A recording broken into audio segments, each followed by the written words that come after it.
4566.9B.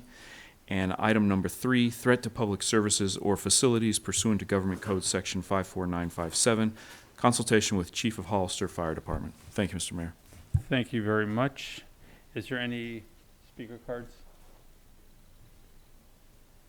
We have no speakers, Mr. Mayor. Thank you. Is there a motion to move to closed session? So moved. Second. For the motion and second, roll call vote, please. Councilmember Resendez? Yes. Councilmember Morales? Councilmember Burns? Yes. Vice Mayor Perez? Yes. Mayor Velasquez? Yes. Motion carries 4001. Thank you.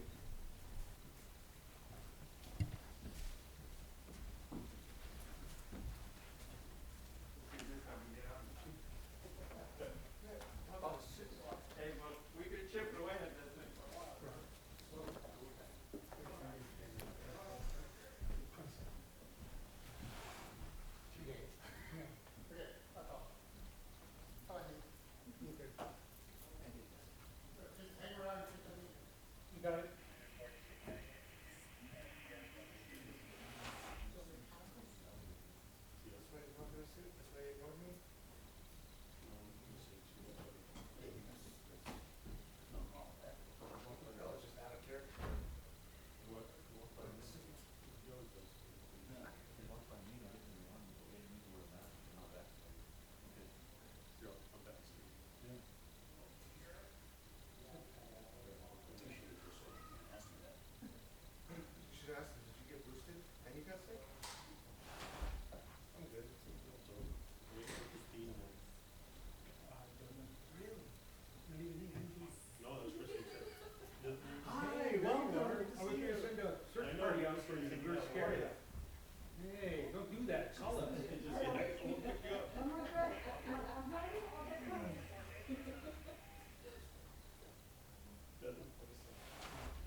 Oh, I'll go back to the last thing.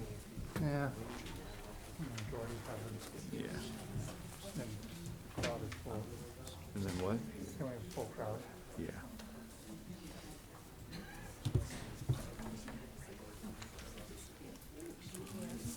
I can put in request a better community for Yeah, some good options there.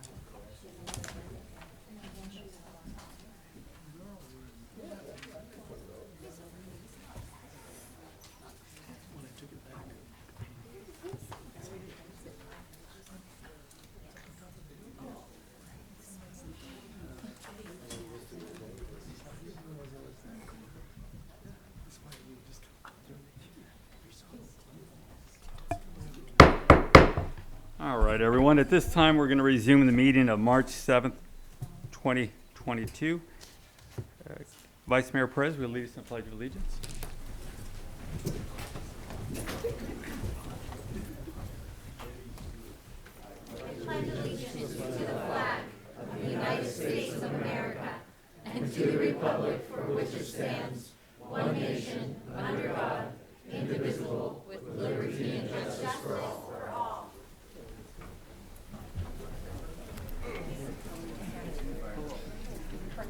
Thank you. Roll call, please.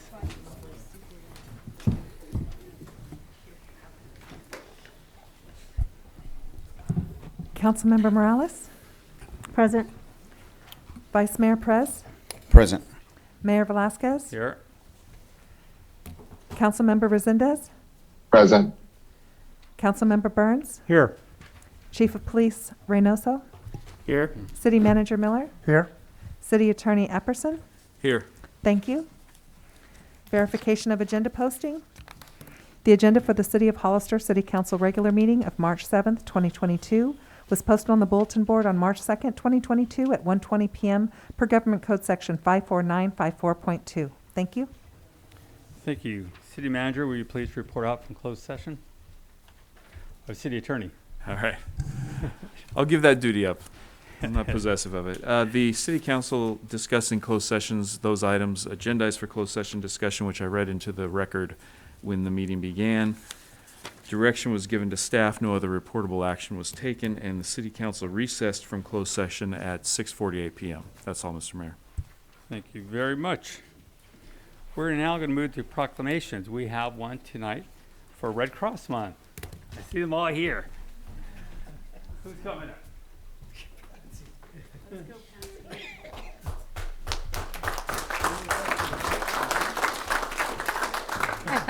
How you doing? Hey. Whereas, in time of crisis, people in Hollister come together to care for one another. This humanitarian spirit is part of the foundation of our community and is exemplified by American Red Cross, volunteers, and donors. Whereas their work to prevent and alleviate human suffering is vital to strengthening our community's resilience, we dedicate this month of March to all those who continue to advance the noble legacy of American Red Cross founder Clara Barton, who lived by her words, "You must never think of anything except the need and how to meet it." We ask others to join in this commitment to give back to our community. Now, therefore, I, Ignacio Velazquez, Mayor, do hereby proclaim March 2022 as American Red Cross Month. I encourage all citizens of Hollister to reach out and support this organization and its noble humanitarian mission. So, on a side note, I do want to thank the Red Cross. I got their safety backpack the other day and brought that home to my wife, so she got that all organized really quick. and I know many other people did, and thank you. It really is important what you do for our community, and everyone should know about it and reach out and plan. We have our fire extinguishers laid out in our house, our escape plan, all these great ideas. It all comes from all of you, and I can't thank you enough for all you do. So, from Thank the you City very Council, this is yours if you want to say a few words. Yes, thank you, Mayor. Thank you, everyone. Good evening, Mayor and City Council. Thank you very much for proclaiming March Red Cross Month for Red Cross. I wanted you to meet, if you don't already know, our volunteers. They're amazing. David Gutierrez, Kelly Donnelly May, John Crepeau, and Sal Duran. There's a few more. We have an amazing team of volunteers that, as you know, and fire department is here to attest, disasters don't happen between 8 and 5 normally. There are 2, 3 in the morning when it's cold, people are on the street, and who comes? The American Red Cross and our volunteers. They get up, they take care of the need, and they make sure that everybody's safe and secure. They are also responsible for installing free smoke alarms in your community. We've covered most of the community. We're getting ready to kick it off again in May to do in-person installations again to make sure the community is even safer. And at safety fairs, like Mayor Velasquez shared, we're there to also help do the education part, bring preparedness materials to those that need it, and we're here all year round, 24 hours a day. So we thank you very much, a volunteer organization led by volunteers. Very few staff members. I'm actually the only one in disaster services, covering 3 counties right now until we find my replacement here. But we thank you very much. Good evening. Thank you.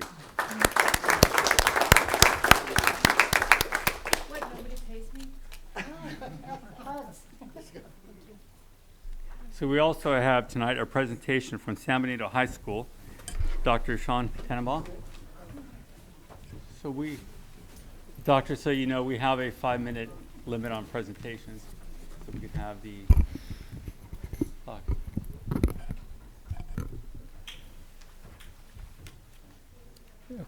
So Christine, we'll just leave it on the opening slide, and we know that trust and confident that the mayor and the city council and the chief have all taken an opportunity to look at the presentation. So thank you so much for having us. Sean Tenenbaum, superintendent, Jeff Small, the financial advisor for the district.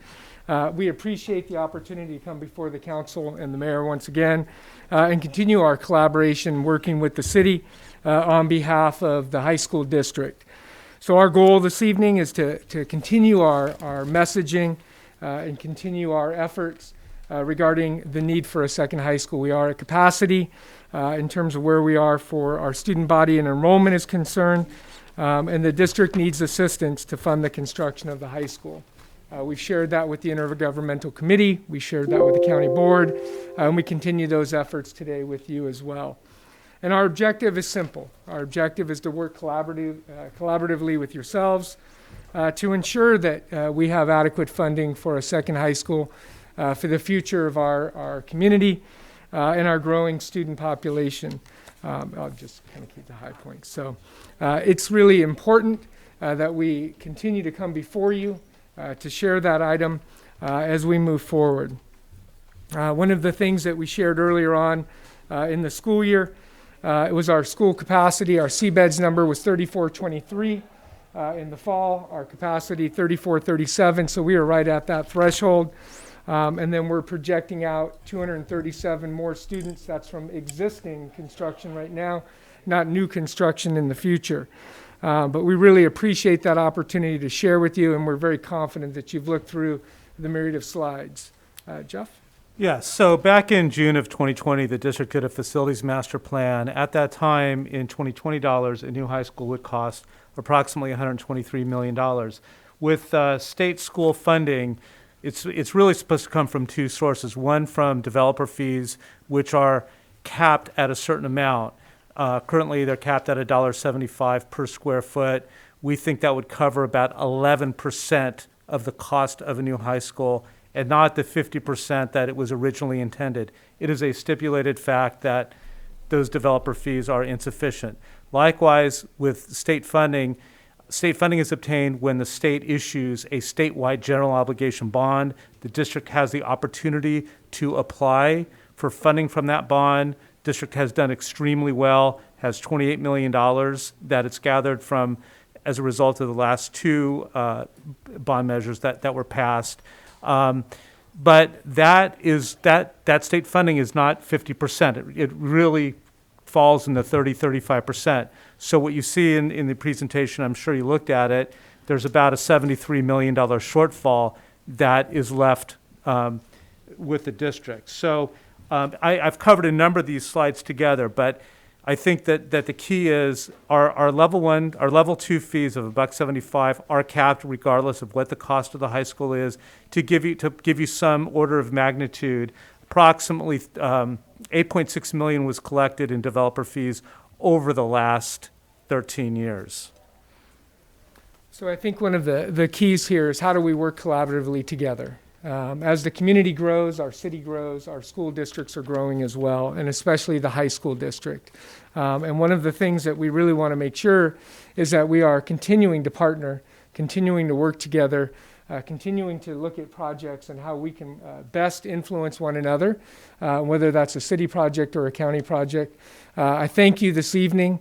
We're very confident that you've read through the presentation. We're open for any questions. I know you have a busy agenda this evening, and thanks again. We look forward to being here. So without further ado, thank you very much, Mr. Mayor and City Council. Appreciate it. Mr. Tannenbaum, go ahead, Mr. Burns. Thank you, Mayor. Gentlemen, thank you for the presentation. I know 5 minutes is not nearly enough time.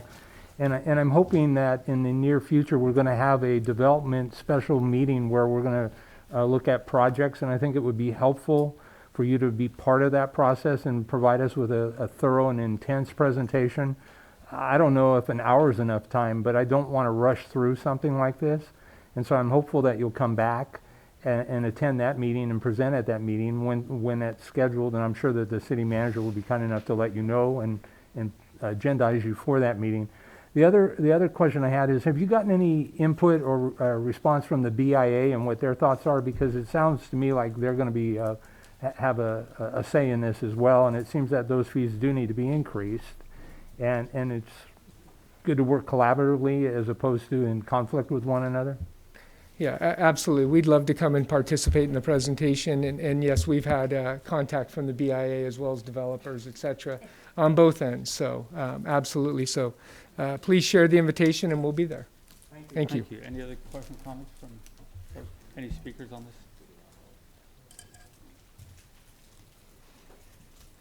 We have one speaker, Mr. Mayor, Steph Castro. Steph, go ahead. Unmute yourself. Yes, I had a question on the enrollment. With COVID, a lot of the enrollment has gone down in a lot of schools. And so I'm just wondering if the enrollment has gone down at San Benito High and if the need for a second high school is still that great. Also, who is going to be paying for this? Because we all voted on a measure to make all those improvements at the high school. And with all the lockdowns and the way things happened with our tax dollars, the public is probably going to be less likely to want to vote on something like that to pay for it, because we've already paid a lot for the improvements, and then to have to pay for another school, especially with all our tax dollars going other places and not being spent wisely with all the lockdowns and mandates and things like that, most people are not going to approve anything like that to pay for a second high school. So I just had those two questions. Thank you. Thank you. I'm sure you can answer a lot of those questions when you do come back and Absolutely. let people know, because it is very in-depth and a lot of, as you point out, the fees do not cover nearly enough.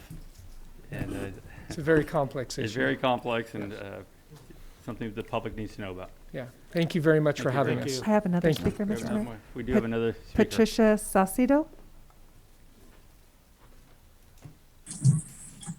Good evening, Mayor and Council. Pat Saucedo with BIA Bay Area. I did want to make a brief comment this evening. I know that during the general plan hearings in 21, BIA made comments regarding the city being under the state law SB 15 regarding new school facilities. You have certain parameters that you cannot preempt approval of residential development under SB 50 as long as developers are complying with lawful school fee as exists under government code.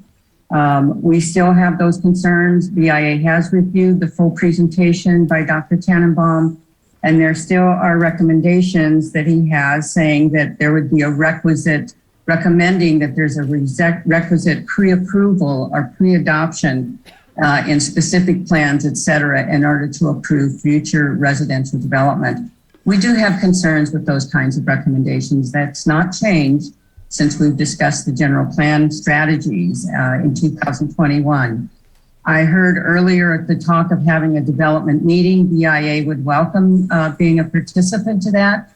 We have offered to meet with Dr. Tannenbaum. We were trying to coordinate a meeting, I believe it was in August of 2021, which did not come to fruition. Our offer is still open. We are happy to have an extended Zoom meeting with our builders and BIA council, and we would be happy to have that and welcome council members to participate as well. Again, Pat Saucedo, BIA Bay Area. We wanted to register our concerns. We are definitely open to continue dialogue and discussion, and I appreciate the council's attention and time this evening in listening to my comments. Thank you. Thank you. Thank you. Elias Salinas?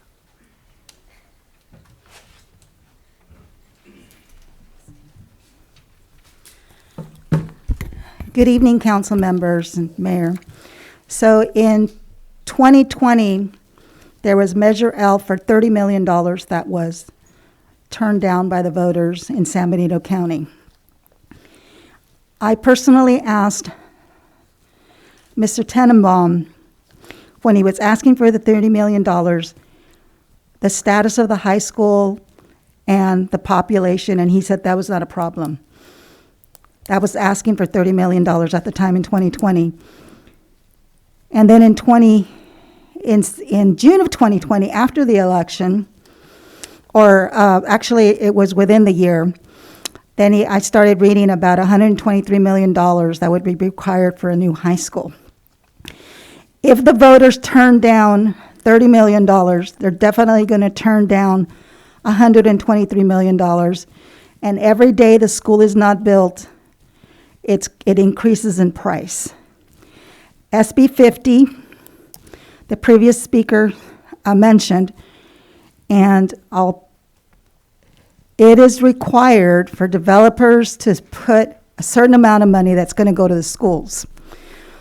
What is being requested is that they would like to recommend that the developers volunteer more money. And legally, they don't have to based on the SB 50. So what's going on is basically, to me, is that if you want to pass it on to the developer that you're asking them to volunteer more funds, it actually goes down to the consumer. That it's not going to come out of the developer. The developer is going to pay it ahead of time, but it's the consumer and the price of the homes that increases. We lack affordable housing. This does not help affordable housing. To me, asking a developer, and it's been asked before in a public meeting, and basically it's extortion. So we need to really reconsider and find out what is going on, because all the build out and all that recreation, all the baseball field, the football field, the swimming pool, that's possibly could have, that money should have gone to a new high school. So maybe we need to look at the fact that that money was mismanaged, sold out, that this is what we were going to do with the high school, and all of a sudden you want the public to come back, and what's this new high school going to look like? Is it going to have the same sports there? Are you going to only have one school? And then who is going to attend that school, and who's going to have more than the other? Thank you. Thank you. I have no more speakers, Mr. Mayor. Thank you. We're going to now move to the consent agenda. Are there any items council would like to pull? Is there any speaker cards? I have no speakers, Mr. Mayor. Thank you. Is there a motion? So moved. There's a motion. Is there a second? Second. Motion second. Roll call vote, please. Councilmember Resendez? Yes. Councilmember Morales? Yes. Councilmember Burns? Yes. Vice Mayor Perez? Yes. Mayor Velazquez? Yes. Motion carries 5-0. Thank you. We're going to now move to public input. This is the time for anyone in the audience to speak on any item not on the agenda and within the subject matter jurisdiction of the council. Speaker cards are available in the lobby and are to be completed and given to the city clerk before speaking. When the city clerk calls your name, please come to the podium, state your name and city for the record, and speak to the city council. If you're joining us by Zoom, please click on the bottom of your screen to raise your hand. If you're joining us by Zoom using a cell phone, please press *9. Each speaker will be limited to 3 minutes with a maximum of 30 minutes per subject. Please note that state law prohibits the city council from discussing or taking action on any item not on the agenda. And before we do start taking names, I do want to go over some of the rules. I just read an important part. The subject matter jurisdiction of the council. Too many times we're having people come up to throw out accusations or different things about a council member or somebody else. So I'm going to read you all the rules so we're all clear on the rules that we as a council follow. Section 2.04.200C. Any person making personal, impertinent, or slanderous remarks or who shall become boisterous while addressing the city council at any city council meeting shall be forthwith by the presiding officer barred from further audience before the city council, unless permission to continue is granted by the majority of the city council. In other words, we want to hear from the public. We want to hear from all of you. But we want to hear about things that we can help solve in our community. Each year, every other year, this becomes a situation of politics. And we're not here at these meetings to talk about politics. We're here to talk about things that can affect our community. If you want to make a comment saying the city council did a horrible job at this item or so on, that's perfect. I'm sorry. Then you're. This is exactly why I have to read this out. You're the one talking about politics. We're here to Ma'am, do city business, ma'am, and you're ma'am, trying to intimidate people from talking. Ma'am, Come on. ma'am, we're here because we decide on items for the city, not about politics. And this is a You perfect said perfect politics. example of what I'm talking about. You're fortune So telling. if we can do something to listen do it to your right, people. ma'am, again, You know my this name. is the problem. In the previous years, we had these same issues, and unfortunately, the council allowed it to go forward until it was about them, and then they didn't want it to go forward anymore. We don't mind any one of us here hearing about ideas, sharing ideas, criticism about a vote, but we're not here to work on campaigns. We're not here to attack somebody for a different campaign. We're here to make decisions. Those are the rules, and it's very clear. We don't pick and choose which rules we want to follow. We follow the rules. Do we have any speaker cards? Yes, Mr. Mayor? Rodrigo Aguilera?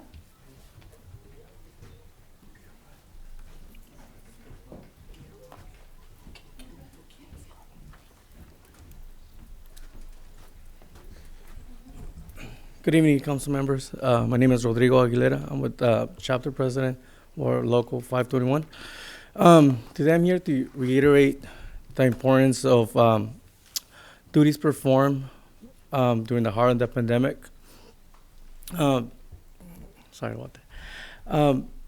During the heart of the pandemic, the Public Works Department, in conjunction with the Recreation Department and the Engineering Department, helped the community, our local community, I'm sorry, it's my first time. It's okay, buddy. So, help the local community at the food bank, the Meals on Wheels program, and sorry about that. It's okay. It's my first time speaking. So while the heart of the pandemic was happening, the Public Works Department assisted the community in the food pantry, processing, distributing, and passing out food to the families in need. We also deliver food to adjacent areas like San Juan Bautista, Paisines, and Aromas. In addition to that, we deliver about 300 meals a week to our most vulnerable of our community, which are our senior citizens. We also help disinfect our local offices, like this chamber that we're on right now. And we disinfected our local parks for the community to access.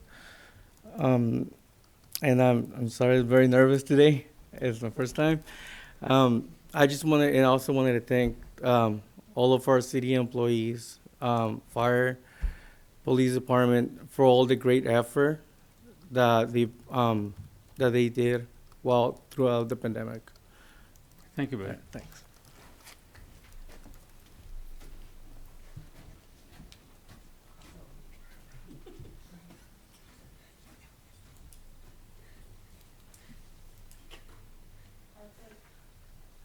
Arthur Hernandez.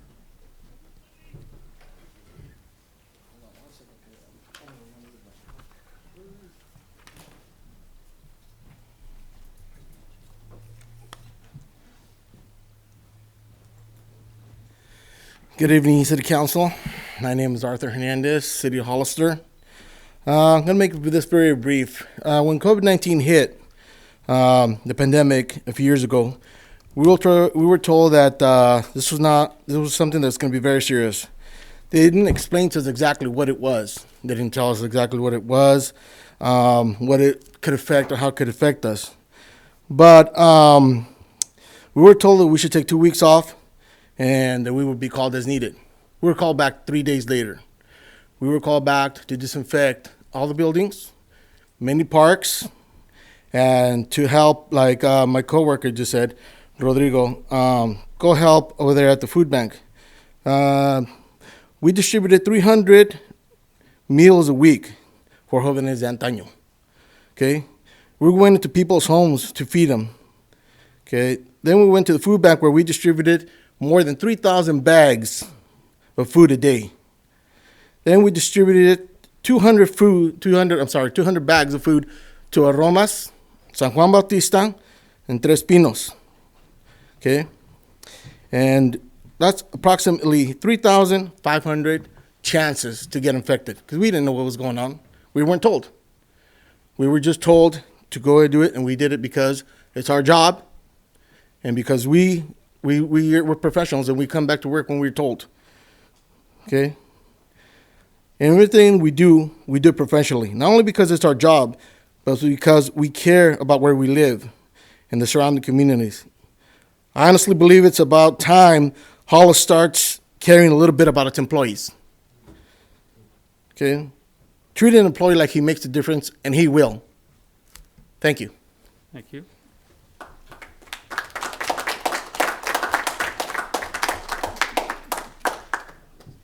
Tammy Avia.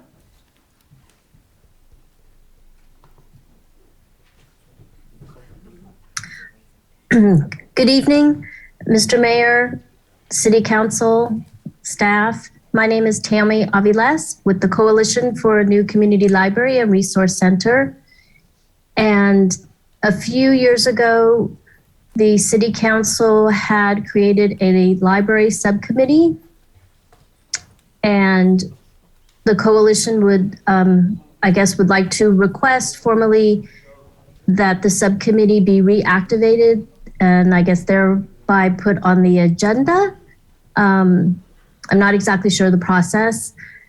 But the coalition continues to work on in the expansion of the library and its resources. We are actively meeting, and we have also met with the county's Board of Supervisors Library Ad Hoc Committee. So we would like to bring the city back to the table and continue our discussions and work towards a new library. Thank you. Thank you.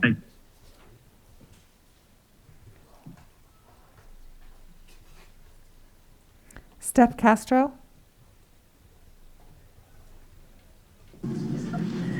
Yes, I just had some questions about the jurisdiction of council.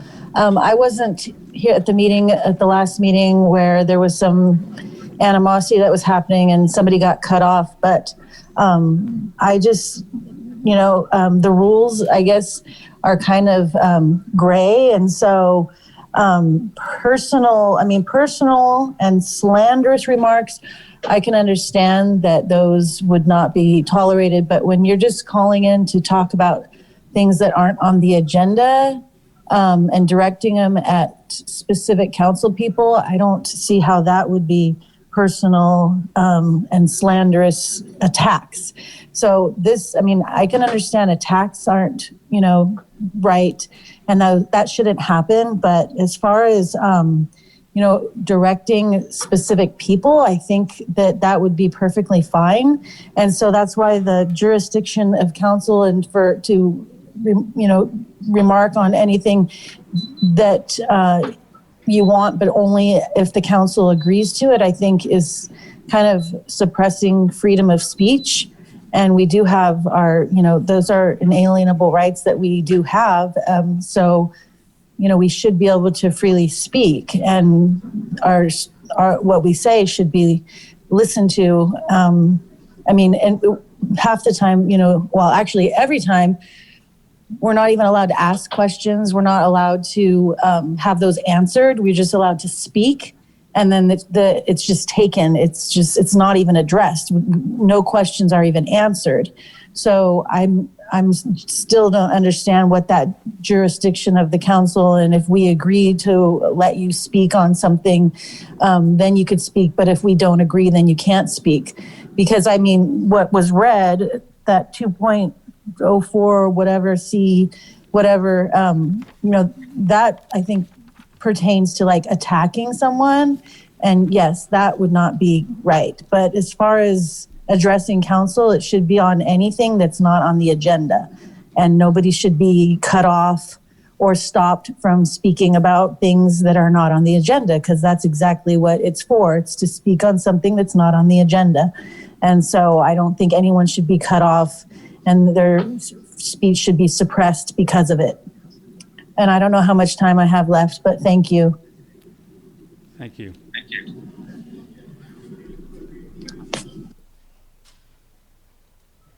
James Taliafemo? Talifero. Sorry, I'm sorry. My name is Erin Alexander Hollister. I'm actually here on behalf of my grandfather, James Talifero. He doesn't hear well, so he owns a house at 690 Nash Road. It's right dead end at the New River Parkway stop sign. I have a police report from the first accident of a car that went through the house. Somehow now the trees are gone from there, and also our tenant is getting parking violations for not moving his vehicle because they can't sleep at night because they don't feel protected.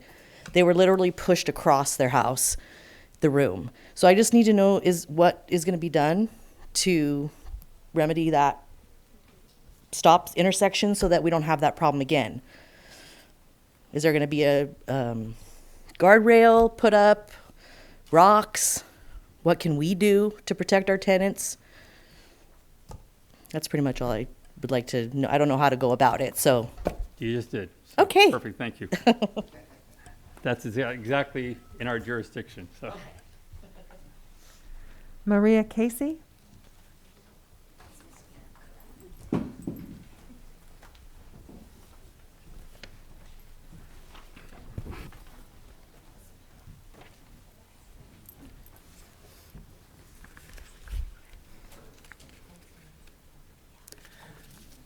Good evening, council members.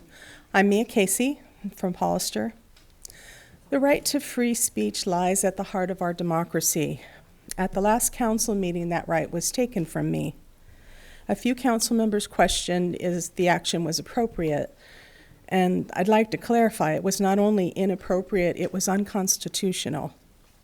Courts have made it clear city council meetings are public forums for First Amendment purposes, and this council faces a huge burden trying to justify any kind of content-based restriction during public comment. Content-based restrictions are those that attempt to restrict your speech based on either viewpoint or subject. You might not like criticism of a council member, but it does not give you the right to shut down public comment and violate free speech. The action was also a serious violation of the Brown Act, which is clear on allowing public to speak and what they may speak about. The Brown Act requires council meetings provide an opportunity for members of the public to speak on any item of public interest within the subject matter jurisdiction of the council. Speaking regarding misconduct at a council meeting fits the criteria and should not have been denied. The Act also provides the council may not prohibit public criticism of the policies, procedures, programs, or services, or the acts or omissions of the legislative body. My comments were denied specifically for that reason, and it is not legal. The DA's office will be following up on the Brown Act violations. As for the comment I was silenced from making, I had sought to urge the Vice Mayor and Council to launch an investigation into misconduct that occurred during the February 7th City Council meeting, specifically violation of the Hollister Code of Ethics and Conduct by the Mayor and Councilmember Resendez. While these council members may not have agreed with my public comment about the lack of environmental review on that massive warehouse project, it doesn't give you the right to launch personal attacks. They could have just ignored my comment if they didn't agree. But when you aim remarks to discredit, silence, or harass a member of the public, it's just not acceptable, and it's a clear violation of your code of conduct. Council members, you're at a crossroads here. Are you going to honor your new code of conduct and uphold the law, or continue to allow council members to run roughshod over anybody that disagrees with them? Please do the right thing, even if it's difficult. This behavior has been going on for years, and unless you hold them accountable, the circus at City Hall will continue.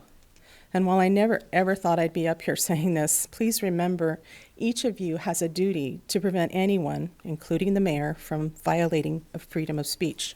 Thank you.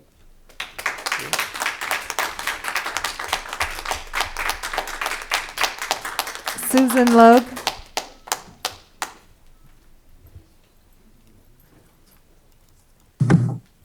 Hi, this is Susan Logue. Nice to see you all.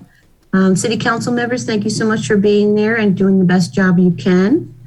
I wanted to invite everyone to the library's fundraiser coming up at the it's called the Tea and Treasures at Ridgemark on March 20th. You can find out more information at www.sbcfriends.org, or you can call 205-1373. We'd love to have you there. It's a lot of fun, and it's a great way to support your library. Also, I've been very excited to be part of a new group called the Hollister 150, which is in regards to the celebration of Hollister, the city, being incorporated August 6, 2022, will be its 150th year. So it's a pretty exciting time to be involved with what's going on downtown. And I think everyone that can support the Hollister 150 committee will enjoy themselves. It certainly seems like it's going to be a lot of fun and a great way to support and celebrate our town. So thank you so much. And if you want to have any more information, you can always contact the library or the Friends of the Library or the Coalition for a New Community Library and Resource Center. Thank you.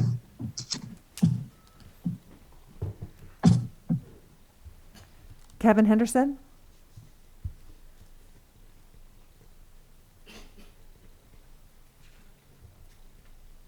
Kevin, go ahead.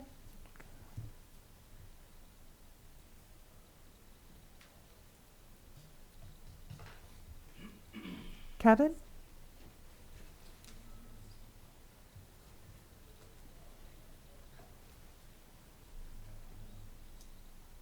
Kevin, we'll try you again in a moment.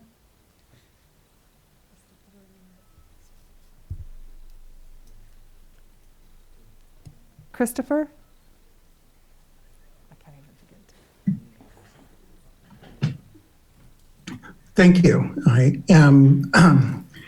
I'd like to speak to what I just heard a few moments ago. I had the opportunity to see a YouTube clip of the conduct of the city council meeting the week before. And I just wanted to add my voice to concern. It is in the purview of the city council how they conduct the meetings.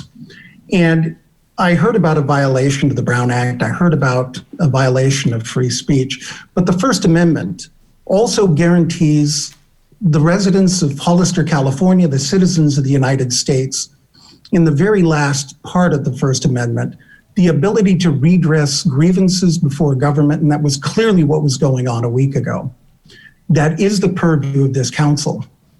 And the irony here was the redress was completely shut down on the basis of potential personal attacks against council members. The grievance that was being addressed was personal attacks by council members. And where the Constitution allows for the citizens to redress government, there is no such right for the council to redress grievances against individual members of their constituency in this public forum. I would ask this council to consider how that occurred a week ago. And I would ask the members who did not call to a point of order when the mayor shut that one person down from talking because he did not like what they said and wanted to characterize it. And I would only add the irony of the characterization. To comment on public comments is not allowed. Please note that state law prohibits the city council from discussing or taking action on any item not on the official agenda. That includes the public commentary. Thank you for your time. Kevin Henderson? Kevin, go ahead. Can you hear me now? Yes. Oh, thank you. Sorry for the technical difficulties. So I'm here to speak in support of free speech. So I won't mention any one of the council by name. So it won't be, hopefully it won't be considered an attack. So there was the ordinance read earlier before the public comment started, talking about personal and impertinent or slanderous remarks. I just wanted to point out that the very last sentence was left out of that, which says, unless permission to continue is granted by a majority of the city council. So next time this happens where someone's being shut down, if any one of you believe or would like to continue to hear, and you believe the majority of the council will vote with you, please speak up and use that power that's been given to you in the ordinance itself. And I just wanted to also point out another section of that same municipal code. It's 2.04.015.3, conduct of members. It says the professional and personal conduct of members while exercising their office must be above reproach and avoid even the appearance of impropriety. Members shall refrain from abusive conduct, personal charges, and or verbal attacks upon the character or motives of other members of council, boards, committees, and commissions, the staff, and the last thing, or public. So I believe what happened at the last city council meeting was definitely a violation of the own rules that you decided to adopt. Thank you for your time. Thank you. Courtney Evans?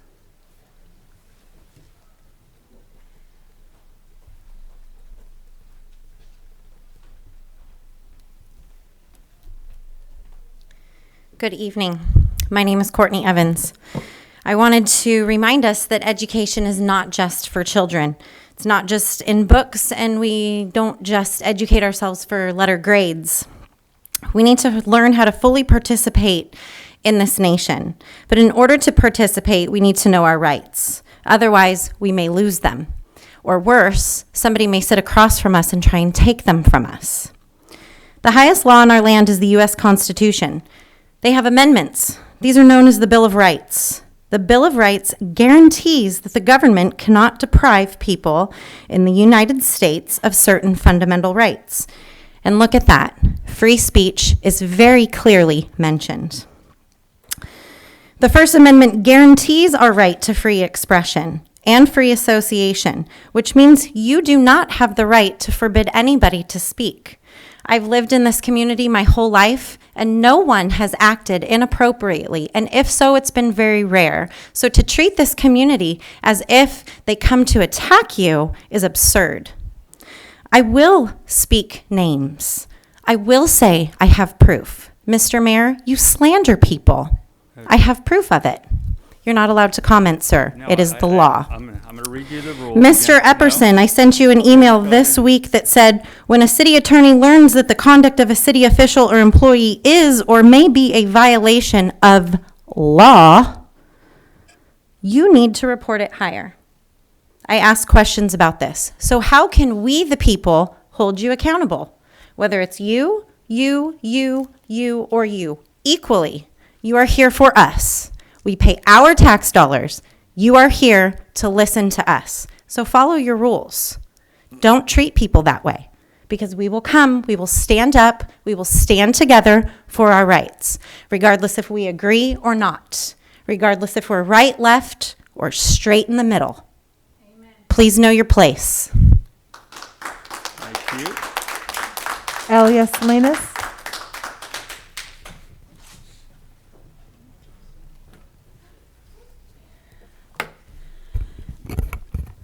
Thank you. Good evening. I know that you had a closed session, and I'm wondering, were all the items on closed session discussed? Because they came forward and said the two above, but I don't see when you report out to make sure that 1, 2, and 3 were in closed session. That was not, I didn't see that happen. And I didn't see, nobody was asked if they had any comments with regards to what happened in closed session. And thank you to Courtney Evans, thank you to Mia Casey and Kevin Henderson. You all are very well spoken. You all did a good job, and they all spoke the truth. And the truth is, this is not political. Just because we come forward, it's not political. If you do something wrong, we have the right to come and say the name of the individual person on the council or the mayor that they've done something wrong, and we can come here and we have the right to criticize you. That section that you read, you guys all approved it not too long ago. What you're trying to do is you're trying to quiet, you're trying to shut up the public because you don't want any criticism. That's too bad, Mayor Velasquez. We can come here, we can criticize you for the job you've done, and for Councilman Resendez for what he did to ask on accusing Mia of being a developer. I get accused of being a developer or working for developers all the time. Who's being political? You, Resendez, and you, Velasquez. You're the ones that are being political because you're giving us titles, and the more you repeat it, people are going to believe it. But it's not true. You stopped me from speaking last time. You broke your own rules. You broke the government code, you broke the Brown Act, and you broke the own city municipal code. There are consequences to that. People are paying attention more than anything now. And shame on the rest of the city council for not knowing policy and the fact that you can control when the mayor starts getting out of control, you can control it by calling call to order. Yes. You have an attorney here who can tell you this well. That's what he gets paid for, is to give you legal advice. Councilman Burns, you asked him to go and research if what had happened that day, what were the rules? I want to know the answer, and it's got to be in public and not behind closed doors. Thank you. Celeste Bacanegra.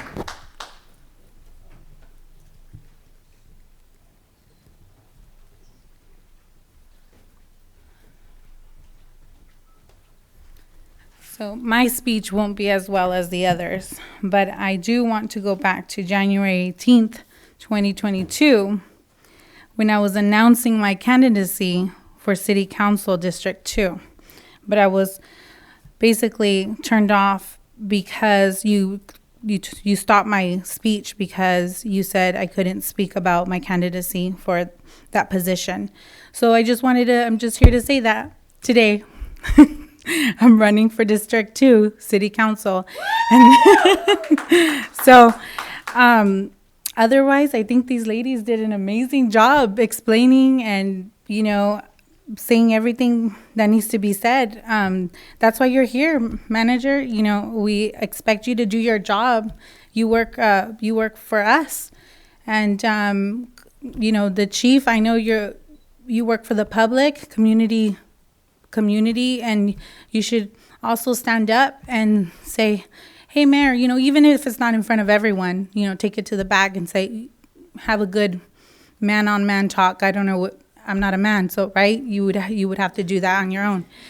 But Rick Flores, I appreciate you and your smiles all the time. Thank you so much. So I think that's about it. But I'm sorry, Rick Perez. Sorry. But you always, I see you in town and you're always smiling with everyone and being active with the community, which is amazing. So I just want to say that. But we need to be active here and respect everybody's freedom of speech. And that's it. And I'm disappointed that Roland wasn't here as well because he needs to be here. I know things happen. Maybe he couldn't be here for today, but definitely this was a meeting he should have been here. So. Okay, thank you. I have no more speakers, Mr. Mayor. Thank you. We're going to move now to item D1, City Manager's Report. Thank you, Mayor. For 690 Nash Street, I will say staff actually discussed some possible solutions at our department head meeting, and we're continuing to work on that, seeing what we can do as a solution to protect those citizens. So we will get back to you. And that concludes what I have. Manager, the county we had talked about the county doing something because it's their road leading straight to it. And Correct. Maybe you can check back with them because they did talk about some bollards or speed cushions before to help. Correct. First, slow the car down, and if it went through, it would stop the car. I'm kind of surprised those trees were taken out, but you can reach out to the county again to see what they're going to do about it, or help us together. Sure, we'll do. Thank you. Thank you for bringing that. We'll move to item D2. Our HR staff attended risk management training just this last week, and that's just checking with our chiefs, make sure there's nothing else. That was it. Thank you. We're going to now move to item. Did you attended a conference yourself? Yeah, same thing. Same conference. Same conference. Thank you. We're going to now move to item F1. Yes, Mr. Mayor, members of the City Council. Ordinance number 1207, an ordinance of the City of Hollister. City of Hollister amending Chapter 8.28 Noise Ordinance, restrictions on noise level in residential, and adding Section 8.28.025 Downtown Mixed Use District Noise Standards. This is the second reading. Staff recommends that read by title only, waive full reading, and adopt an ordinance of the City of Hollister amending Chapter 8.28 Noise by adding Section 8.28025 Downtown Mixed Use District Noise Standards. Thank you. Any questions from council? Do we have any speaker cards? I have no speakers, Mr. Mayor. Is there a motion? So moved. I'd like to recommend that read by order. I'm sorry. Let me get my place going on here. Read by title only, waive full reading, and adopt an ordinance of the City of Hollister amending Chapter 6.28 Noise by adding Section 6.28025 Downtown Mixed Use District Noise Standards. Thank you, sir. Is there a second? Second. There's a motion and a second. Roll call vote. Councilmember Resendez? Yes. Councilmember Morales? Yes. Councilmember Burns? Yes. Vice Mayor Perez? Yes. Mayor Velazquez? Yes. Motion carries 5-0. Thank you. Do you have a comment, sir? No. So we're going to move to item F2. Thank you very much. Council, this item is to allow staff to put out a request for proposal for forms for legal services, and we're just requesting any direction and or approval from the council. Thank you. Any questions, comments from council? Do we have any speaker cards? No speakers, Mr. Mayor? Thank you. Is there a motion? Mayor, I do have a question of staff, please. Go ahead, sir. Thank you, Mayor. City manager, so who will we actually put that out to? We will do, actually ask some of the other local cities of the different ones that they've put out requests for proposals, and anybody that we have on file. Right now, I don't believe we have anybody else on file, but we will research, like I say, the different cities and get some different name requests from them. Okay. Also, I'm not sure, but possibly maybe the local bar, or and by bar I'm not talking about a drinking establishment. Johnny's? Nowadays, you're not too sure on that one. Yeah, we can do that also. So yeah, I would just like to see it be well distributed so that we get a lot of opportunities to make good choices. Thank you. That concludes my question, I Mayor. do want to add to that. We did have a pretty good list the last time we did it that went out, so maybe you could check that list again and get that out. That's what we'll do. All right. Is there a motion, sir? So moved. There's a motion. Is there a second? Second. Motion second. Roll call vote, please. Councilmember Resendez? Yes. Councilmember Morales? Yes. Councilmember Burns? Yes. Vice Mayor Perez? Yes. Mayor Velazquez? Yes. Motion carries 5-0. Thank you. Thank you. We're going to now move to item F3. Thank you again. This item is for council to consider a resolution authorizing staff to release a request for proposal to executive search firms to assist the city, or assist me in hiring the assistant city manager, and then also administrative services director, and then depending on how interviews go this week and next week, potentially for other department heads. I've asked if you have any questions.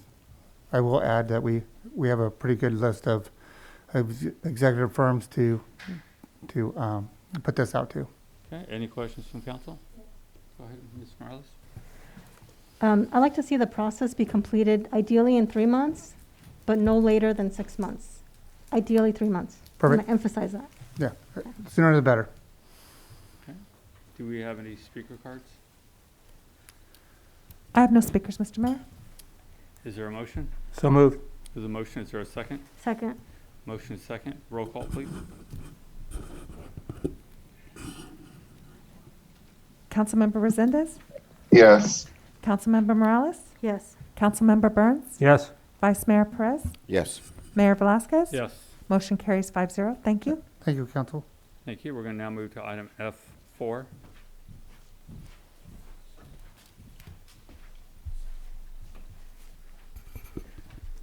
Thank you. Good evening, City Council. My name is Eva Kelly. I'm a senior planner with the Development Services Department in the Planning Division. I do have a presentation as well tonight.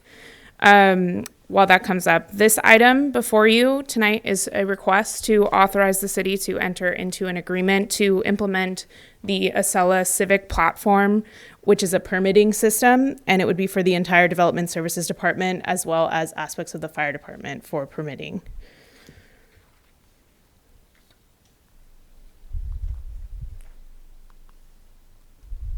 Am I on?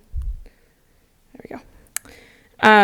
Currently, neither the Development Services Department nor the Fire Departments have a system by which we can track applications, permits, and or payments.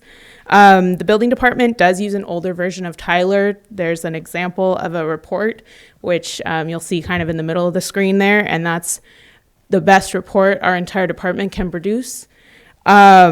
And that is, the Building Department uses that Tyler system to track issuances of building permits for construction, but they still schedule inspections by hand. And the system, as you can see, doesn't really allow for easy reporting of new construction, either by project or it's difficult to track. It doesn't have a lot of categories, and it's difficult to pull reports on anything that they have. And then all of our other divisions, planning, engineering, cannabis affairs, housing, and code enforcement, we track and process all of our applications by hand using either some Excel spreadsheets or varying complicated file folder trees that are on our network. Most of our employees track our own projects or our division's projects individually in ways that make sense to them personally, and those are kind of the semi-official form of project tracking that we use for the department because there's no overarching system that we have. All of the divisions in development services are intricately connected, and the department would strongly benefit from the incorporation of a permit tracking system that would not only allow the individual divisions to track and review their own projects and permit applications, but we'll be able to link those applications to other divisions' applications and ensure that project information like comments, condition of approval, notes, and other things are not lost as those applications move through the various approval processes within the department. The Development Services Department, we've been in contact with Carasoft Technology Corporation, Silver Lining Solutions, and Acela, who together provide the Acela Civic Platform software solution to government agencies throughout California and the United States. Acela provides a singular united platform which has customizable applications to address all of the concerns of the Development Services Department, as well as the Fire Department for inspections and coordination with Development Services for things like building permits and planning applications. Acela offers comprehensive project tracking for both staff and the public so that everyone can have real-time updates on the status of projects, reviews, communications, inspections, payments, among other things. The platform has full mobile capabilities as well, so that staff, like our code enforcement and building inspectors, they could work directly in the field and update applications or complete their reports without the need to return to the office. Acela provides individualized dashboards for our staff, and they'll be customizable to be able to see the status of our current projects and easily track work tasks. And management staff will be able to see reports of overall statuses of various divisions, as well as projects from their direct dashboards. The program is also fully GIS integrated, and a public access portal can give applicants the ability to see status updates on their applications or permits and respond to comments from staff at any time to allow projects to continue moving forward in a timely manner. A little bit about Acela and the Civic Platform. They've been designed specifically to address the specific needs of government agencies. Their system is highly secure and offers customizable levels of security for all of the information contained within the system to allow information to be released to staff, applicants, and or the public as appropriate and as the timing permits through the process. And all of the information within the system is stored in the cloud, which allows for, again, real-time updates and those mobile capabilities I was just talking about previously. And it will provide immediate and direct updates as software improvements are made as well. Over the 20 years that Acela has been providing services to government agencies, they've refined their system and their implementation approach to allow for both fast deployment of the system and their ability to customize it directly to fit the agency's needs. City staff has met with many different software solution companies over the past several years, and the Acela system has been the only program that has addressed all of our division's needs for a system and that can integrate staff reviews, project tracking across multiple divisions. It's incredibly important to us. It allows for the public and or the applicants to monitor and respond to applications and submit applications and payments electronically. And the system overall will allow the city to more efficiently and comprehensively review and process applications and provide information to the public in return. The implementation of Acela brings with it many service and technological partners that allow for integration of the system with the many programs and systems that the city already utilizes, like Adobe, Esri GIS, Microsoft, etc. And Acela has partnered with Carasoft Technology Corporation, which allows the city to utilize the state of California's master NASPO purchasing agreement for the Acela program. And their partnership with Silver Lining Solutions provides for the coding and the implementation and training for the program. Oh no, my report didn't print. This slide is just a little bit about SLS. And SLS is their partner for the implementation and coding of the program. They offer a strategy to have staff work directly with them. So they have been, with Acela, they have a program that's a basic program so they can implement right away. But at the same time, after that initial program startup, staff will be working directly with SLS staff to customize and train and learn the program as we go together. So we'll work on the workflows with them and with their coding engineers, and it'll be a back and forth process of both customizing the system to our needs and getting it coded and ready to go. So instead of just one training at the end, 1 or 2 trainings at the end for staff in kind of a big group here in the chambers, we'll be training individually and like as small groups as we build the program together with SLS. SLS also, Acela, they're utilized by many of our model governments, agencies across not only California, but the United States and internationally. Some of the cities in our vicinity and in the Bay Area are models that we look to, especially in planning, like Livermore, Palo Alto, and then our neighboring counties of Santa Clara and Monterey, as well as San Benito County, are currently using Acela for their development departments. If the council tonight decides to authorize the contract with Acela, they could again get started right away in the next few weeks with that base system, and then staff and SLS staff would begin building and testing and training all at the same time.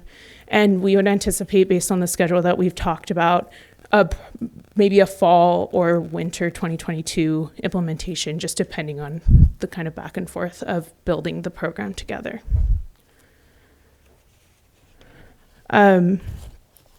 This platform is really important for our development services department and fire departments as we move forward. It's going to provide just capabilities that we do not have at this time with no permit tracking system or anything like that. We don't have the ability to pull up like GIS history on a property. And this program, you'll be able to look in GIS and click it and find out not only zoning information and those types of things, but applications of the past and of the present, and anything that's related to a big subdivision. You'll be able to look back to when it was one parcel before and see the subdivision application, or see the annexation application and the subdivision application and the building permits that were pulled to build that house, and then to remodel the bathroom 15 years later. You'll be able to track that in this system, and we'll be able to report things like the building permits that were issued for the project for Allendale when it was under construction. I couldn't tell you, if someone asked me how many building permits have been issued for Allendale, I don't have a way to pull that up easily. That's going to take multiple staff pulling that report, reading through it, double checking. It might have mistakes. Things might not be labeled in the right direct way to get pulled. An electrical permit and a plumbing permit would both pull up, and that would look like 2 permits were pulled. It's going to bring us into the 21st century, and it's going to make not only staff's ability to connect from planning to engineering to building, or code enforcement to a building permit and to a planning permit. Our fire department will be able to schedule their inspections and connect those to the building permit that they're working on for a commercial project. But it'll make sure that we are able to serve the community with their needs. They want to know these things. We can't provide them. We can't pull these reports. It's difficult. And these are things that should be simple.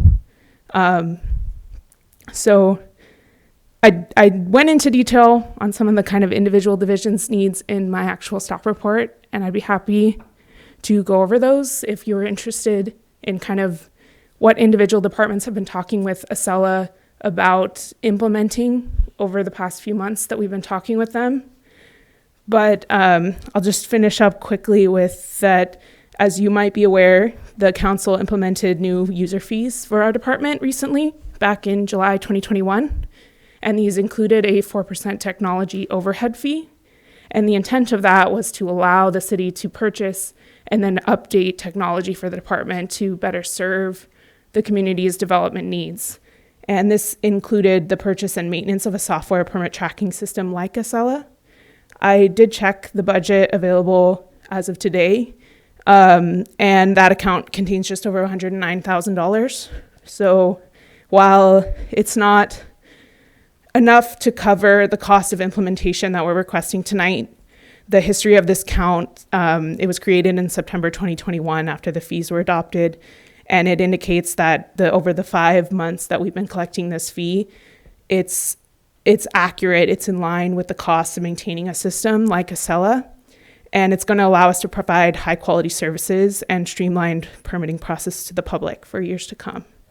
So tonight, staff is requesting that the City Council authorize a 3-year agreement with Carasoft Technology Corporation to purchase and implement the Acela Civic platform, and then to approve an appropriation for $436,462.89 from the general fund for the current fiscal year, And then the not to exceed total for the 3-year contract is $812,884.07, with the following fiscal year 2022 to 2023 not to exceed $185,429.25.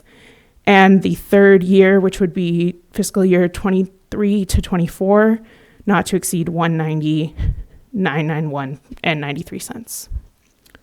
Thank you. I really appreciate your time. Thank you. We do have some of our team from Acela and Carasoft online as well. Thank you. Any questions from council? Councilmember Burns? Thank you, Mayor. Thank you for the presentation. I appreciate it. It's not easy to do things like this, and I recognize that. Have you ever worked in Acela before personally? I have not personally, only from not in it as a staff member. I've used it as a kind of member of the public because the county of San Benito has it. So I've used it from a public perspective, but personally, no. Okay. Well, I can tell you I have. I currently do.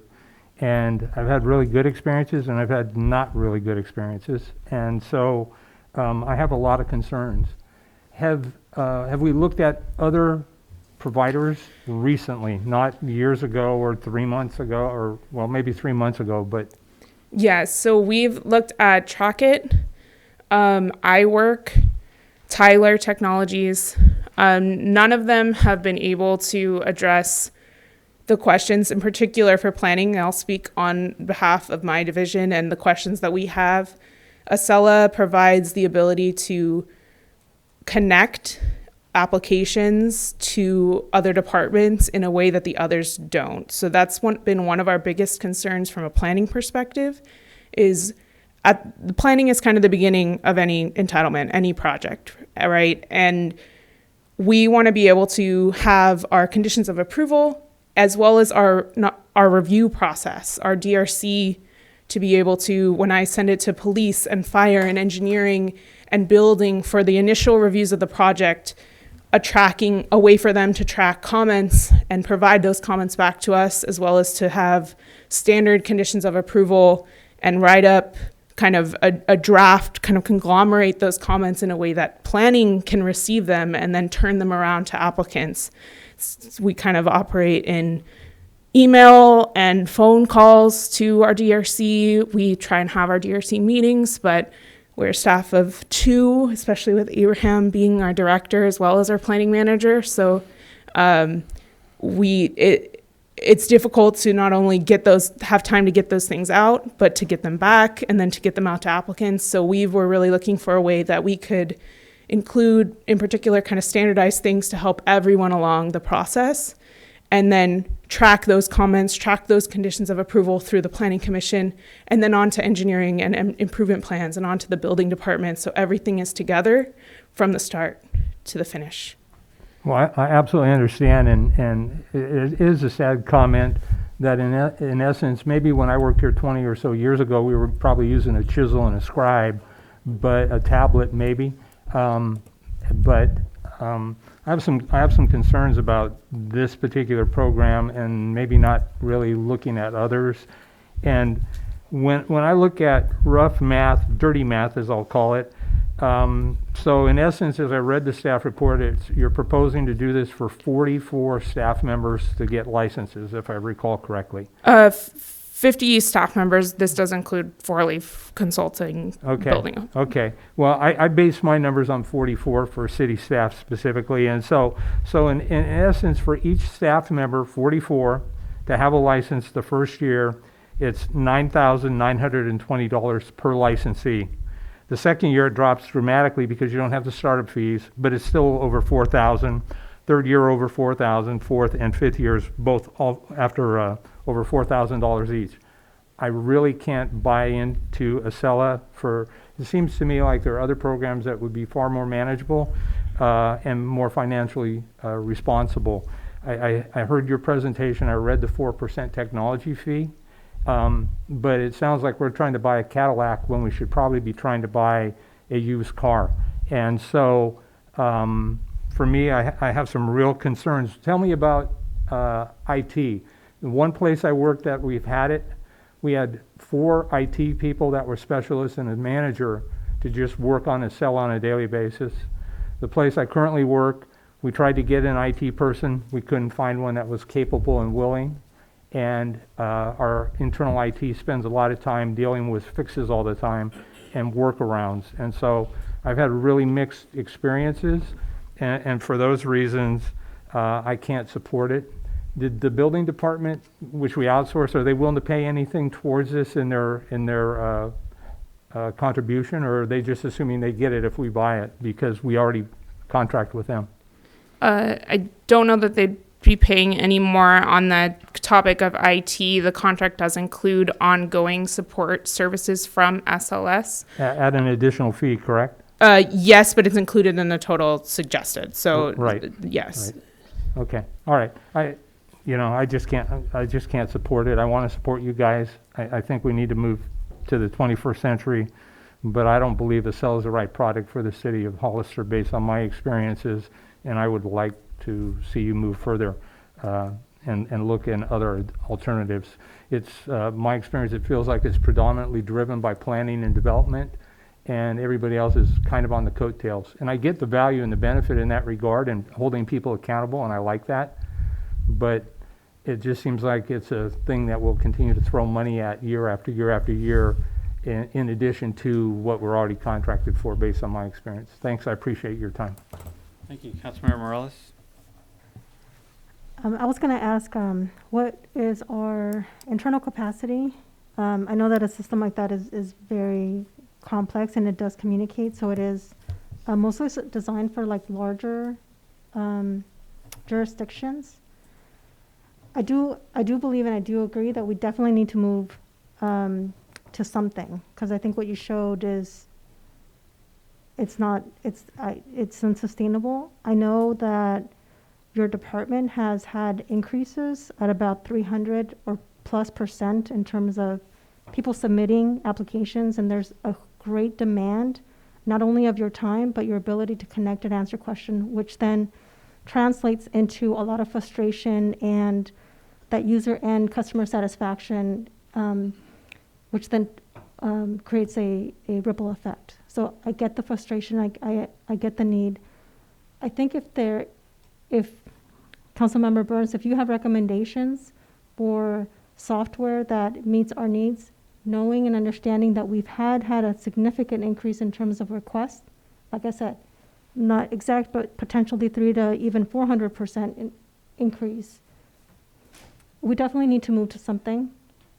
And if this isn't it, I think we need to either provide very direct options or either a cap, not to exceed a certain amount, but we definitely need to move on something, because I can't see us conducting business in this manner for very long. Thank you. Any other questions, comments from council? Do we have any speaker cards on this? Yes, Mr. Mayor? Amber Cameron?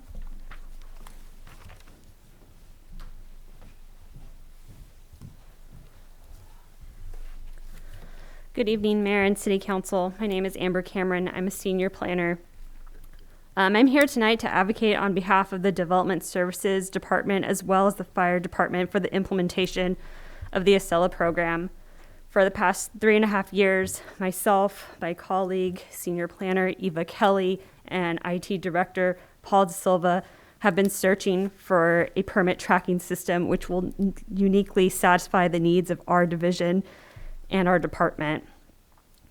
A part of this was having the foresight to create and suggest having technology fees, which in July of 2021, the City Council did adopt, and we're hoping that there'll be consideration to use these finances to implement and maintain such a system. Throughout the process, we've developed a list of criteria that we have used to evaluate different programs. One of our primary goals has been to find a software that could be customized for the City of Hollister to integrate permitting, reporting, and inspection processes for all the divisions. As Eva had mentioned in her presentation, at this time, the building department utilizes Tyler Technologies to track their building permits. However, it doesn't allow for easy tracking or reporting of permits by project or integrate the building inspection process. The remainder of the divisions within the Development Services Department currently have no system or technology databases to track the various applications, permits, and or violations, which are items that are processed daily by our division. Each division, including the building department, uses a combination of Excel and paper track applications and processes things by hand, as Eva very clearly presented earlier. By having the Acela Civic platform, the city will be able to move from paper to online electronic systems. The system will allow each division to integrate all the various permit and application processes and will create flows for each permit. The workflows will be customizable, which will be integrated into processes between different divisions for review and comment, and will collect all the data from the course of the project review, which then can be available to the public in real time. And sorry, I'm gonna ask if I can have slight permission to go over. I only have like 2 more paragraphs. I understand that. Yeah, you can go ahead and wrap it up. I mean, go ahead. Okay. We're talking about $800,000 program. Yeah, Get it right. I'm sorry. I just really want to emphasize as a staff member that this is not something that we've taken lightly. We've taken into consideration the amount of staff we have, our needs. We've met with individuals on the specific needs that they have. We've taken into consideration what our community needs, needing something that can be adapted to the 21st century, that's a modern tracking system. With the pandemic compounded by the limited number of staff, it's been increasingly important that our city provides alternative measures to effectively and efficiently service our community. Again, our staff has dedicated many hours in finding a program that could work, and Acela is what we've found. It's an award-winning program that's used throughout California, the United States, and internationally, and we as staff greatly appreciate your consideration tonight in moving forward with the tracking permitting system, as it's essential to the functionality of our department and the city of Hollister. And I would just like to conclude that I really do appreciate Councilmember Morales, your comments, whether it's this program or there's set direction. This is just something that we need so badly. And I just greatly appreciate everyone's consideration tonight moving forward with the permit tracking system. Thank you. Councilmember, Vice Mayor Perez. Thank you for your passion and for your work. That's I can feel that, all of you guys. So there's been some concerns. We've been to some meetings, Abraham, with some, especially the industrial, and how is this going to help those issues that you know about and I know about? it's the permits and all this. Is this going to help deal with that issue? Because it seems to me that the process, and like Dolores says, and is that we're, I feel like I'm in a Flintstone car with you guys, you know. I can even hear the noise. But you know what? How do we know this is the right one? You know, Councilman or Tim was saying that, you know what, he's had some experience with it, and there's some hiccups and bumps with that. Convince me. Thank you, Councilmember Perez. Really appreciate that. Also, Sure. too, Paul, maybe we can hear from you. Do you know anything about any of this? Yeah, I've got my finger on the button here, so Okay. when I'm ready. Thank you, Councilmember Perez. Appreciate it. Councilmember Burns, definitely appreciate your comments as well.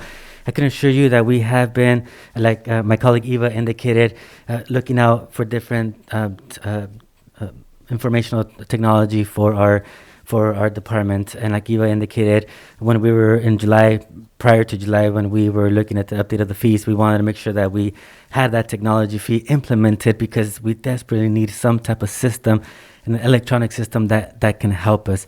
And so please be assured that we had multiple meetings with the seller, and it was multiple long meetings, essentially them talking to us about how they were able to track and help us track this project as each and every project as we're taking it through the development process and the interconnectivity between all the different departments.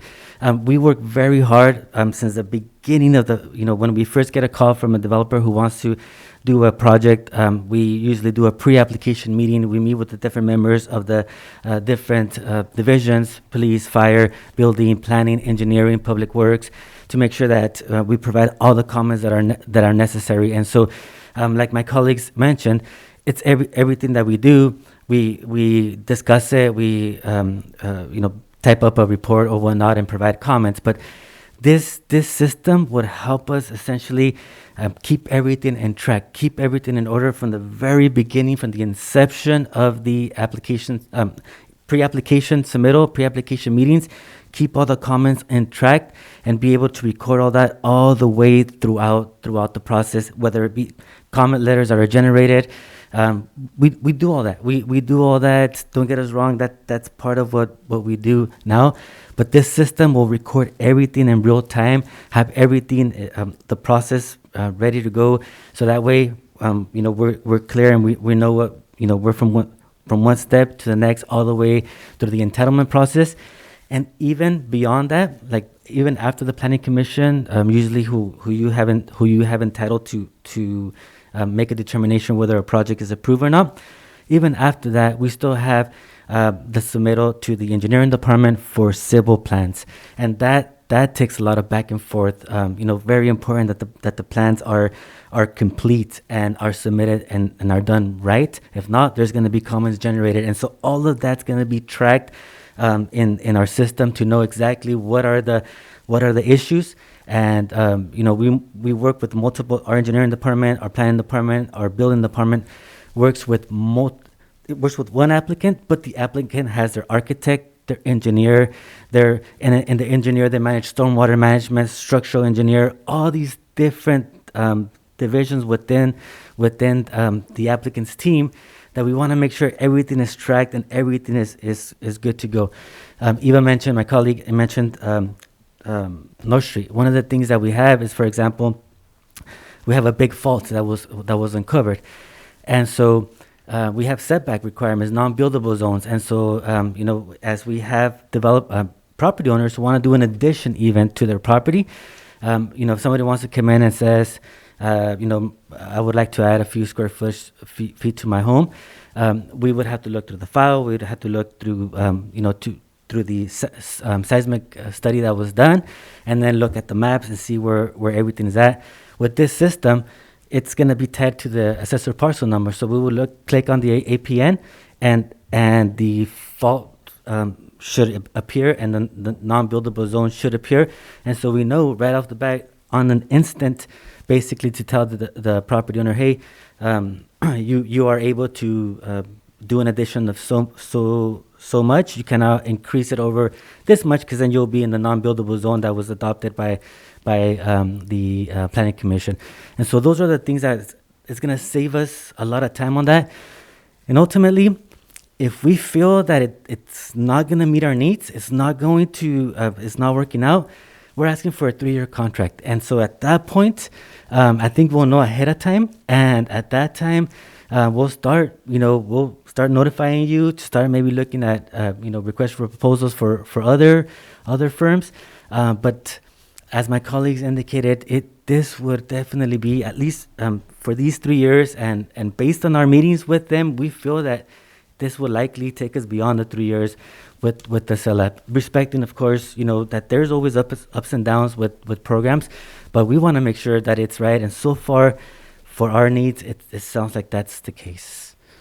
Thank you. You're welcome. Councilmember Resendez, and we'll come back to you, sir.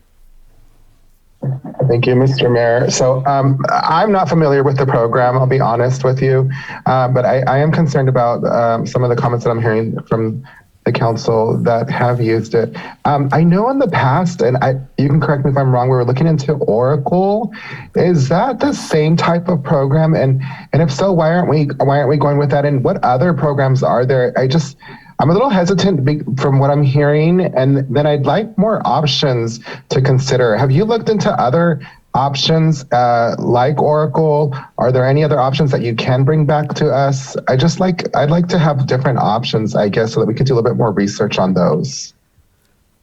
If I may I try to respond to that now? Go ahead, sir. Thank you. So appreciate it. Thank you, Councilmember Resendez. Yes, you're absolutely right. Staff has in the past worked with Oracle, as well as Strike It, Reddit, and this has been.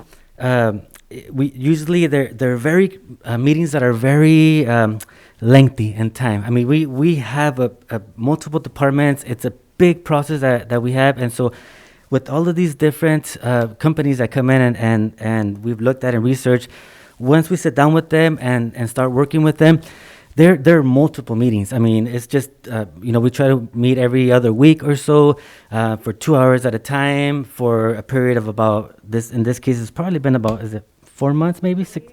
Yeah. So that's how it's been. Generally with all of these different companies that we've met so far over the years, and so we with all these other ones we haven't brought them forward because they have not. After we've discussed, with all due respect to all the other companies, they offer great items, but not necessarily what we feel in our department would connect after discussing with all the different departments.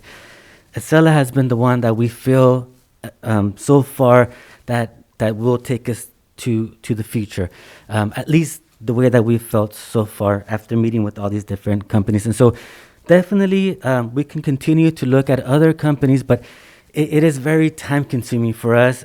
And of course, we would not bring this forward to say, that's it, let's just go with this one. We were bringing this forward because we really feel that it's going to help our department needs. Thank you. Councilman Burns? Mayor, thank you. Mr. Prado, thank you. I appreciate what you've said. You're welcome. Did you guys reach out to any neighboring jurisdictions and figure out what's Gilroy using, what's Morgan Hill using, what's Watsonville using, what's Salinas using? I can go on and on and on. Yeah. And did you actually go and see the program in action and talk to those people? Because you're going to either get one of two responses, and I can give you both. Sure. And so, and of your group, has anybody really truly worked in Acela for more than maybe a test period of time? From our group, and Eva has been the lead on this particular project, so I'll let her answer.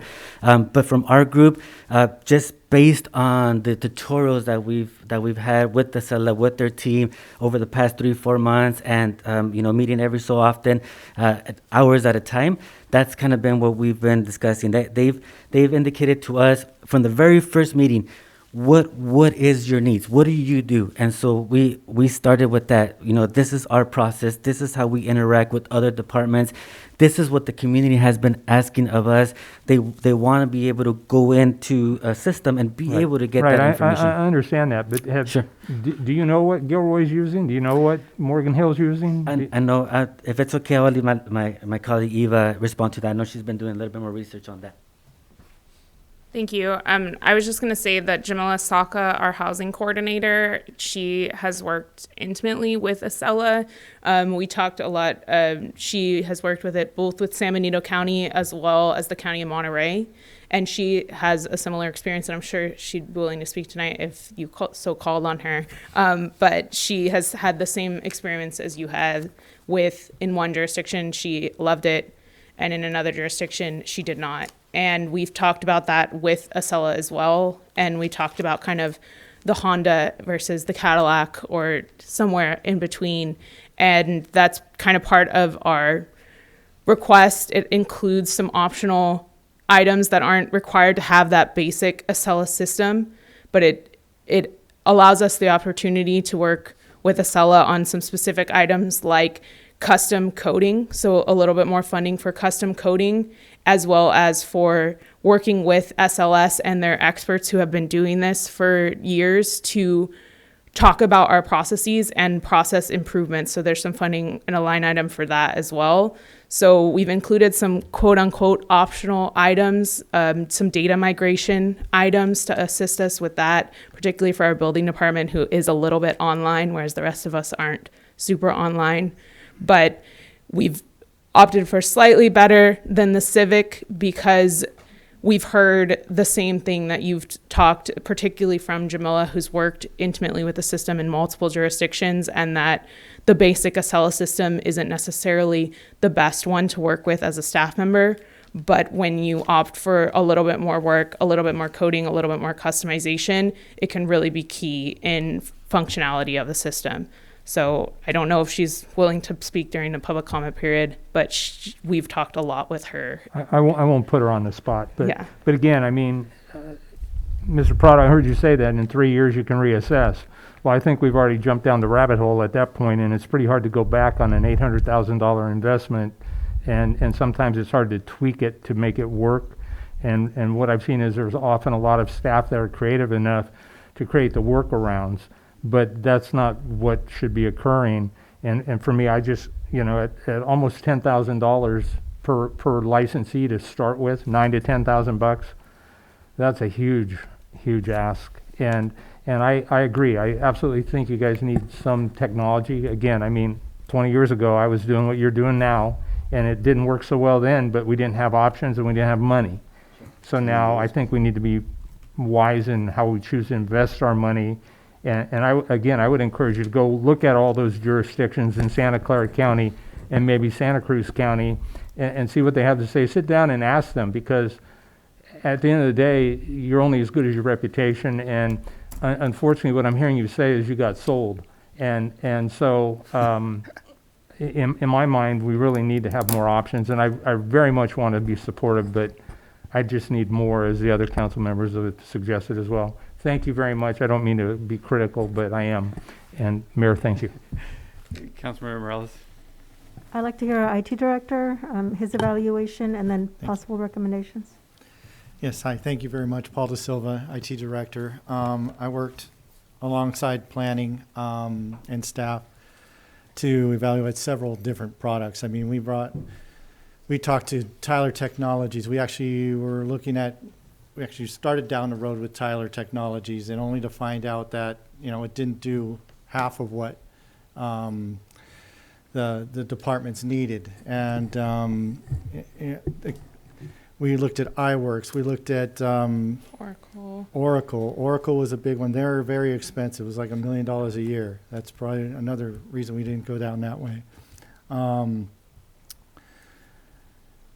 Civic Plus, I think, was another one we kind of looked at also. But as we started bringing all the departments in and seeing, these other companies would do their demos and ask questions and stuff like that. But when it came down to the details, it's like, well, we can do this much of code, but code needed something else, right? Planning needed the specific stuff. Fire department had inspections and permits, and then there's also the building piece with the inspectors going out in the field.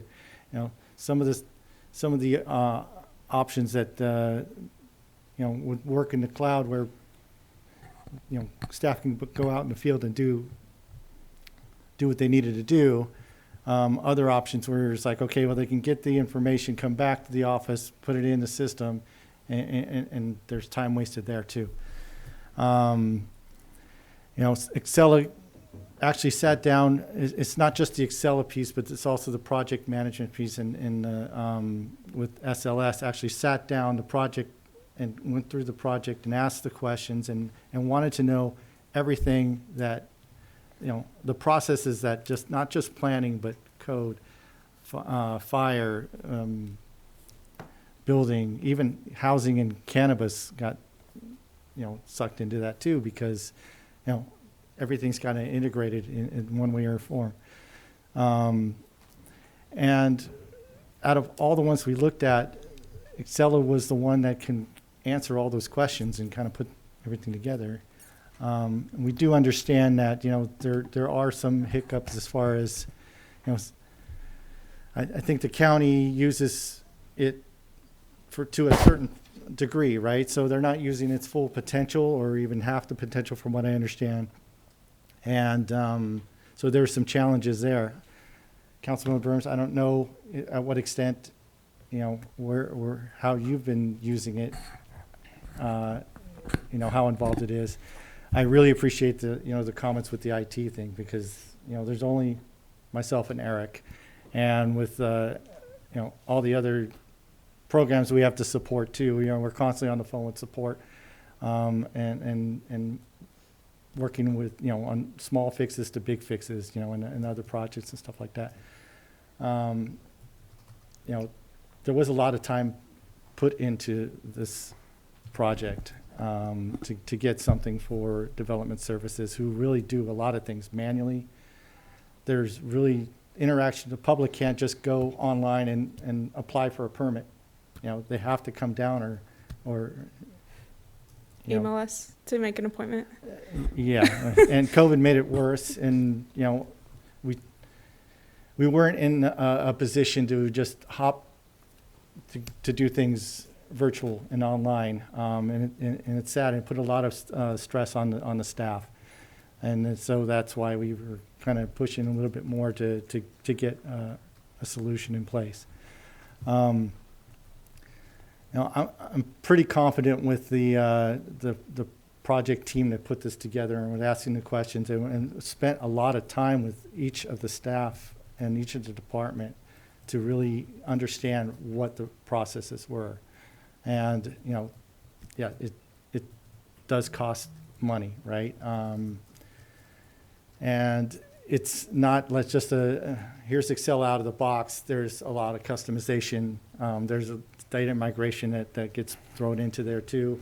The license fees,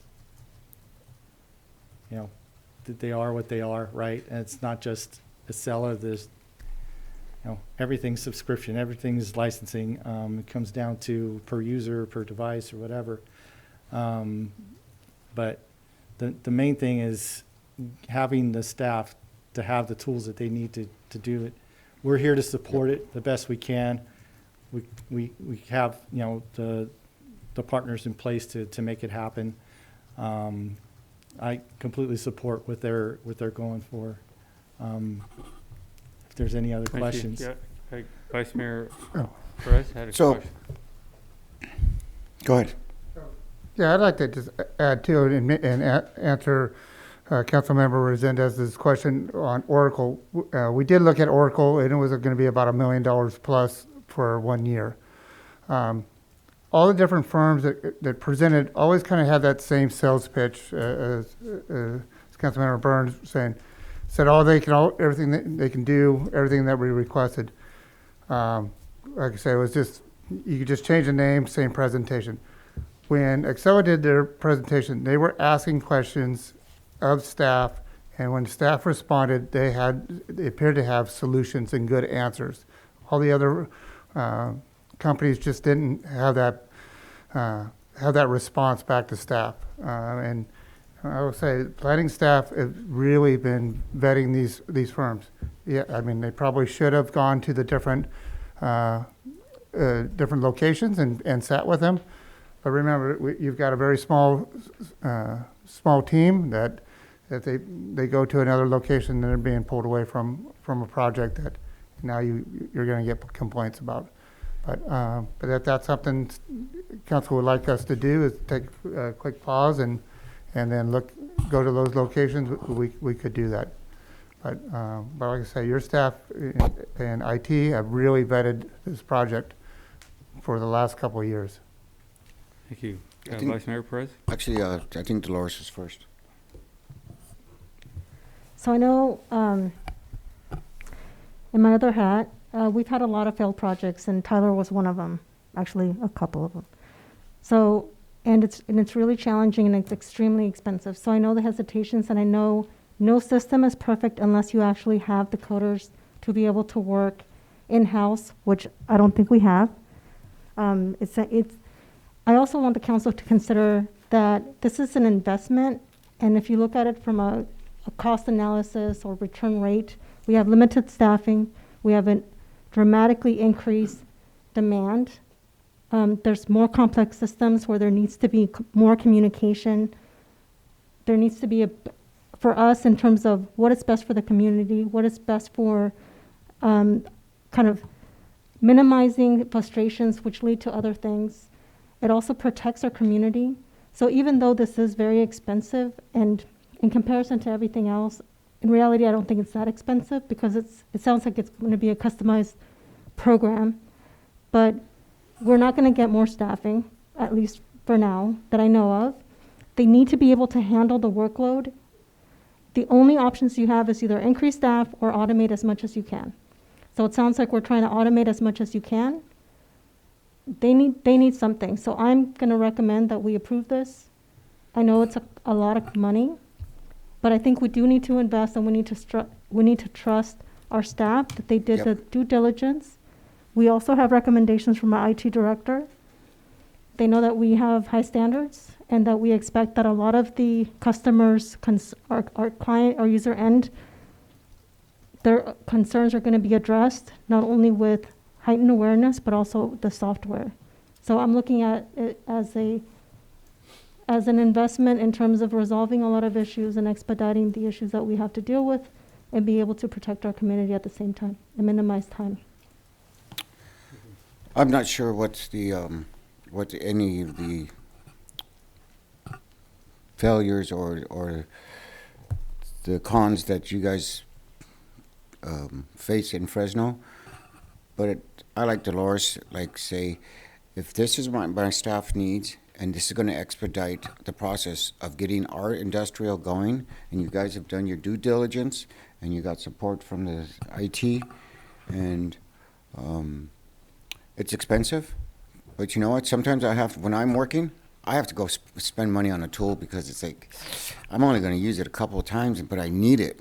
You know what? Without you guys having the proper tools, our city our industrial is not going to grow. If there's going to be challenges with this, you know what? Challenges are obstacles for overcoming. And if you guys are really doing your due diligence and you get the right, proper tools, I support you guys and I trust you guys. Don't make me look bad. Councilmember Resendez? Thank you, Mr. Mayor. I'm not entirely comfortable adopting this tonight. What I'd like for staff to do is come back with some different options. Maybe talk to Yusela, I think that's their name, I'm sorry, Acela. See if they can offer us a different terms as far as the contract goes, to where we're not just jumping into something and hoping for the best. I think that we owe it to our constituents, and I do appreciate all the hard work that you have done. It sounds like you're very much in favor of this, and I do trust you. I just think that I'd like to probably look at some more options, get some more information about those options, and if anything, if we are going to go with this company, see if they can offer us a different contract or different terms in that regards. Thank you. Thank you. Okay, I do have comments. I think what you heard here, everyone agrees a system is needed. No doubt about that. I'm always going to go for the Honda over the Cadillac, just because I need the reliability over long-term. Fanciness is just great until it's not anymore. Then it's just a bunch of gadgets that don't work. I can remember when I was doing my master's program, we actually studied software implementation, we took several days, and my classmates worked for companies like Cisco and so on. One of the things that was brought up was, if you plan on changing your system, understand you better have a good backup plan, because in all likelihood, it's going to create chaos within your organization, and you need to be ready for that chaos. And what I heard my classmates say at the time was, most of the time they felt they made a mistake even changing systems. And they found that a lot of the promises that were made really did not work as they expected it to work. I'm hearing, I don't know anything about this system. I know a lot about permitting from different agencies. I would strongly recommend making the phone calls to Los Baños, Gilroy, Morgan Hill, Redwood City, other jurisdictions around and of similar size, and really get a good understanding of what they're using and how they like this, because any good salesperson is going to get you hooked on their product. And what they're going to do is lead you to people that are exceptionally good at it. But what about that person that's not in that organization? And what I think is concerning me the most is hearing this conversation of 44 to 50 licenses. I can tell you that if it was your group only, I'd be pretty much a go with this. But when I'm hearing 44, 50 people have to learn how to use it, I can almost tell you it's going to be a disaster from what I've heard here. And that's a lot of training, and tech support is going to spend a lot of time trying to get everybody familiar with how to make these things work. So I don't know, again, if this is the product or not. But I would step back, have those conversations with the other communities, take a survey, and try to reach out to those that you weren't given the number to, but somebody else in that organization that will just give you the truth and say, you know, this just worked beyond my wildest dreams, or this is my absolute worst nightmare. Because again, I think you guys could probably do this, but I'm worried about how do you get 40 other people to learn this program. If it's complicated, if it's difficult, they're going to give up on it. So I would think about that before we go too far. And $800,000 is a lot of money. I know some people would say, well, it's not that big of money, we're just investing. It's a lot of money. And if in 3 years it doesn't work for you guys, that's $800,000 thrown away. So I would hedge my bets here, talk to some other people, balance it out, and really spend some time. And I know your time, you guys try to do everything as it is, but I'd find a way to get some time to spend with people, really working the systems, this system or anything else that's out there. And call around to some of the different agencies and ask them questions about how quickly can they get this information or that information, so on and so on. Because I'm pretty surprised at a lot of these different agencies where I do call, they have an answer for me in a few seconds. So, and they're not large cities either. So I would reach out first. So I personally would ask for you to do that before we go down this path. Mr. Mayor, if I can add, just in the number of users, just keep in mind that, you know, we currently have those using pretty much no system or a very minimal system. No, I get it. I totally get it. And the training, they're all going to be involved in setting this thing up to work with the way their departments and how they interact with each other. Right. So it's just not a bunch of new users going to learn it. They're going to be involved in setting this thing up. I just wanted to put that I want out to point out 40 to 50 people are going to be coming to you. No, I completely honor. I got hundreds of people coming to me every day. So I think no, I just want I wanted that out there because it's not just a number. It's actually people that are currently using whatever systems they are. They have to interact together. They're doing a lot of that manually. They're going to be working intimately with setting this thing up to work for them and also for the city as a whole to make it the best. Again, I get it. There's different levels in every organization. That's Right. what I'm saying. I can tell this group right here is not going to have the problem. but I can almost guarantee you 50, 60% are going to have a problem, If a I- big problem. And if- that's going to be you trying to help that get through. So I'm just saying, step back for a second, really go. So and basically get what some- I'm sorry, hang you on a done? second. Go back, survey 10 cities that we know. Again, Los Baños, Gilroy, Morgan Hill. It's You right here. mentioned Salinas and some of the other cities, and just see what's going on. How many of them have this program? How many of them don't have it but want it? And why do they want it? What have they heard? It's just go down the line. What's the cost differences? So when you do come back, we have a better decision being made. And when we go down this path, as I said, expect problems, but there has to be a commitment, because we can't just put 800,000 into something and just give up after 3 years if we don't like it. So if we're going to go down the path, we're going down the path. I, for one, trust you guys. And you know what? There's 10 cities right here. There's 2, 4, 6, 7 counties, 2, 4, 6 states. Internationally, there's 1, 2, 3, 4, 5, 6. You know what? I trust you guys, and I want to give you the tools that you are asking for. And the tools that we use here in Hollister not always are going to work in Monterey. And the Monterey tools are not going to always work in Fresno. I support you guys, and because I know I deal with the industrial people, the builders that are coming in, and they're getting pissed off. Excuse me, can I say pissed off? They're getting upset because our lack of system here. And you know what? We need to get our. It's like that other gentleman said earlier. You know, we need to start supporting our employees. We need to give them the tools they need. And you know what? We need to get some employees too. And we need to respect them and honor them and encourage them and train them. And this is what they're asking for, and we're not giving it to them?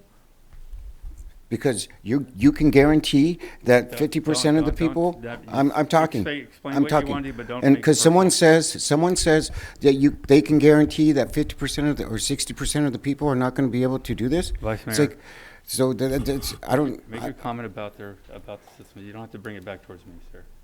I'm Thank you. talking. So I'm going to keep talking because you're not going to shut me up. Go ahead. Either. I'm not stopping you. Okay. Then who's talking? I'm saying do not make it about me. Point out your point, sir. Okay, I support my staff, and it's too bad that the rest of this council is not supporting the city employees. That's it. Thank you. All right, is there a motion on this item? Or Mr. Mayor, I have 2 more speakers still. We didn't, We finished speakers. we didn't. Didn't? No. I thought we did. Okay. Who is next? Obi Gutierrez?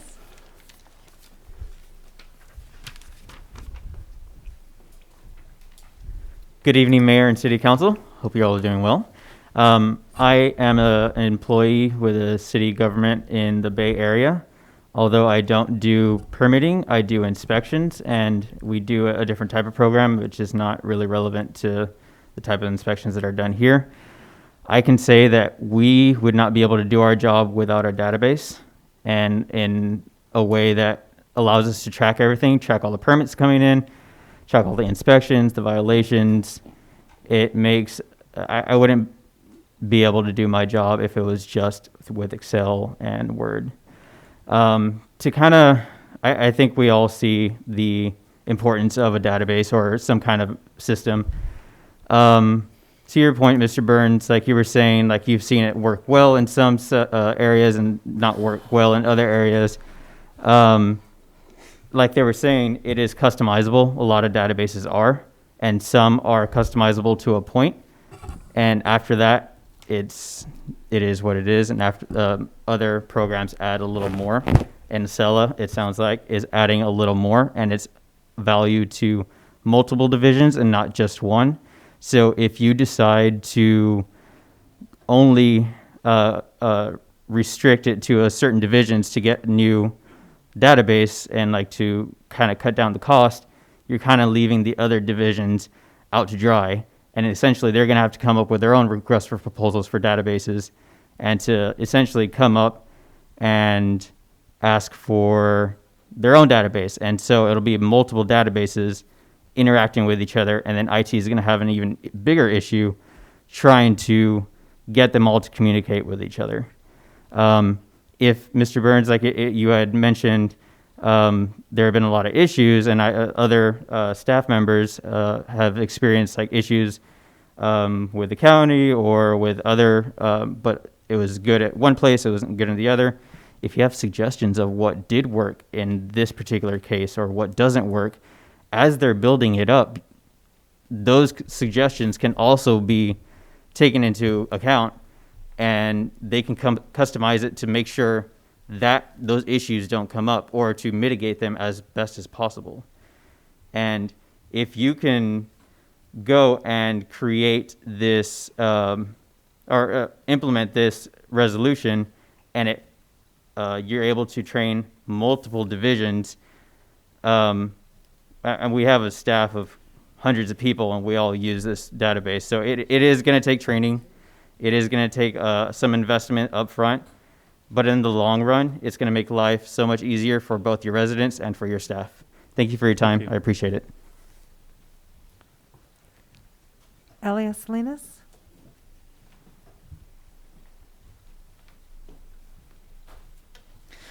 Thank you. I didn't realize, Mayor Velasquez, that you're psychic and you can foresee that this is going to be a disaster and that more than 60% of the people are not going to be able to be trainable.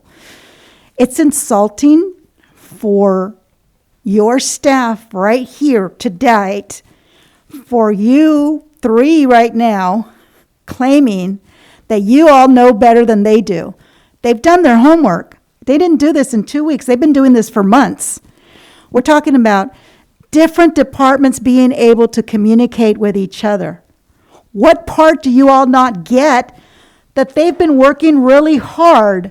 You have the city manager who's telling you what they've looked into. You've got the IT person telling you what they've looked into. You've got department heads telling you the time that they spent.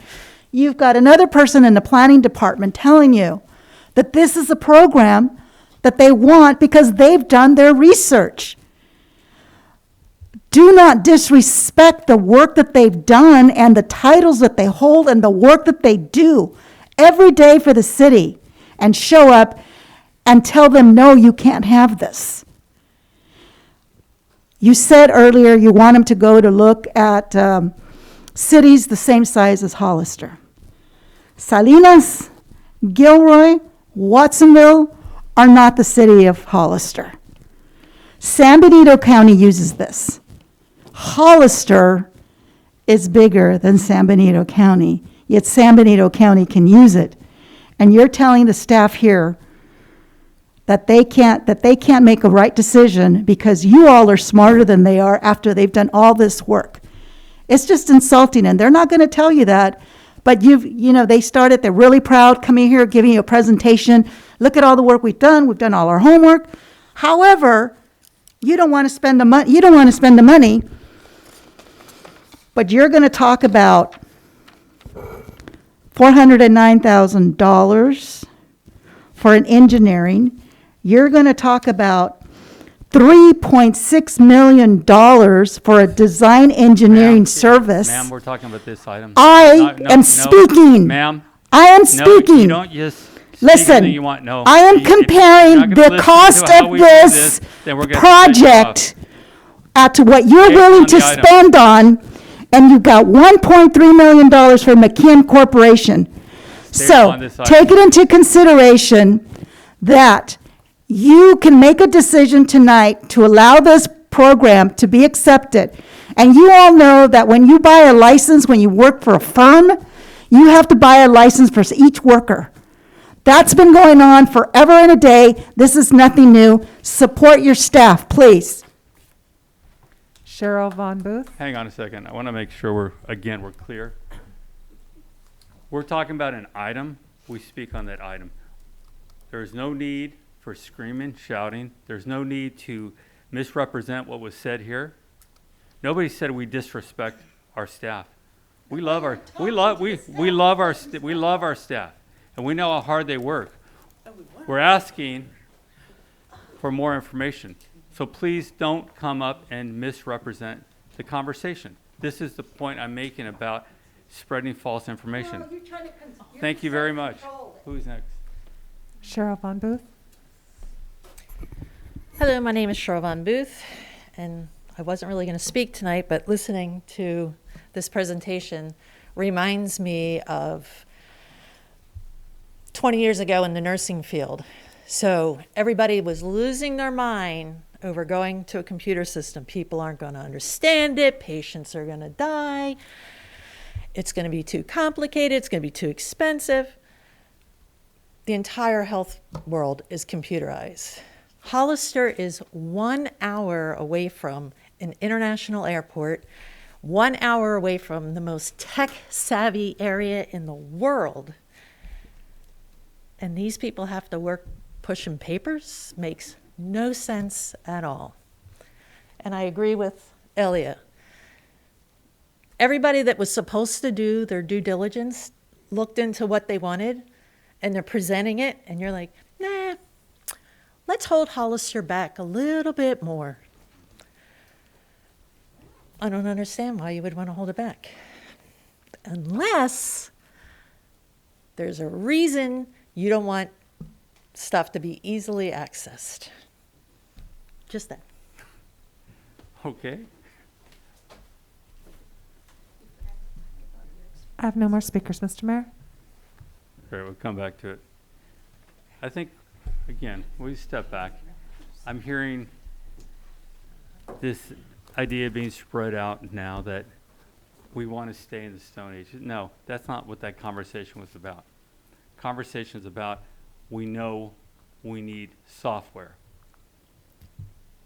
The question being asked is, have you spoken to those jurisdictions locally near us that are similar in size, not exact populations, and ask the questions and ask if they are using this program, how did it work for them? Do they have something they like better? We want to see that. I didn't see any of that information. If you had brought that before, I think we'd be having a different conversation. But that's what I've heard other council members asking for. That's what I've said myself. Okay. Nowhere did I say 50, 60% of our employees are ignorant and can't handle a computer. Never did I say that. Oh, well, you said in your own little words. Well, what I've said is that there's going to be problems in any situation like this. Let's minimize it. Let's make sure we're asking for a little more information. That's what it was. There's nothing more complicated than that. So I would personally ask to buy some more time or spend some more time to just do that survey. That's all I'm asking for. Mr. Mayor, if I can. I want to thank you for your presentation. I think it's great, and you have my total support in this. I would suggest that you could go back, make a couple phone calls, and come back and bring it again, and maybe you'll get the support that you guys deserve and that you need. Mr. Mayor. Did you say something? Oh, go ahead, sir. Thank you. Yeah, I'm concerned about the vote on this. I don't want to necessarily vote it down to where we can't reconsider it. So I guess we should ask the city attorney if the majority of the council would like, which I'm assuming that's what I've heard tonight, for this item to come back with all the considerations that we were given, what action would you suggest? Do we withdraw, do we table, or do we just take a vote on it?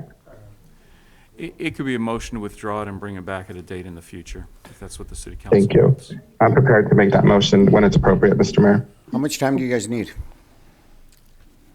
I don't like kicking cans way down the road because this city seems to be doing that, and it's like. If I can interject real quick, are we talking about going back?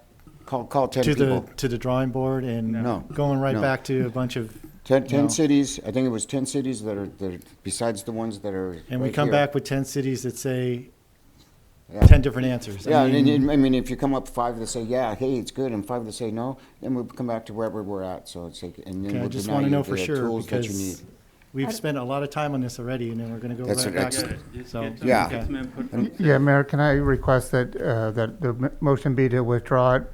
Like I said, to do 10 cities. I know staff wants to move forward with something. They can probably get that done early this week. And hopefully we can get this back onto the next agenda because they do desperately need That sounds something. good. That sounds good. Ms. Resendez, you were making a motion, Councilmember Morales? So I think to our IT Director, Paul, what information do we want back? Because they can call and say, and ask what? What systems are they So- using? Are they happy with their systems they're using? Have they ever tried this other system? If they had, or if they could, would they use this system?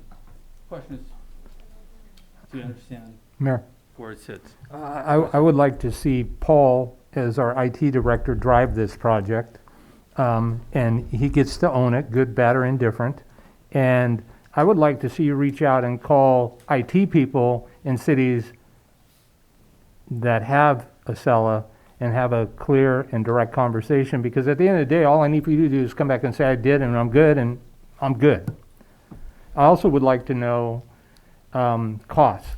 And maybe I am going to have to buy into this at a $800,000 startup and hope that it works. I'm sorry, Mr. Perez, were you saying something? I said that's a lot of money. Thank you. I couldn't hear because I was talking. Oh, So- okay. I wasn't talking. I was just thinking out loud. I wasn't Okay. talking. All right, thank you. Thank you. So, but I would like to hear your thoughts more on a broader scale, because again, we can buy it, but if we don't have mechanics to service it, I think that's a real concern for me. And other places where I've worked, they have a staff of several people. And by several, I'm guessing probably 10 or 15. And they do other IT things as you do too. But the reality is, if we can't maintenance it without spending a lot more money, then that's a real concern for me. And again, I don't talk IT. That's your specialty. And I'm going to trust in your judgment, and I will support the staff, but I just need to be clear that this, I don't see this, Mr. Prado, as a 3-year investment, and we made a choice, it wasn't a good one. And when you talk only to people that are selling you things, that's what you're going to hear. Oh, it's great, it's just perfect, and I can tell you it's anything but perfect from personal experience on a daily basis. And I can put you in contact with planners, with code people, with fire people that are going to tell you things that you might not necessarily want to hear, but they'll be honest with you. And so it isn't all it's built up to be. But I agree. I'm amazed that 20 years after I worked for the city that we're having a conversation like this. Shame on the city for not finding a way to move forward. And so we will move forward, but I just need that kind of clarity, because I can't fix it when it's broke. I mean, that's up to you, Paul. I hear you, and I will take that on. Thank you, sir. All right, any other questions, comments? Is there a motion, Mr. I'll Resendez? move that we withdraw. I'm sorry. I'll move that we withdraw resolution number 2022-30. Thank you. Thank you. There's a motion. Is there a second? We're bringing this back in 2 weeks, correct? No, not yet. They're going to, once they're ready. We're not giving a timeline. They're withdrawing, then whenever they're ready, they can bring it back. But that would be the intent of the staff. You can get back in As 2 soon weeks. as they can, if Yeah. they had done But we it- don't want to be date I second certain. that. Let's make it short. There's time's going by. All right, there's a motion and a second. Roll call vote, please. Who seconded? Thank you. Councilmember Resendez? Yes. Councilmember Morales? Yes. Councilmember Burns? Yes. Vice Mayor Perez? Yes. Mayor Velazquez? Yes. Motion carries 5-0. Thank you. Okay, it's 9. Let's take a 10-minute break.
Because we used it for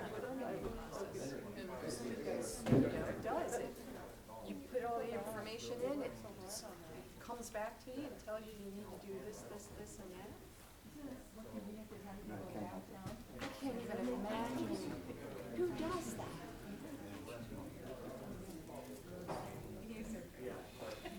Just saying.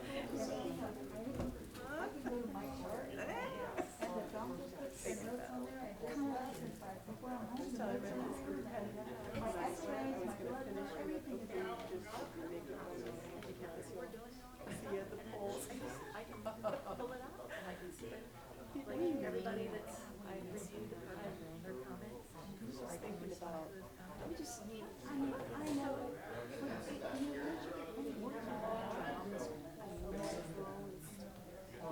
Oh, I was yelling. This is, no yelling. Against him? So I had to look, I think it was.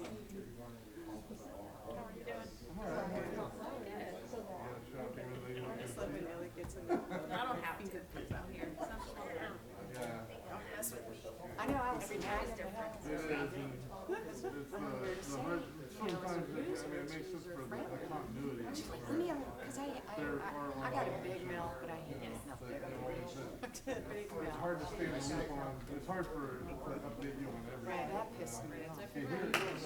Yes, you definitely.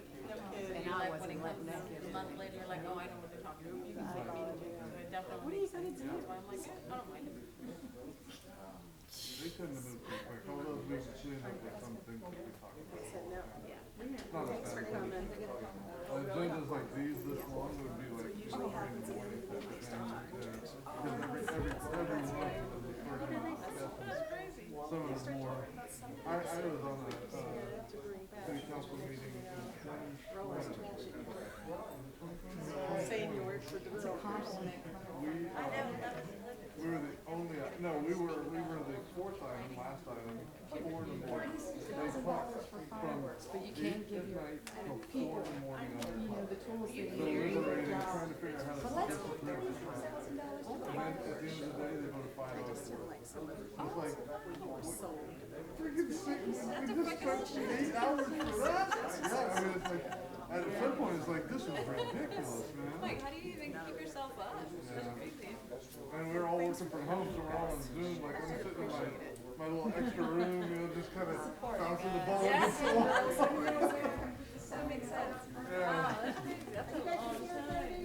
I was one time I was just we were on the agenda, and the Zinc and landfill was item on the agenda this month, and they went until 1:30 in the morning. And they continued everybody else. And the roast is pretty good. Like, you guys gotta come back. It's just Some do, but they'll do is they'll just say, you know, if the council is okay with it, we'll keep going. You know, otherwise, if they're not ready to make a decision, then they'll continue it too. And so the developer would rather just get it done now. Yeah, it's like, okay, we gotta be here till 2, we'll be here till 2. Right. Because that's all of their uncertainty lies in that approval. Right, and then it just takes that much longer to get it back on the agenda. Yeah, it's at least 2 weeks, and you know, and who knows if something else will come up. You know? That's true. It's nice to meet you in person. Learning a lot, that's for sure. Quite a process. But you know what? I mean, it's the public process. So we all have a say in our city. It's a pain in the ass, but it's also fair. Yes, I agree.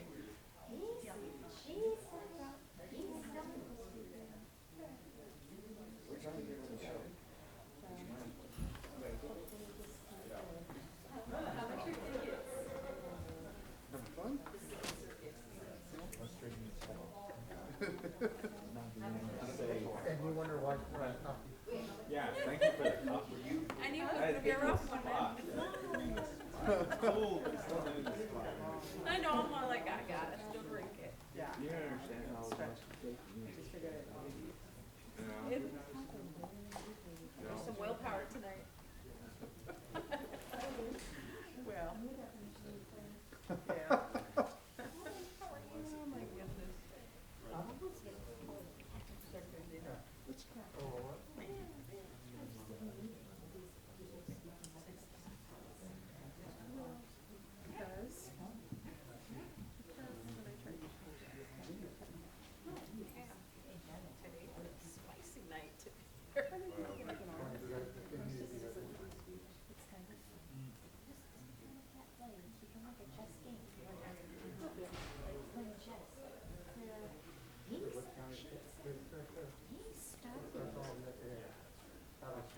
money you don't get nothing out of.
Yeah, I don't go through them that fast.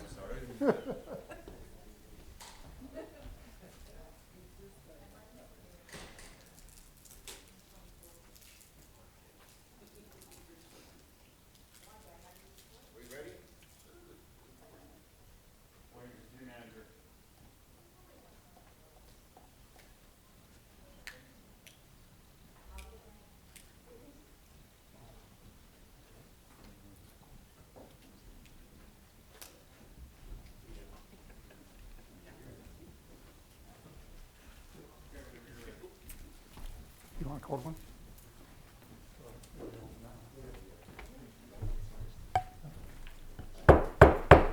This time we are going to resume the meeting. We're going to move to item F5.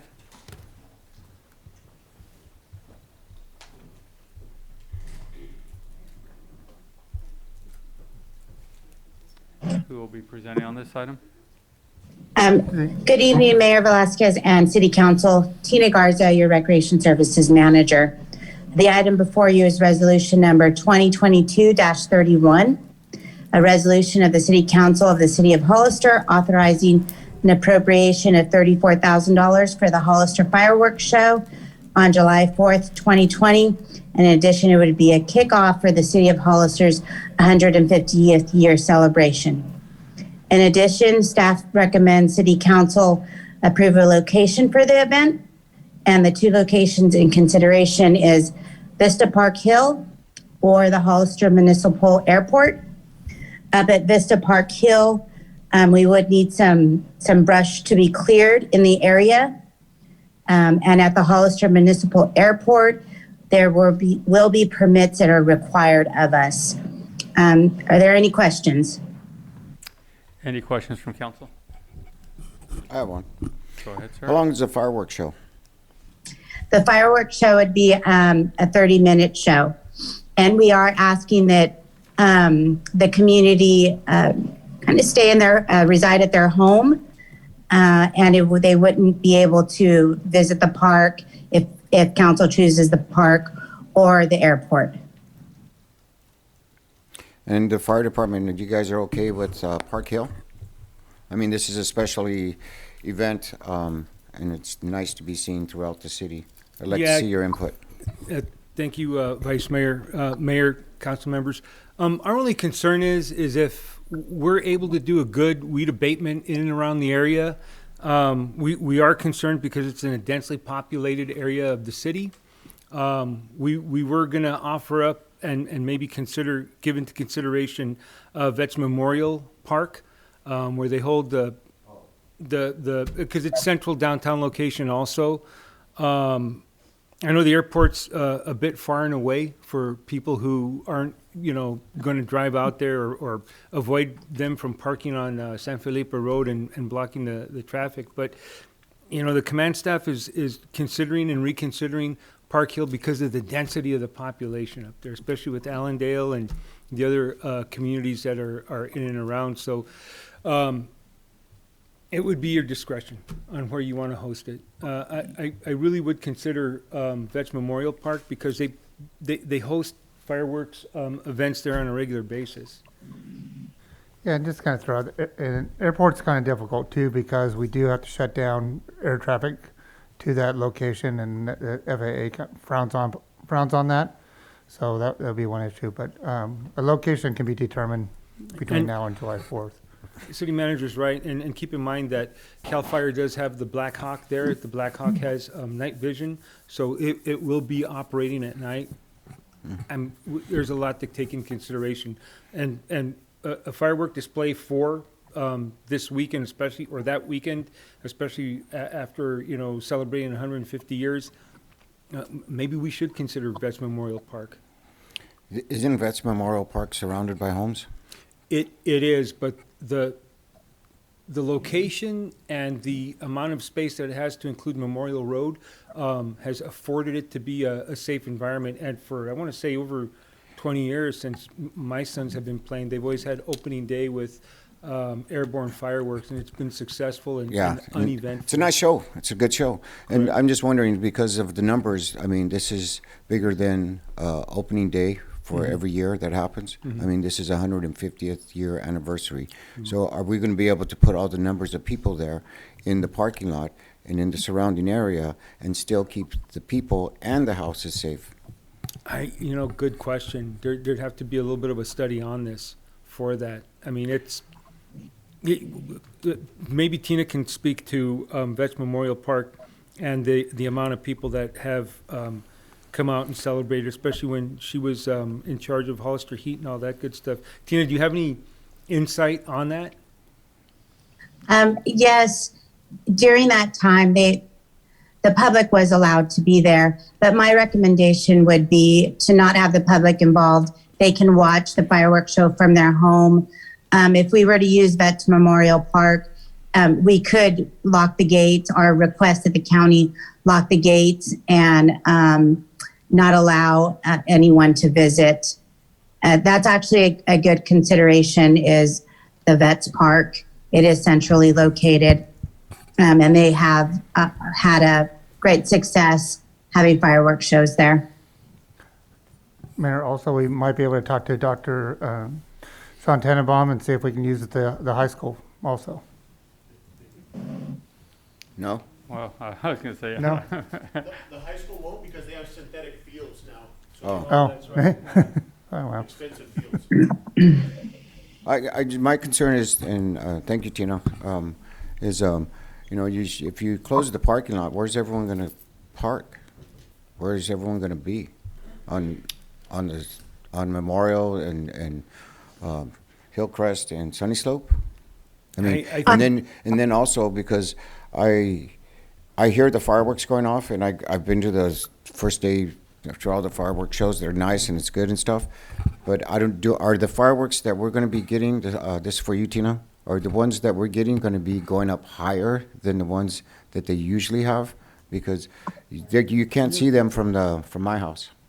I mean. Yes, that, Councilman, or Vice Mayor Perez, that is a recommendation that we have them high enough in there where the community can see the show from their residence. Okay.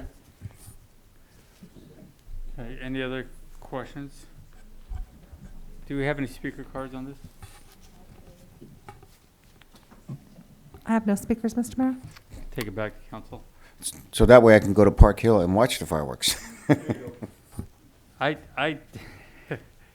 remember when it was from off of Santa Ana, and so much of the community would come out and park out there. You know, the community wants to be near it, so I think restricting the parking would not be the answer. I do like the idea of Vets Park, but I want to make sure we do have a good plan in place. Obviously, they have done it before, but I don't know, have they really done it to this extreme? No, I can honestly say that they haven't. And this would be new for all of us. Right, and what do we have, a fire truck behind it, right there on Memorial? What would your plan be? Because obviously there's a lot of wood shake roofs in that area. That's my other concern. Yeah. So I'd like to hear something solid that you're confident that it would work from there without burning down a property. Yeah. Park Hill, that's just too much brush for me. It'd be Absolutely. great place, a height, but the brush issue is a problem. Well, that's my concern too. And we would use our brush rigs out there because they're quick attack. And I think we'd probably stage one at the park itself, and just so we can have access in and out. Okay. But I mean, that's all subjective to the amount of people we have. Councilman Burns? Thank you, Mayor. I'm curious, how has it worked in the past at the airport? Because that seems to have been fairly seamless and problem-free. I've heard we'd have to close the airport for a period of time, but it just seems probably the safest venue we have. And how is this going to coincide with the motorcycle rally if we in fact approve the rally moving forward and the 150-year anniversary? It seems like there's a lot of opportunity to work with those two groups to really make this something very, very special. And so I'm going to support it, and I'm going to trust in the fire chief and the chief of police for public safety, because that's the other issue. If we are having a rally, then we're going to have limited law enforcement resources, and we're going to have limited fire resources as well. And I think all those things need to be factored into a smart choice and decision here. Thank you, Mayor. Yeah, Mayor, do you mind if I answer Go ahead, that? sir. So the rally's going to be July 1st, 2nd, and 3rd. So then the fireworks will be on the 4th of July. The problem with the airport in that kind of the past is that we had people parking up and down San Felipe Road that made San Felipe Road fairly dangerous. And because we did not have the adequate parking inside the airport area. The other issue that can be is if there is a fire going on, and CAL FIRE kind of has jurisdiction over the airfield when they are doing their attacks. And I know this is in the evening, but they've got to set up during the day, and then that we could be canceling a fireworks show because CAL FIRE is running their attacks. So that's always, those are issues that we've got to worry about. And from airport staff, my understanding is that the FAA really frowns on it because they give us funding to run it as an airport, not a fireworks display. Councilor or Vice Mayor Perez. I totally want to go with what the fire department says. I'd like for you guys to think about it a little bit more, come up with a good decision. I'd like to keep in mind also, Tina did say that the fireworks will be going up higher. And so if it even, I mean, accidents happen, I get it. Fire happens, and it's, and we have the best fire department in Hollister. With that, you know, the FAA, I was going to bring that point up too. And if there is a fire, then our attack team, which is 1 in 4 or 5 in the state, The air attack? Air attack. Is it 8? Was it 8? How many, Joey? How? 9 bases. 9 bases. Well, you know what, so, I mean, there's a chance we could get called out, but install the show. But I wouldn't like to, if you guys don't think Park Hill is safe, you know what, then I trust you guys. I trust my staff. Thank you. Councilmember Sendes? Thank you. Tina, I'm just wondering, what's the rationale behind discouraging public participation or public coming down to watch the show in person? The rationale behind that is, at this point, right now we're short-staffed, and to bring staff out there and try to regulate parking, it's a lot for us at this point. In the morning time, we will have our kiddie parade, or we would like to do our kiddie parade, and then the evening time would be the fireworks show.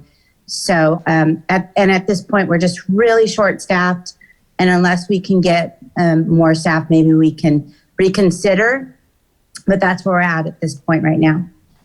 Okay, thank you. I appreciate that. I was just wondering what was the reason behind that. And I think ideally, for me, just looking at it, the best place would be the airport. And I would absolutely love to see public participating. So maybe we can reach out to some of our partners or HGA, the chamber, and see if we can get some volunteers. I'll even go down and volunteer if that's a problem. And I know it puts more work on you, so I'm not making that decision for you. I'm just saying that's what I would like to see is the public involved out there at the airport is what probably would be best, in my opinion. Thank you. Thank you. Did we ever call for public comment? No. Go ahead and call for public. Did we? Not for this There one. was nobody, right? I have no speakers. Tina, going back, personally,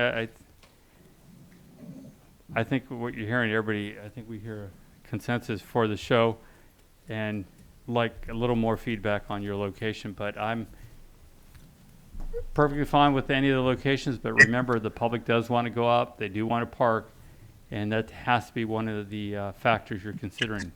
They love being near this show, and the airport has worked out very well in the past, and it's like the other locations. They're not ideal, but it does allow more people to come out. I think in the neighborhood might be a little tough to see it, even though they're going higher. You're going to have a large portion of the population that just can't get there because of the traffic issues.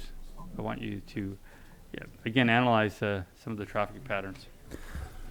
Mayor, can I recommend if somebody's going to make a motion that we approve the appropriation so that we can get on the schedule, and that the other half will have recreation and the chiefs work together to find a suitable spot that they feel safe with, and just have a better vetting of the locations. I agree. Thank you. Is there a motion? I'll make a motion to approve the staff recommendation for $34,000. What's Is your microphone on? I'll make a motion to approve. Okay. Appropriate. with the adjustment of location? Allowing. I would make the motion to approve the appropriation part, and that staff to bring back a future location.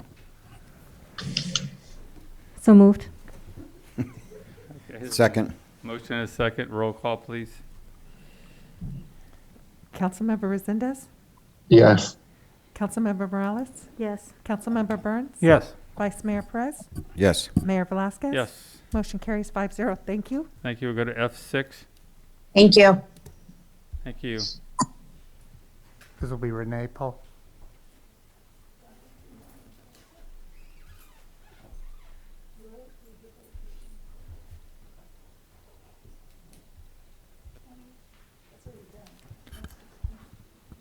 Renee, you're unmuted, but we can't hear you.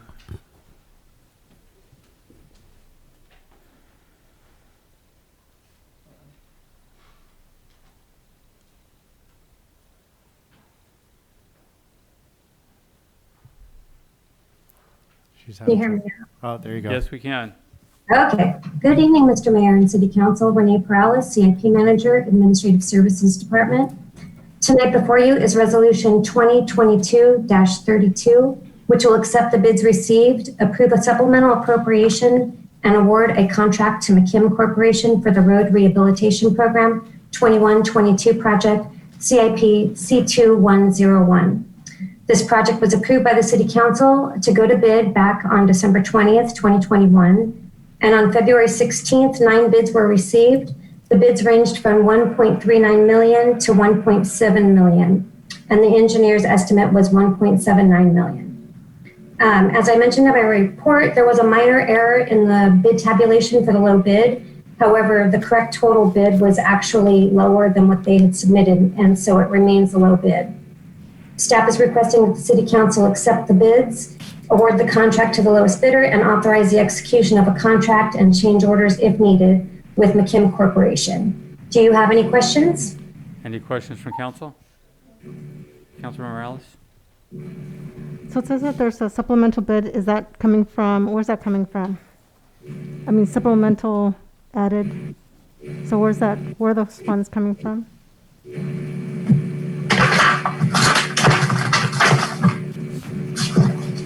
The funds are, hold on 1 second. It should be on the appropriation, which I don't have in front of me at the moment. Yeah, Fund 200. There we go. Yeah, Fund 200. Yeah, that's the state, the new. The SB1 funds. Correct. Thank you. Thank you. Any other questions? Do we have any speaker cards? Yes. Thank you for the. We have no speakers, Mr. Mayor. Thank you for the, you want to go public first? Am I out? Talia Salinas?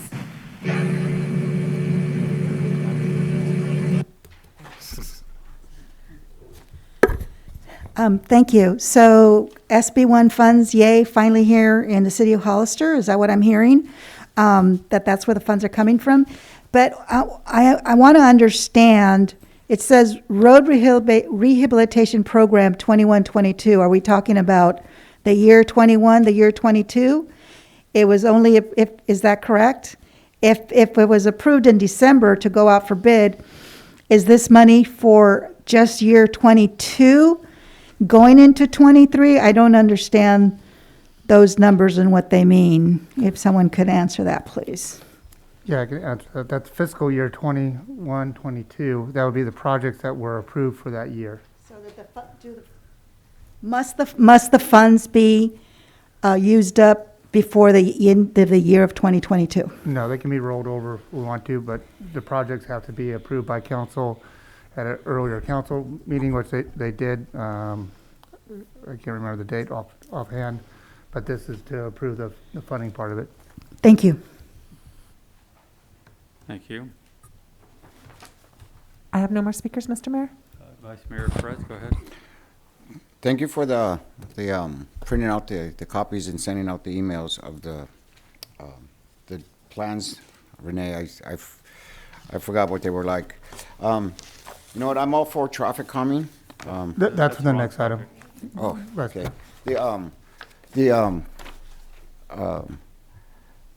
My question is, are we going to be using those white, I think the name, I was looking for the name, those white strips, or maybe Henry, you can help me out, those thin white strips, the white reflectors, are we going to be using those again? This project? Yes. For this project, this is the rehab of the road. I'm sorry. I'm way ahead. Let me go back. I was Sorry. going to say, are you talking about the Lad Lane project? Yeah, it's okay. Yeah. I'm sorry, I'm ahead. Go ahead. I'll get back. No. Just for the public's information, this project is for Galvin Drive, east of Clairview Drive to west of Highland Drive, Diablo Drive, east of Clairview Drive to west of Highland Drive, Cumberland Drive, east of Clearview Drive to west of Highland Drive, Albright Drive, east of Clearview Drive to west of Highland Drive, Monticello, end of north of Terrace Drive, east of Bella Vista Drive to west of Monticello Drive, Bella Vista Drive south of Sunny Slope to north of Terrace Drive, Bella Vista Court east of Bella Vista Drive to the end. That's this project. More are on the way. It's just one of those we got out already, and many more are being worked on as we speak. So exciting. I want to thank the engineering staff for pulling these together and all the hard work they're doing right now to improve many of our streets. I want to remind the public, here in the city of Hollister, our road index is 74, which is quite high. We're not the county. People like to confuse the city of Hollister and the county. The county road index is in the low 30s, but they're working hard. The city of Hollister's goal is to get up into the 80s, which is unheard of in most communities. So we're making a lot of progress real fast, and again, I want to thank everybody involved in making this happen. All right, any other comments or questions? Is there a motion? So moved. There's a motion, is there a second? Second. Motion and second, roll call, please. Councilmember Resendez? Yes. Councilmember Morales? Yes. Councilmember Burns? Yes. Vice Mayor Perez? Yes. Mayor Velazquez? Yes. Motion carries unanimously. Thank you. We're going to move now to item F7. Those are the plans. Good evening again, Mr. Mayor and City Council. Renee Corrales again. Now before you is item Resolution 2022-33 to approve a supplemental appropriation and award a contract in the amount of $596,336.50 to Precision Grade and authorize the execution of a contract and change orders for the rebid of Lad Lane and Southside Road Traffic Calming Project, CIP C2006. This project was also approved by the City Council in December 2021, and on February 17th, 3 bids were received. The lowest bid was received from VSS International Incorporated in the amount of $575,120. However, their bid reflected that over 65% of the work would be completed by subcontractors. And this is a violation of Section 8 of the General Conditions, which states that the contractor shall perform with its own organization contract work not less than 50% of the original total contract price. So staff is requesting that the City Council reject the low bid, award the contract to the next lowest bidder, Precision Grade, and authorize the execution of a contract and change orders if needed with Precision Grade. Do you have any questions? Thank you. Any questions? Councilmember Morales? So these are, I think, the same questions that I asked a while ago when I first came, probably in December. So the material that is used, I'm going to sound like Mr. Burns, Councilmember Burns. I walked around my neighborhood, saw the traffic calming, the bumper, and I apologize, I'm not using any of the correct terminology. Bumper curbs. Bumper curbs were misaligned, so I just took pictures of them. And it goes back to the same issue, is if we are spending a considerable amount of money in the design, it goes back to, is it going to be lasting? Is it going to be effective? Is it going to, because right now it's just, it almost looks like garbage. And I don't mean like garbage and it looks like bad, it just means like there's those bumpers all throughout the road just dislocated. So it goes back to my original issues, is if we're spending a lot of money, is it doing what it needs to be done? And when the items are not properly aligned, if we do not have, if Public Works is responsible for the maintenance and we don't have adequate staffing in order to address that, then why are we spending a considerable amount of money in these measures if they're not effective?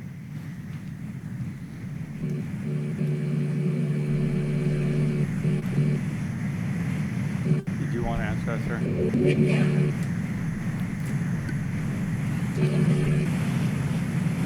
Hi, my name is Mark Felgo. I'm the acting city engineer. If you can let me know where those are at, we can go out there and take a look at them too. The one Cienega. All Okay. of Cienega. Yeah. Okay. Well, I know you weren't on the council at the time, but we brought this originally with a little bit more enhanced stuff that's going on. Not full on formed curb and gutter that I think is what you may be talking about, that permanent solution. And even with that step down from that, the price was nearly $1 million when we bid it out, and it was rejected by council for costs. So we were asked to go back and take another look, and we actually reduced a little bit, did a little bit more with just striping alone and some of the rubber curbs and the delineators that you were asking about in the last project. And the reason for those is we want to have a barrier, a physical barrier between cars and bikes so that the bikes can feel safe. And the delineators are all about visibility. It's all about, making sure people see what's going on. And if we don't put something physical in the way, the cars will just blow through the striping and it won't have any calming effect. So the rubberized curbs and the delineator are really there to be some sort of a physical barrier that it's not going to stop a car, but it moves them horizontally. So that they need to slow down in order to negotiate the turn.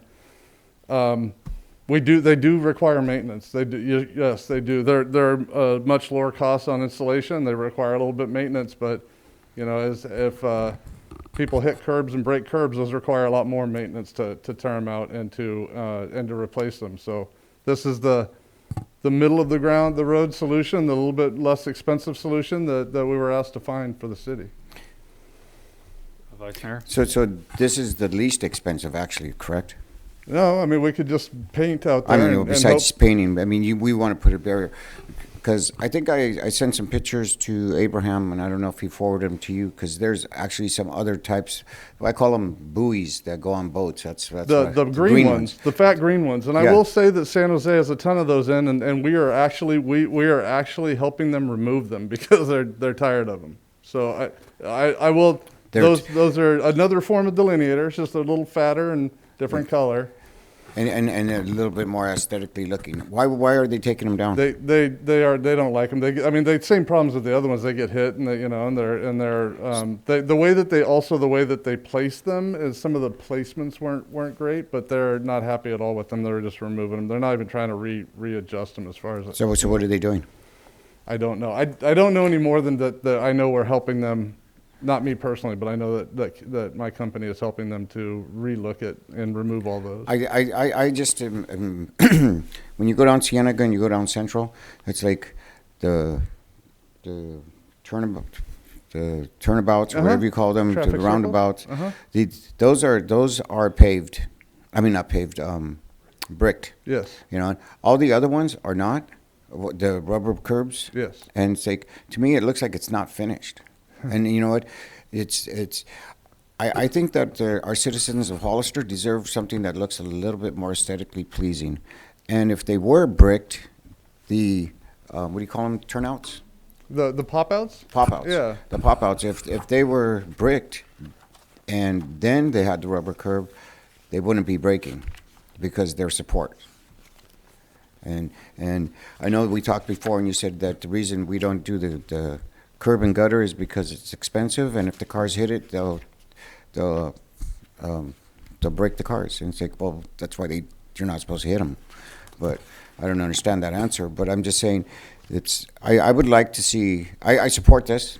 All the traffic calming. I would like to see that you guys come up with some other type of designs and show us some options of what we can do besides. Maybe just even put a picture of each different delineator. Yeah, something like that to give us because you know what? Because San Jose don't like them. You know what? We're better than San Jose. This is Hollister. People from over there move over here. So it's like, you know what? Let's do what Hollister wants, not what San Jose wants. Thank you. Yes, sir. One item I will say about the bricks and the pop-outs is that we don't want to impede the flow of runoff in the gutter. And so the rubberized curb by itself doesn't stop the flow. Like water can still run from the street to the gutter. It also doesn't stop the flow in the gutter. So that's one of the reasons that we're not filling that area. I trust you, and you know what? I'm sure that if you guys put your computers to work, I mean, not that you don't. I'm sure that if you guys wanted to find a way to get the water to run through a gutter, through a pipe, through all those things, you guys could. Yeah. But whether it's cost efficient is the it's main cost thing. More. Yeah, and I get it. Mm-hmm. I know that you're going to come up with a great answer, a good solution, and you're going to say, now you can shut Rick up. Trying to work with you. Yeah. Trying to work with you. I get you. Thanks, Mark. Mm-hmm. Thank you. Councilmember Burns? Thank you. Before we put these traffic calming measures in, we do a study, correct? Right. And so once the study is done and the measures are installed, do we go back to check to make sure that they're actually working? Do we do any kind of follow-up, or do we just make an assumption that they are going to work? Well, actually, a lot of the follow-up is done by the community for us. They will call in, and I mean, certainly on Central Avenue, we got phone calls, and some I would say that of the phone calls we get, 95% of them are, hey, thank you, and 5%, people have complaints, and we try and address those complaints as well. So. And I appreciate that. I just think it'd be helpful to have the data to show that the measures support the action. And if you can get a 95% approval rate, you're a winner in my book. And I do appreciate the fact that it looks like we've reduced the cost of this by about $400,000, and I think that money can be well spent in other areas if this solution works, and it sounds like it has. And we could, if we wanted to, go out and lay collect more data after it's been installed and see what the difference is. Those tubes are in high demand right now, though, so we're using them all over the city for other studies. So maybe we could spend some of the $400,000 savings to buy more tubes. Potentially. Thank you, Mayor. Good point. I want to say thank you again. These traffic calming projects have been very successful. This one, as Councilman Burns pointed out, is actually saving us close to $400,000, and we're getting a better project out of it because we have more protected bike lanes. So they've been great. The bricks are going into this, and I can tell you the calls on Central went from slow people down, this is crazy, my kid's going to get killed, to a few people calling saying, hey, take those out, it's making me go too slow. So I'm perfectly happy with that, and it's proven itself. Cienega, to go back on that, was an early concept that your company brought out, and we learned from that, and we keep adjusting to it. We did not have speed cushions at the time. That probably would have been the choice for such a narrow street. But it did slow people down. Not to the numbers we want, but it definitely made a difference. But all the other projects have done well, and this one I'm excited about. This was a drag strip. It has been for quite a while, and people are frustrated out there, and they should be. We need to look at the roads. We just had a new one open with 4 lanes that never should have been 4 lanes either, and we need to look at that and make sure we're addressing all these speedways throughout the city. So thank you for your work on this. Do we have any speaker cards? Mr. Mayor? Is there a motion? So moved. There's a motion. Is there a second? I'll second. Motion second. Roll call, please. Councilmember Resendez? Yes. Councilmember Morales? Yes. Councilmember Burns? Yes. Vice Mayor Perez? Yes. Mayor Velazquez? Yes. Motion carries unanimously. Thank you. Thank you. We can go now to F8.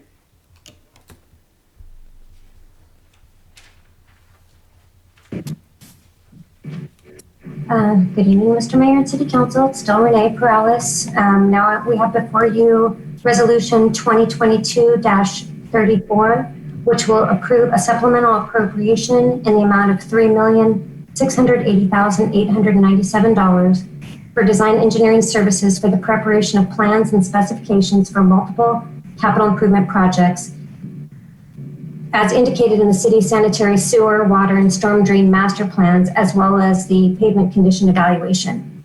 Kimley Horn has been working for over a year to identify projects from the master plans that were near-term projects that could be coordinated with other utility and/or road projects. By approving the supplemental appropriation, it will allow staff to issue task orders for the preparation of the plans and specifications for these projects. This will also be beneficial for grant funding, as grant funding is more readily available when you have shovel-ready projects. This appropriation is for design engineering only, and once the plans and specs are completed, the bid documents will be brought back to council to request approval to release for bid. And then once bids are received, staff will come back before council once again to award a contract. Staff recommends that the City Council adopt this resolution approving the supplemental appropriation in the amount of $3,680,897. Do you have any questions? Thank you. Any questions from council? Councilor Morales? So I'd like to see moving forward, normally in like staff reports, there's linkages to other reports that talk about when the original projects or reference either source documents that, and also on the funding to, as you did here, like with Measure G, to in parentheses or however you want it, to identify the actual name of what that fund is. It is too high level, and it doesn't provide sufficient details to say, as you talk about supplemental, like it would be great to know what was the original amount. You talked a little bit about the various projects and the benefits, which is great, but I'd like to see that written into the report as well. It needs to go a little bit more in depth, especially when we're talking about the amount. And as this is supplemental, it would be great to know what the total cost is. And there's a lot of supplementals that come back to council, so it would be great to see like the entire picture and just, instead of just having it piecemeal. Is that it? Any other questions, comments? I got one question. Actually, on 7th Street, it says approximately 1,500 linear feet from Line Street to Powell. Is this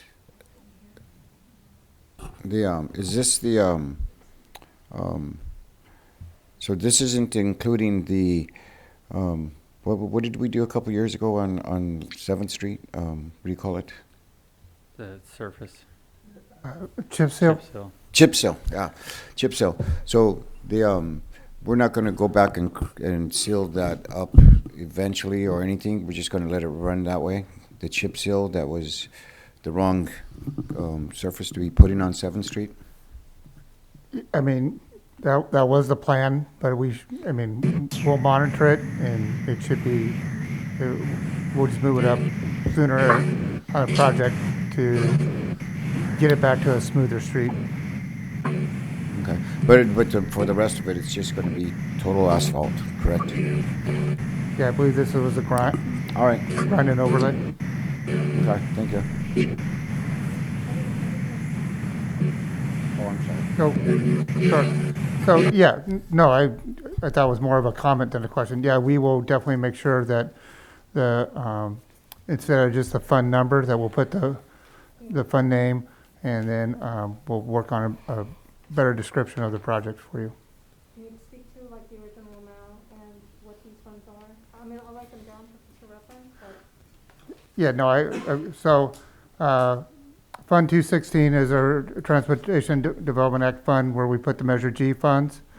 So we'll be using those. We've checked with COG to make sure that the use for engineering costs are allowable, and then they said yes.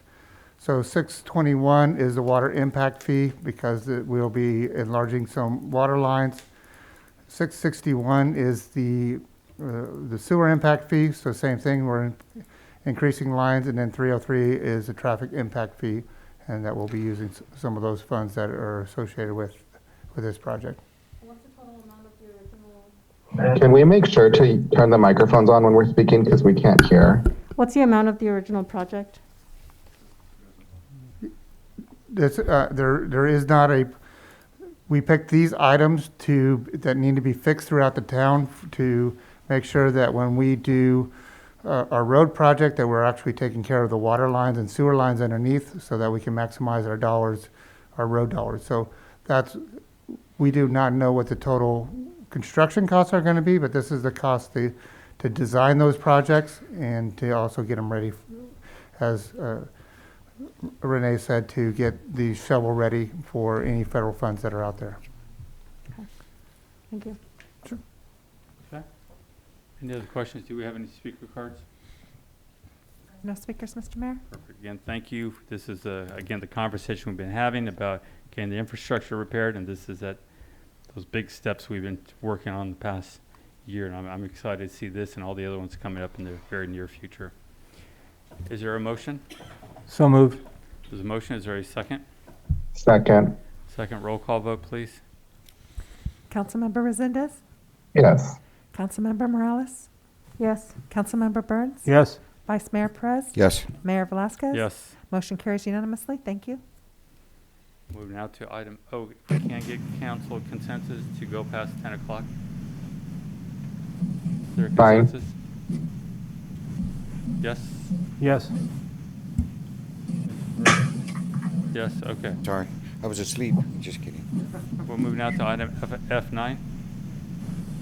Okay, now we have before you Resolution 2022-35, which will accept the bids received, approve a supplemental appropriation, and award a contract in the amount of $409,576 to Monterey Peninsula Engineering, and authorize the execution of a contract and change orders for the Fremont Way Rehabilitation Project, CIP C2102. This project was approved by council to go to bid on December 20th, 2021, and on February 15th, 8 bids were received. The lowest bid was received from Monterey Peninsula Engineering of Marina, California, in the amount of $409,576. The other bids ranged from $444,800 to $655,300. The engineer's estimate for the project was $544,000. Staff is requesting that the City Council accept the bids received, award the contract to the lowest responsive bidder, and authorize the mayor to execute the contract with Monterey Peninsula Engineering, and authorize the city manager to execute contract change orders if needed, not to exceed $61,000. Are there any questions? Thank you. Any questions from council? Do we have any speaker cards?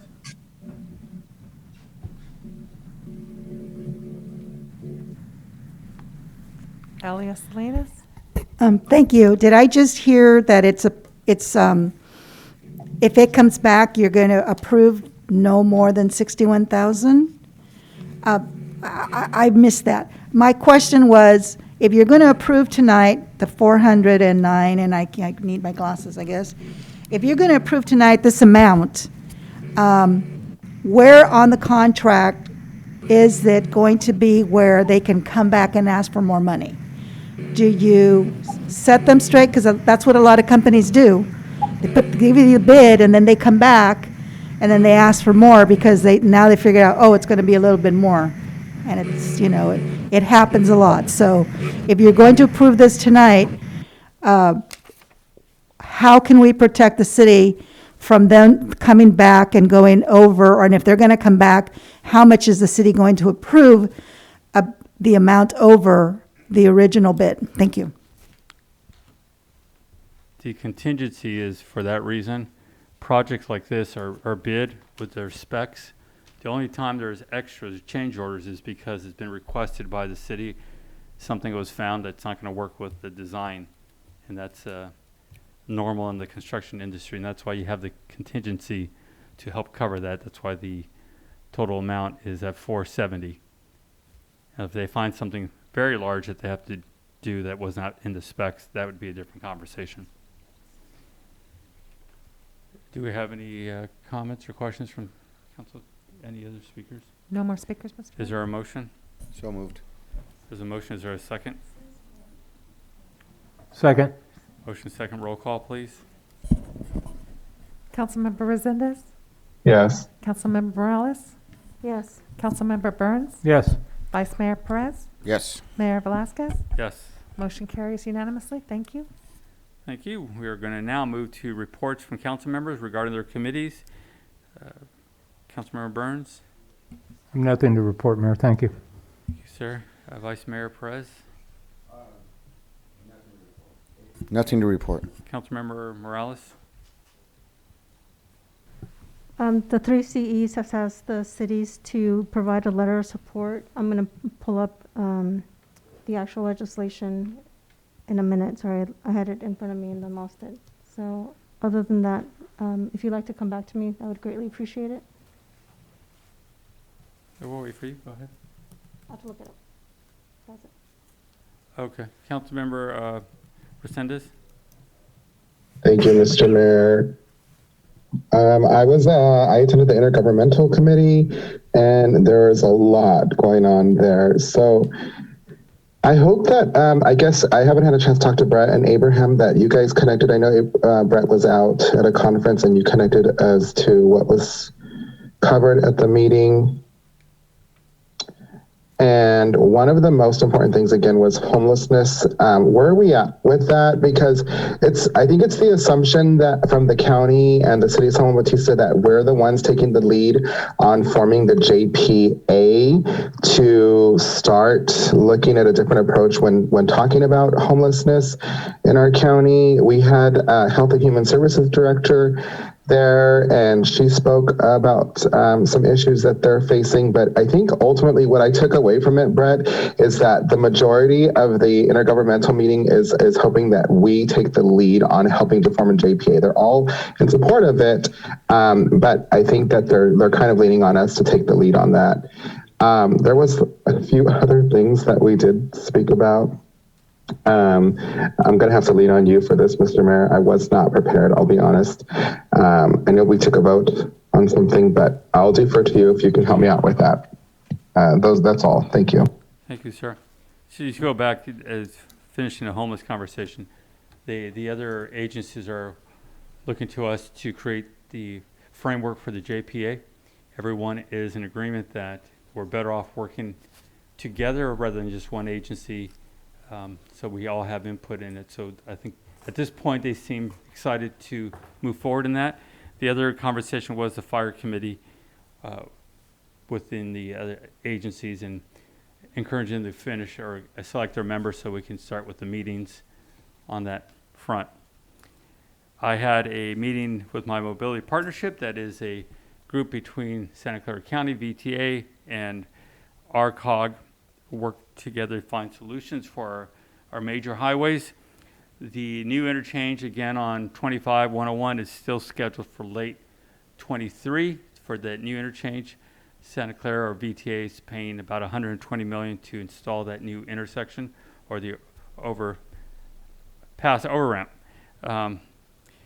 Also, the conversation this last meeting was to begin conversations of expanding the carpool lane from Morgan Hill all the way to Highway 25. It's a big project. It's estimated to be somewhere near $400 to $500 million. But Morgan Hill, City of Gilroy, and San Benito County agree that it's one of the priority things we need to be working on now, and that could be as a expressway or a carpool. At this point, the state is only funding or seems to only fund expressways, express lanes. Basically, you can pay them or you have enough people to carpool.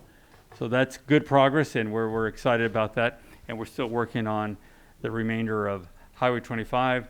The conversation of the left turn lane at Balsa has been very successful. The restrictions on that, they're getting good feedback on those numbers, so that was very successful. And we're looking at starting the conversation of the flyover over the train tracks, and until then, a widening project. So our partners and us, we're working good and excited to hear that or see that happen. That is my reports for my committees. Safe and sane? I'm sorry? The fireworks? We voted on that. Oh, the safe and sane. Are you talking from the Intergovernmental. the county asked a question about the fireworks, if it's possible to restrict them in the city of Hollister. The county, it turns out, has a restriction, no fireworks, no safe and sane. And there's some conversations going back and forth if the city of Hollister would entertain restricting safe and sane fireworks. The issue, as I pointed out, is when Salinas tried to do that, what ended up happening is the firework companies came back, put an initiative on the ballot, and basically now they have to allow for the safe and sane fireworks. It's, I think, something, obviously we're all tired of all these illegal fireworks, but the point made is the illegal fireworks are there whether you have safe and sane or you don't have safe and sane, and we need to get after some of these people that are committing basically these crimes, putting life and property at risk. So that is a conversation. I would say if we had a conversation about moving in that direction, I would recommend that should be a vote of the people. Otherwise, it would be overturned quite quickly with the firework companies that would quickly fund that, as Selena's found out. So we're going to try to get more information on that and bring that back at the next intergovernmental meeting. Thank you for reminding me on that. We're going to now move to informational reports from city council members. Mr. Councilmember Mayor? Burns? I think Dolores was. Oh, you found it?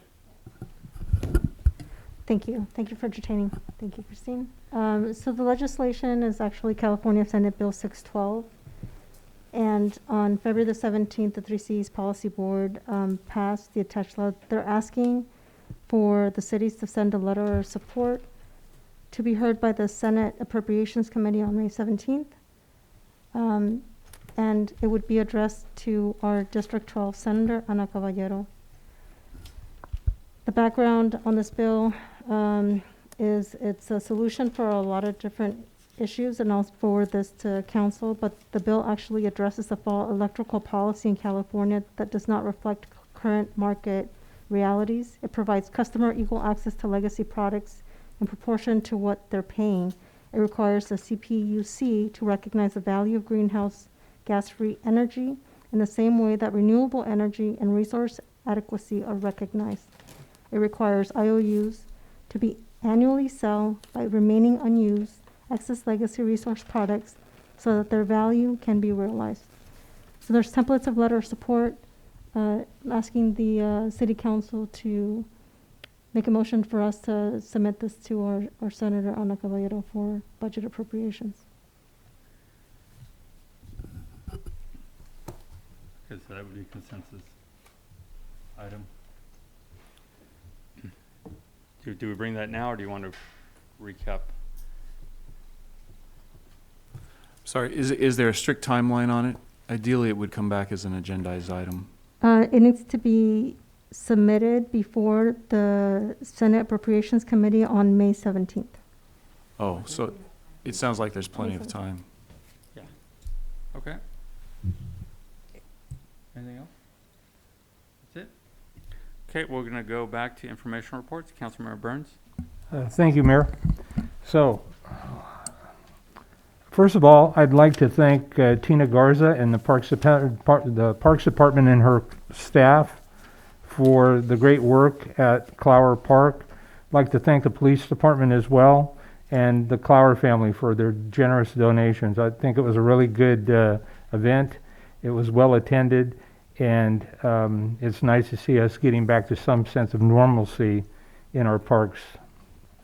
Want to thank Samantha Slikas for her Saturday safety fair. Again, I was there, and it seemed to be well received and very well organized, and a very valuable resource for our community.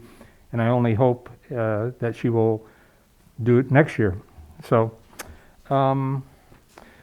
City Manager, I was hoping that we could get some sort of a status update. It's my understanding from a previous comment weeks ago that in order to appeal a planning commission decision, there's a $3,700 fee involved, and it feels to me like that's a chilling effect on somebody, particularly if they're not a developer that has deep pockets. And so I've been pretty consistent. I'd be very curious to know what other communities do in similar circumstances, and I'd hope that maybe in your response later this evening that you could maybe put a time frame on it, and I'd really like to know what other communities do. Okay. So, Yeah, I'll answer that now. Planning is supposed, I was gonna see, planning was working on that, and we'll make sure we include what other communities are doing also. Thank you, City Manager. I'd like to ask the city attorney to speak about council conduct policy and alleged violations. I know that I sent you an email earlier. I know that it's protected information, but if I need to waive my privilege, I'm prepared to do so.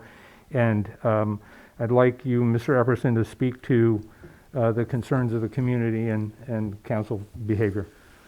Certainly, I can comment on that without actually waiving any privilege. That would be a privilege held by the entire city council, not individuals. However, it doesn't need to be waived because our code is pretty specific on it. If someone is being rude or boisterous or personal or insulting or offensive or something along those lines, then it's the job of whoever's running the meeting, typically the mayor or the vice mayor, or in their absence, another member of the council, to make a decision about that and to halt that type of speech. Now, because those terms can be somewhat vague and everyone might have a different opinion on them, the way that our municipal code, and honestly most cities' municipal codes, deals with it is that if a council member disagrees with that decision, then they can call a point of order and make a motion to reach a different conclusion. And if there's a second to that and there's a vote taken and the majority have a different opinion, then that's what governs the situation.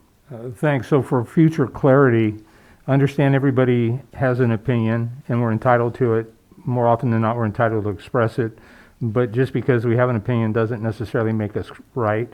Having said that, if we have a challenge on the dais in the future moving forward, it would simply require one council member to call for a point of order, and then the council would take a vote on it, and it would then be determined whether or not people were allowed to continue with their conduct and their comments. Am I clear on that? That's essentially correct. The only thing I would add is they technically call for a point of order and then they make a motion and someone seconds it. It follows the normal motion procedure. Thank you. I assume you can look forward to that in the future.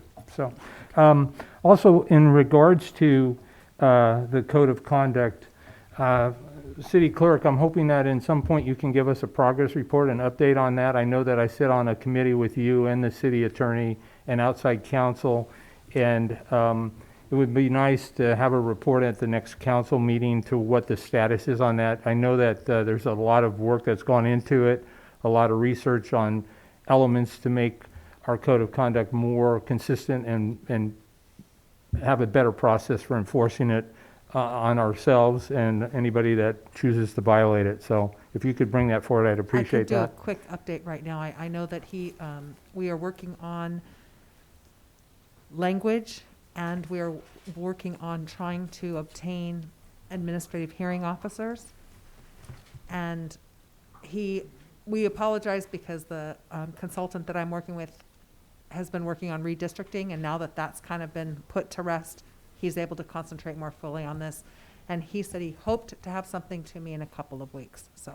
Okay, so maybe not in 2 weeks, but maybe within a month, maybe the second council meeting or first or second council meeting in April. And I was hoping that preferably before that, we could have another meeting with him again, just so that you would be briefed on it before we bring it to council. Agreed. Thank you. I appreciate the update.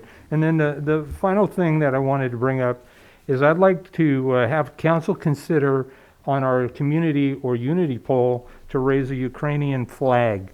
And I put that out, and I was told that there's existing city ordinance that says we can't hang any other country flag on our flagpole. That ordinance, as I understand it, is over 20 years old. Clearly, it's a different time than it was 20 years ago. And so I would like to bring this forward. I don't know whether we need to repeal it or amend it, but I know that that's a fairly tedious task. And I did ask, again, our city attorney to weigh in on whether or not there's an alternative to this. And so, again, I would look for council support. I think the time's now. If it's going to take 2 months to repeal or rewrite an ordinance, then I think we lose some of our sense of urgency in this regard. And whether it be the Ukrainian flag now or the Armenian flag in the future, or whether it be the flag of Mexico in the future, I think we need to have the flexibility to do those things. And I really don't want to open a can of worms, but I can't think of a better reason to use our community or unity poll than to put the Ukrainian flag up during the war that they're caught up in. And so, Mayor, that will complete my comments. I don't know, Mr. Epperson, if you're prepared to weigh in on that publicly. I would like to, and Councilmember Burns, I apologize if there was a misunderstanding. I do believe my original interpretation of our municipal code on that point was too cautious, and on a broader reading, it appears that we can fly the flag of a foreign nation, so long as we comply with certain federal standards on that. And I think that that's something that can easily be done. So if that's what the council would like to do, it could always be agendized for the next meeting. Thank you. Would it need to be agendized, or could it just be through a consensus of the council this evening? Given that we revoked our flag policy, I think the best policy would be to agendize it. However, if there's consensus from the council, I think you could give direction to the city manager, and there's very little trouble there with that particular issue. Thank you, sir. I would say in the future, when there's sufficient time, agendizing it would probably be the best. Right, and again, I think the permanent fix would be to go back and repeal or rewrite this existing ordinance. It may have been relevant and germane at 20, 25 years ago, but I'd like to think we've moved beyond that mindset now. And so I want to clean up the language, but I also think time is of the essence, and why wouldn't we? We've gone from one flagpole to 3 flagpoles with a specific intent. And so thank you for your comments, and I would hope that the council would provide consensus to fly this flag. Thank you, sir. Vice Mayor Perez? Yes, was it Susan Logue that brought up the subcommittee for the library? Oh, no, it was, Or Tammy. Yeah. I support that, and I'd like to see that subcommittee going. I'd get it up going again. There's a lot of movement going on with that again. I think the city should be part of that conversation. Also, from my understanding, the city rec building, we have a kitchen that is built in 1980, and Hoviness has been using that to cook for approximately 225-ish, excuse me, 225 elderly per day. And with the growing numbers of baby boomers and our seniors population growing, it's a concern. And so since we have $100,000 for a remodel for the kitchen at the city rec building that Hoviness uses, I'd like to start another subcommittee as far as seeing, because I know we have to get a grease trap, from my understanding, and that's going to cost like $60,000.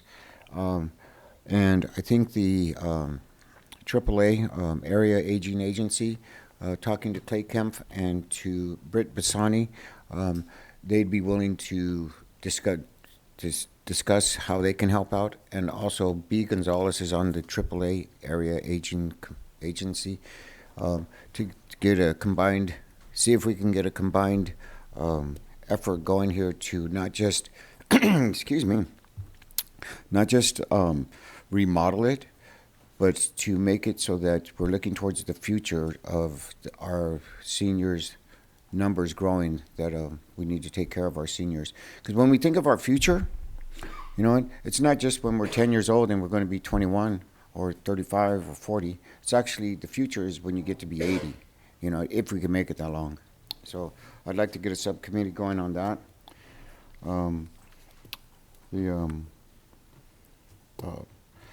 The 150 celebration, been sitting in on that for a while, and I would tell you what it's about, but then I would mess up the surprise and anticipation of when they do their presentation, which I think was coming up soon. I had something else. I'd like to thank Troop 455 for all the work they did at the Vets Memorial Building. I don't know if anyone's noticed all the guys out there working. They did a tremendous job digging around the 2 trees and their planters out there. They took out all the shrubs, put in some new irrigation, and put in some new shrubs. It looks really nice. Troop 455. I don't know if you guys remember, those are the guys that came and took pictures up here. You guys are doing a great job. Keep it up. And the safety, I can't think of the name. From Samantha's safety Safety fair, correct, thank you. Great job, Samantha. Love your passion. It's not just a passion for yourself, it's a passion for others, and that is pretty rare nowadays, especially at a younger age like you. And good job, Mom and family, for raising a daughter like that. That's it. Thank you. Councilmember Morales? Thank you.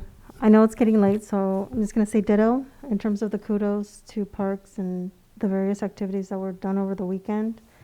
I'm wondering if we can put on our website information or just to be able to delineate the process to access speed bumps for our residents. So as we're getting requests, instead of it just being forwarded to either the city manager, I looked on our website, there wasn't a place for people to go and just for them to be able to access that. So if we can consider doing that or something where there's information about how to do that and then the process. I know we had the policy that we were considering, but I know that wasn't passed. And then if at some point we can discuss, because I did get a lot of calls from residents about, one, wanting speed bumps, and then two, they want speed bumps because the areas where speed bumps were located, that traffic is now is moving to their streets. So, anyways, a lot of different phone calls, a lot of concerns about that, and the impact that it just has in terms of the increased safety.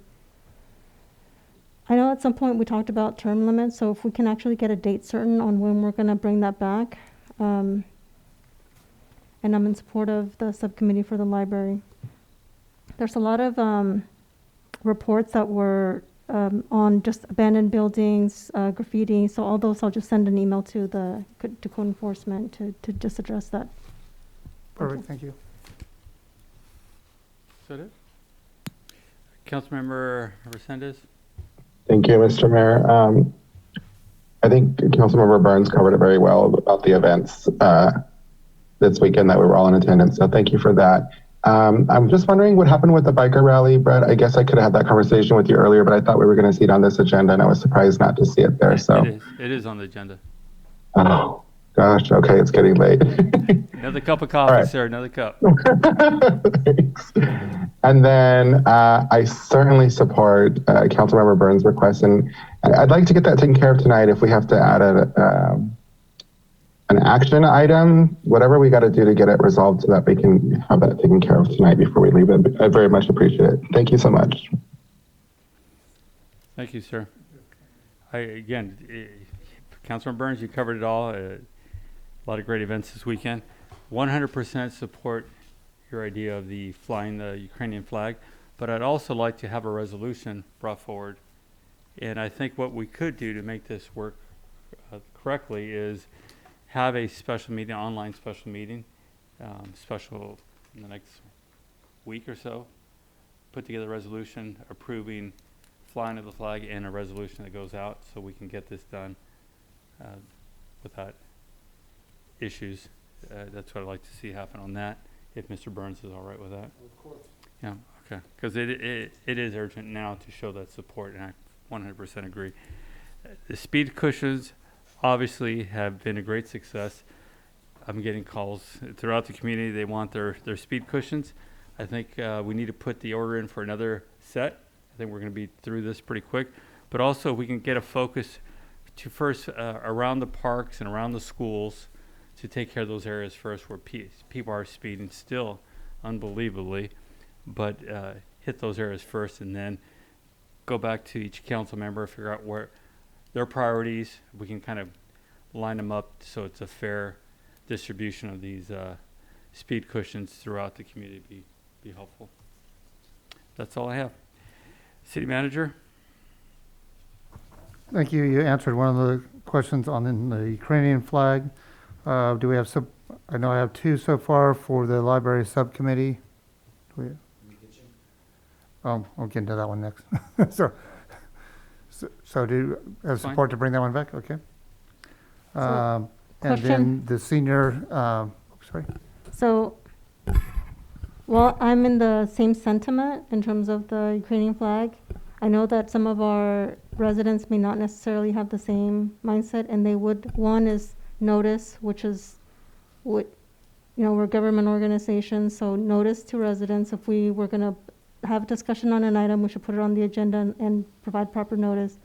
And two, allow people to, regardless of their thoughts, that opportunity to speak on the issue. So that while I'm in agreement, I think that we have to do that. That's part of the requirement. That's why it has to be done that way. It's late. Might have missed it. Sorry. Not a problem. Do I have support to bring forward the Senior Community Center Subcommittee? Yeah. Okay. And the consensus majority to bring back the another set of 100 speed cushions agenda item. I think we need to, we're going to be out of those pretty quick, so I'm all right with that. Okay. Rowan, are you shaking your head up and down or side to side? Are you talking to me? Yes. Yes, sir. I need a consensus. What was the question? The speed humps? Yeah. Yes, 100%. Thank you. Thank you. Yeah, did I? Yeah, that you I didn't had. want? You don't Correct. want anything? I think that we should hold off and wait and see before we start buying into all these things. We've only had them out for how many months? I don't. How many months before the rubber curbs were breaking? It's like, you know, it's like, I think before we start, I mean, we're talking about being fiscally responsible to our constituents, and it's like we haven't even given this a time trial period. But I mean, it's only 100, right? So what? How much is it? 6,000? Yeah, I kind of stopped everybody because I'm looking for a yes, no. That would be the discussion when we bring the agenda I think we should items hold back. off before you buy into that. I mean, if we can't even provide our staff with tools, it's like, why? I think yeah. I'm for it. We keep moving forward. We have to get these lined up. It's proven itself over and over. I was just looking for yes and no answers, sorry. The bottom line is we're not going to debate it this evening. Correct. By saying yes, You it can just- come and be you're on the agreeing to bring agenda, it- and bring then it we can forward. have the council dialogue and the community dialogue. Yeah, there was no if it's on the consensus. agenda. Yeah, we're not just not, this is to prevent staff time to put an item on that Right. nobody And wants to discuss. And I hate to bring up the word, but consensus, it doesn't have to really truly be a consensus. It can Majority. simply be a You simple have a majority, majority. Yeah. correct? Yeah, that's why I was Right. kind of, Right, so I'm, simple majority is what I was looking for. So I just wanted to clarify that there was direction given to purchase more, another set, and No, that's, No direct, I was just looking for Right. a majority to bring back the item to council to discuss. right, and so that's why I wanted to be clear. There was a director from the mayor saying, we need to order another, Yeah, this is and, not, and this is for agenda, so I just wanted to be clear Correct, this on, is just no the on the agenda item. purchase, bring back to the agenda, fine. correct, yeah, we don't have the appropriations for it, so we would need council's approval to buy them. And I think I got all the other items. And how late it is, oh, go ahead. One more thing, speaking about the speed humps, are we tracking to know exactly where each one is at? Because I'd like to get a list, because it's, I just like to know exactly how many are going out, where they're going, and it's like, because the process now is just to email you, correct? And then they go up? Correct. And we don't do the, We do the traffic, the Studies. engineering staff does a study before they go on. okay. Yeah, and we'll include that in the agenda item. And the results of the traffic study will be with each and speed hump? I mean, the results of that, the studies that are being done in that area. We can provide those. Yeah.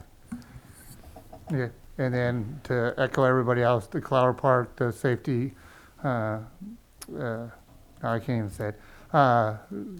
Fair was excellent, and I really appreciate everybody turning out for both. And that's all to report. Thank you, sir. City Attorney? Thank you. No further statement, Mr. Mayor. Chief? Yes, thank you, Mr. Mayor. First of all, I want to, we just received our 150th anniversary commemorative badges that the police officer ordered. Each one of them had the opportunity to purchase one. So they're being authorized to wear it for the remainder of this calendar year in recognition of our 150th anniversary. So you'll see quite a few officers, mostly all of them went ahead and made that purchase. So I'm wearing it today. Everybody's going to have the same one except theirs is not going to say chief. Are you sure? Yeah, I'm sure. I went through all of them just to make sure. No, they have their titles: officer, sergeant, senior officer. So the staff designed them and ordered them. So did a really good job. The other thing I wanted to bring up is the ad hoc committee for communications.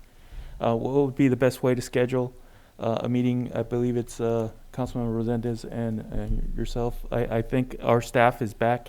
We had some people that were off, but we have a lot of information we want to do with the initial meeting to share all that information with you. So if it's just an email, I'll send you an email today and try to schedule a time that's most appropriate. I'm not sure if you want to do it through Zoom or an actual meeting at the police department, whichever you decide. Chief, for me, I think either Zoom or Teams would work. And I know I've spoken before with your POA president with a Google program that she has. Yes. So any of those I think would be the most convenient for the initial meetings for me. I can't speak for Councilmember Rosendez, however. Okay. I didn't hear the topic. What was it, Chief? The ad hoc committee for communications, to schedule a first meeting. Oh, I'd probably prefer Zoom if possible. Okay. I'll reach out to both of you and see if we can settle on a date and time. Thank you. And the last thing, Mr. Mayor, members of the City Council, on February 25th, Salinas police officer Jorge David Alvarado made a car stop in Salinas and was immediately received gunfire from a suspect. And he returned fire and was able to injure the suspect, which led to his arrest. But unfortunately, Officer Alvarado passed away that night. And if it's all possible, if this meeting could be adjourned in memory of Officer Alvarado, really appreciate it.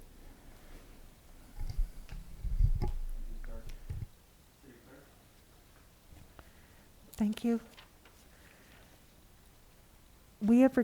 Council has requested a special meeting to discuss the initiation of pre-zone on the Stewart Fahmy property and to possibly bring back the Gavilan College for discussion. And I was hoping to, and I know this isn't going to work for the city attorney, but to schedule that for March 28th.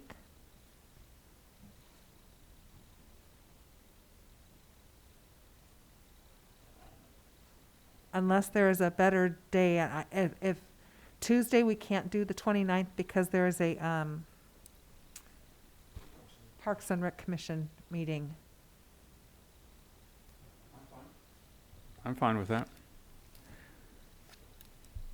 But if you need City Attorney Epperson here, we would have to pick another day.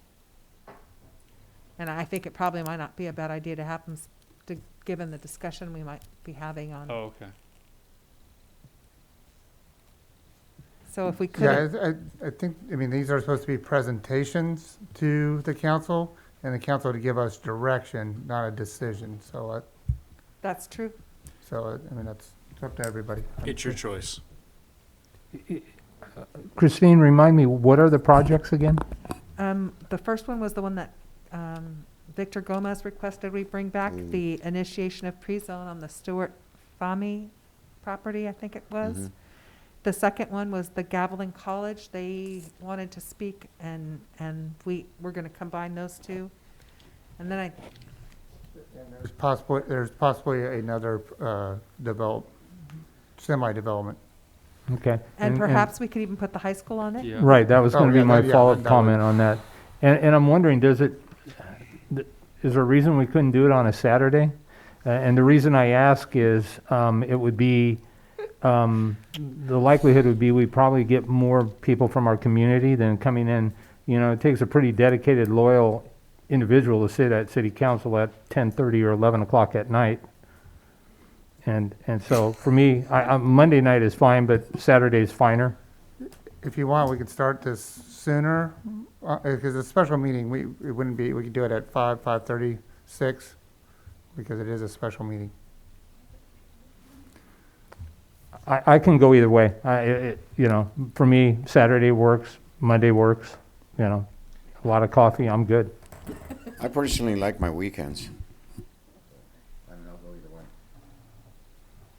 I'm fine with whatever time. I like, if it's okay with you guys, to start later. But on Monday? On a Monday? Start later or start earlier? No, on the 28th. Because the 28th, we don't have a meeting, right? It would be a special meeting. Right. So we could start at 5 if we wanted. We don't have to stick to the We 6:30 We time. can do, I mean, out of Dolores, she's the one that works out of town. Oh, I see what you're saying. But you have other meetings that you put off to Mondays? So, I mean, if you want to do Saturdays, I'm okay. I'll do a Saturday for 10 minutes.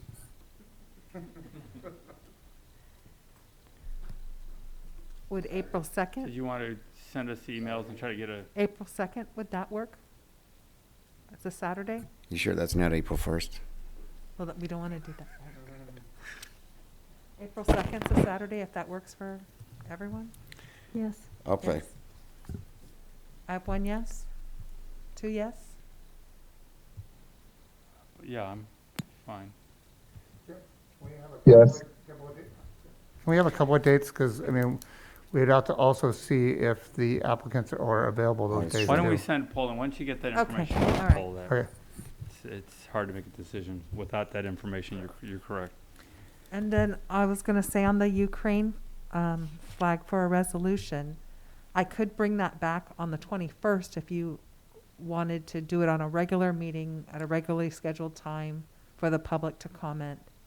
Or we could do a special meeting, but I'm just putting it out We do a special meeting there. and do it sooner rather than later.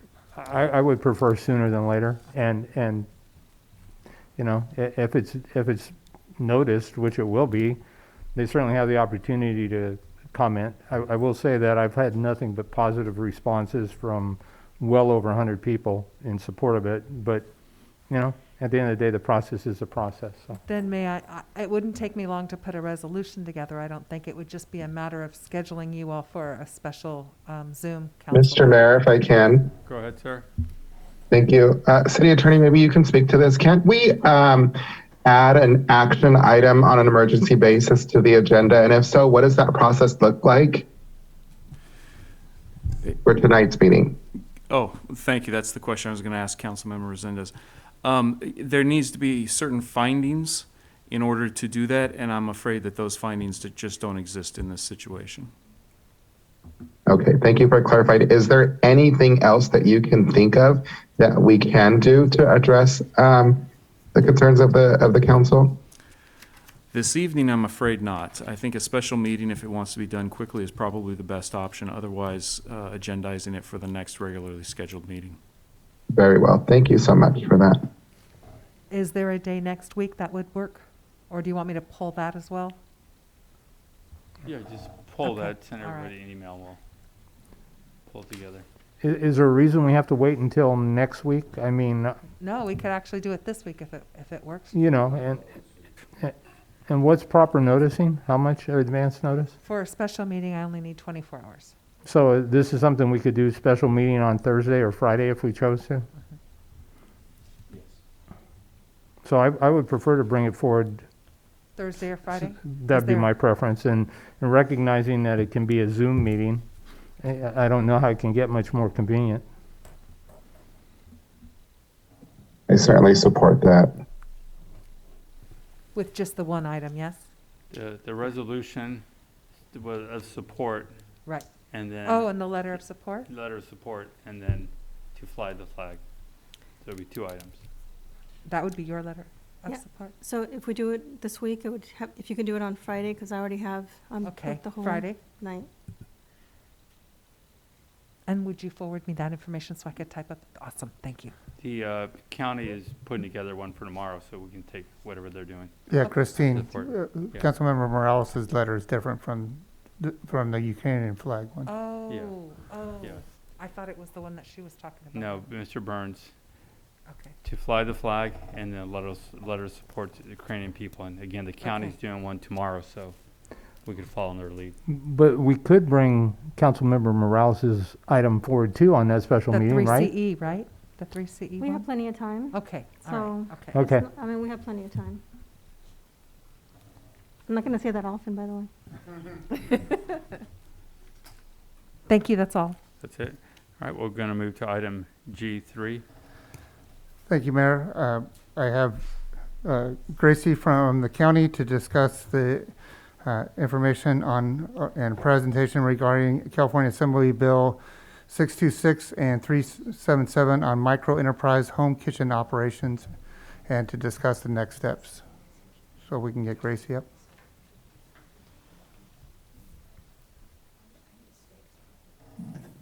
Hi, good evening, Councilman and Mayor. Thank you so much for having me today. I did have a presentation prepared, but in light of time, I'm going to keep it short and sweet.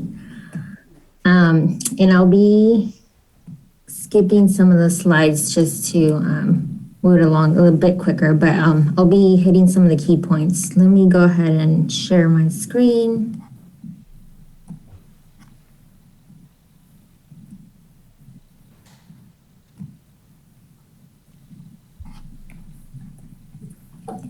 Okay, so before your council today, I am bringing the micro enterprise home kitchen operations. This is also known as AB 626 and Assembly Bill 377. It was brought forth by Assemblyman Eduardo Garcia. He introduced the item and then it passed in 2019. Later that year, AB 377, which is a cleanup bill for AB 626, was also passed in October of 2019. And that became effective immediately. Essentially, what these two bills did was it amended the California Retail Food Code, and it defined a MECO, or micro enterprise home kitchen operation, as a food facility that is operated by a resident in a private home where food is stored, handled, and prepared for, and it may be served to consumers directly. It is not a catering operation and not a cottage food operation, and it's also not a full-scale commercial restaurant. Some of the general permitting requirements for MECOs under the California Retail Food Code include submitting a permit application to the local environmental health agency, obtaining inspection of the home kitchen operation facilities, completing an approved food manager certificate, and then a few other things included in that. They may included in this program, sales must occur directly between the MECO and the consumer. MECOs are also limited to only 30 individual meals per day or 60 meals per week. And then they also have to have a cap of no more than 50,000 in gross annual sales. That amount is adjusted annually based on the consumer price index. And then homes must also meet state potable water standards, and MECOs are also allowed to use internet food service intermediaries. These are some of the components, or what we would classify as meals. A meal is generally defined as the amount of food that a general person would typically eat in one sitting. Here on the screen, you can see some of the examples that would be considered one meal. Some of the exemptions that do come with MECOs are listed here on this page. One of the main ones that brought attention was the exempt from hand washing requirements. They are not required to have the same hand washing requirements that commercial food restaurants have, but they are required to have adequate cleaning, and they are required to have potable water, like I mentioned. And in the restroom, they should have hot and cold water to meet certain requirements. One of the other items that is concerning is that inspections are limited to once per year, and they are by appointment. Unfortunately, health officers or code enforcers can't stop unannounced unless there has been complaints. by either the consumers or a reasonable complaint that requires inspections. They are also exempt from planning provisions. The jurisdictions cannot prohibit the operation or require a rezone of the property or impose any other restriction on the MECO, any residential dwelling for zoning purposes. And then moving forward, other considerations, and the reason we're bringing this to your council is if the county, since the county is the only jurisdiction that has an environmental health department, if the county decides to opt in into this program, the surrounding cities, that is including Hollister and San Juan Bautista, would have no option to opt out of the program. Some other considerations, if the county were to decide to opt in, the workload would increase for governing departments. That would be for our environmental health. It would be a direct competition with restaurants and food trucks. No business license is required or isn't written into law, but that's something that we can definitely look into. Other potential community impacts could be complaints and nuisances, local enforcements, and enforce regulations, violations like orders, traffic, parking, excessive noise. And then across the state, these are some of the counties that have opted in. There has not been many, given that it does require a certain level of staff. Here in the county, we may not have the optimal amount of staff to meet all those needs and administer the program. And then some counties have decided to not opt into the program, and those are listed as there. The remaining counties have not decided on anything. So are counties that have not discussed the MECO program at all. So for like I mentioned, if the county opts in, cities cannot opt out, and then vice versa. If the city wants to opt in, unfortunately, you're not able to contradict the county if they decide to opt out.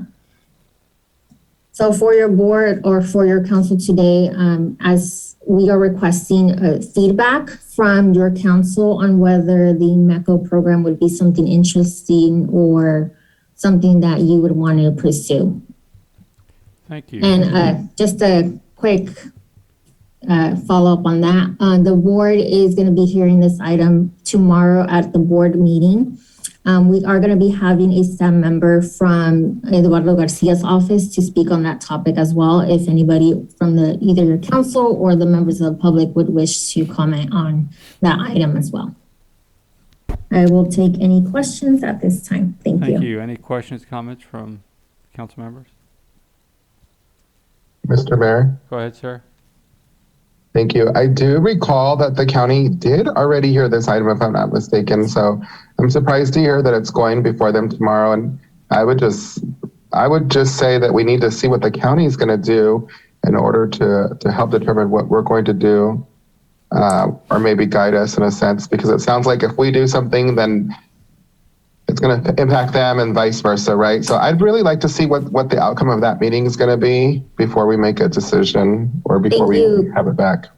Thank you. And I would like to respond to that comment. The board did listen to this item previously back in 2021. And then it was also brought to the Intergovernmental Committee meeting on June 3rd, 2021. The reason that we're asking for your input on today's meeting is so that we can bring back whatever input you provide back to our board. The San Juan Bautista Council did provide their feedback. They decided that they did not want to opt into the program. Based on how the cities feel, it would be kind of a deciding factor for the county whether to pursue this or not to pursue it.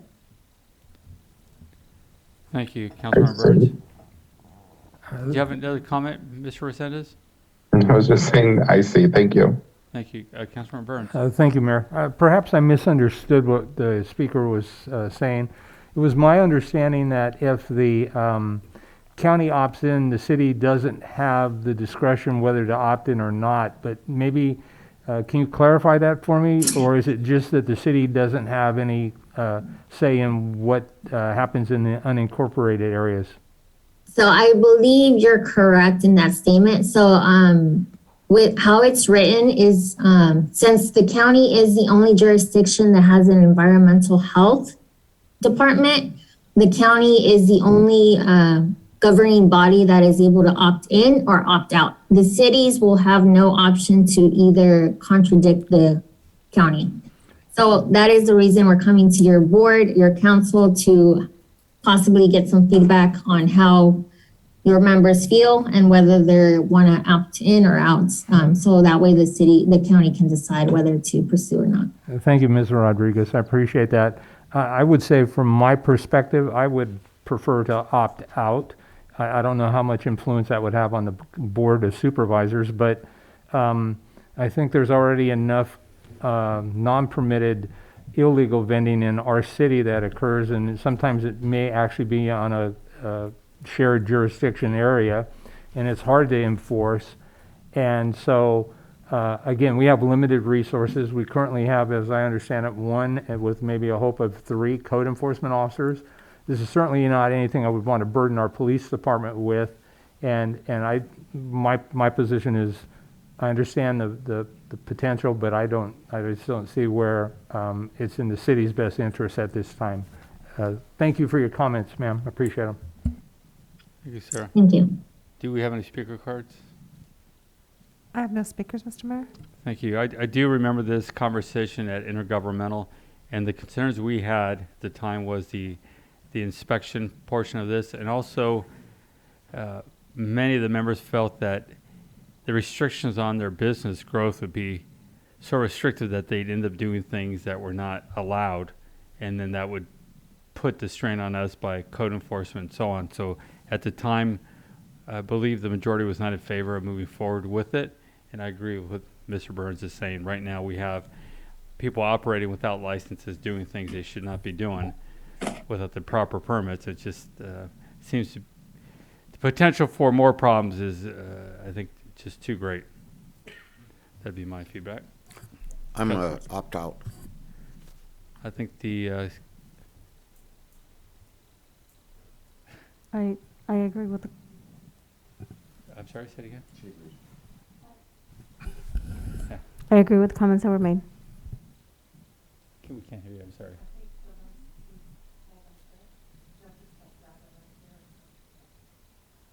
I agree. Noted. Thank you. So like the consensus is to opt out. Great. Thank you so much for the feedback. I will definitely bring this back to our board for consideration. Thank you. We'll move now to item G4. Well, hopefully this will wake council up. It's about council pay. So I believe we've discussed this a few times under Government Section 36516.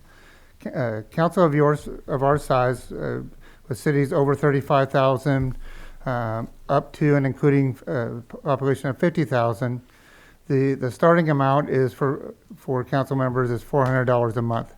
However, council can raise the council's salary by 5% per year since the last time it was increased. We're going to have to do quite a bit of research to see when that started, or council could just say we want to go back, say 10, 20, 30 years, and then we could do that calculation. Let's say if it's 20 years, we would go from 400 to 800. One of the issues we were concerned with that initially is, like I said, we can go back 20, 30 years for the council and to figure out when it started and then increase it. Well, we know the mayor started 9 years ago, and then we were like, well, what happens? We're going to increase his 9 years and the council, say 20, 30 years. It would be weird that the council would be making more than the mayor. You get what you pay for. I think to solve that problem, I think at the as I remember the way it was. No, I'm the ordinance that we I'm found. a council member. Yeah, you with get the mayor $200. title. You get $200 more than the council members. So there is a solution. Whatever we figured out, the mayor's position would get $200 more than the council members. So like I say, if you did 20 years, it would be increased to 800, and the mayor's position would be 1,000.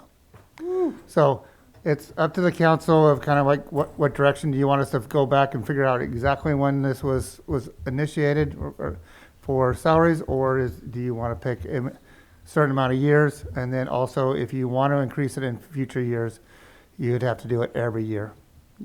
Councilmember Burns? Thank you, Mayor.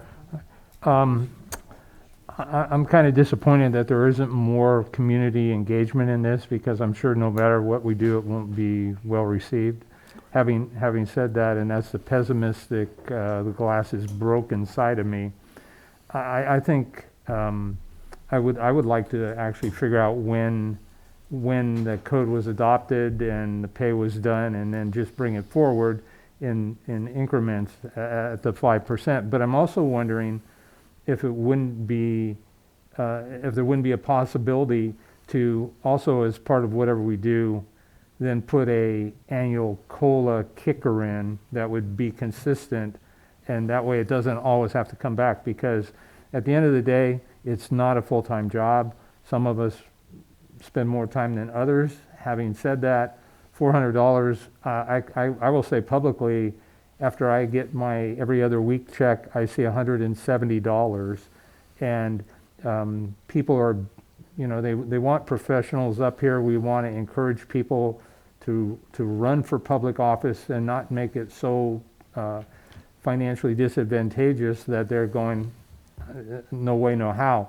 And I guess my final comment was, if it's 20 years, I'm thinking my year and 4 months has felt like 20 years, so I could live with a 20-year back date as well. So. Yeah, we did have a council member that did complain that he had to write us every month a 27-cent check because of the net difference for his medical. Right. And I guess the other question is, how would this be impacted by PERS? I don't know. Is there a PERS element or issue here, or is that something?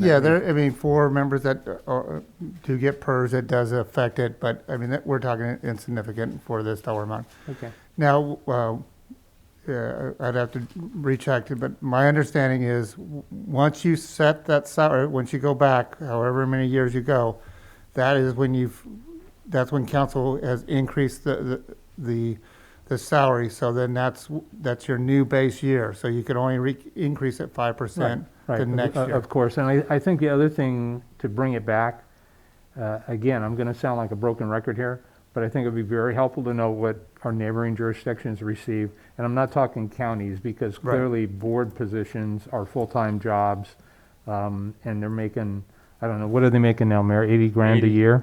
And so even at $800 a month, my dirty math is $9,600.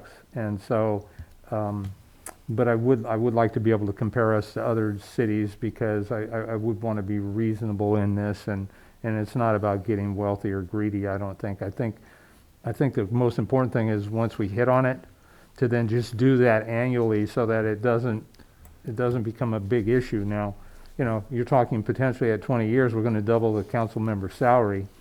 That's going to sound big, but really it's not. And by the time you get it taxed, you're probably looking at more like a $600 take home. Right. So. Yeah, and just for clarification, we can bring an agenda item back every year, but we can't bake in a cost of living increase automatically. It has to come back to council every year. Okay. I appreciate that, and I appreciate the clarity, Mayor. That completes my comments and questions. Thank you. Thank you, sir. Any other questions, comments? I'd like to bring up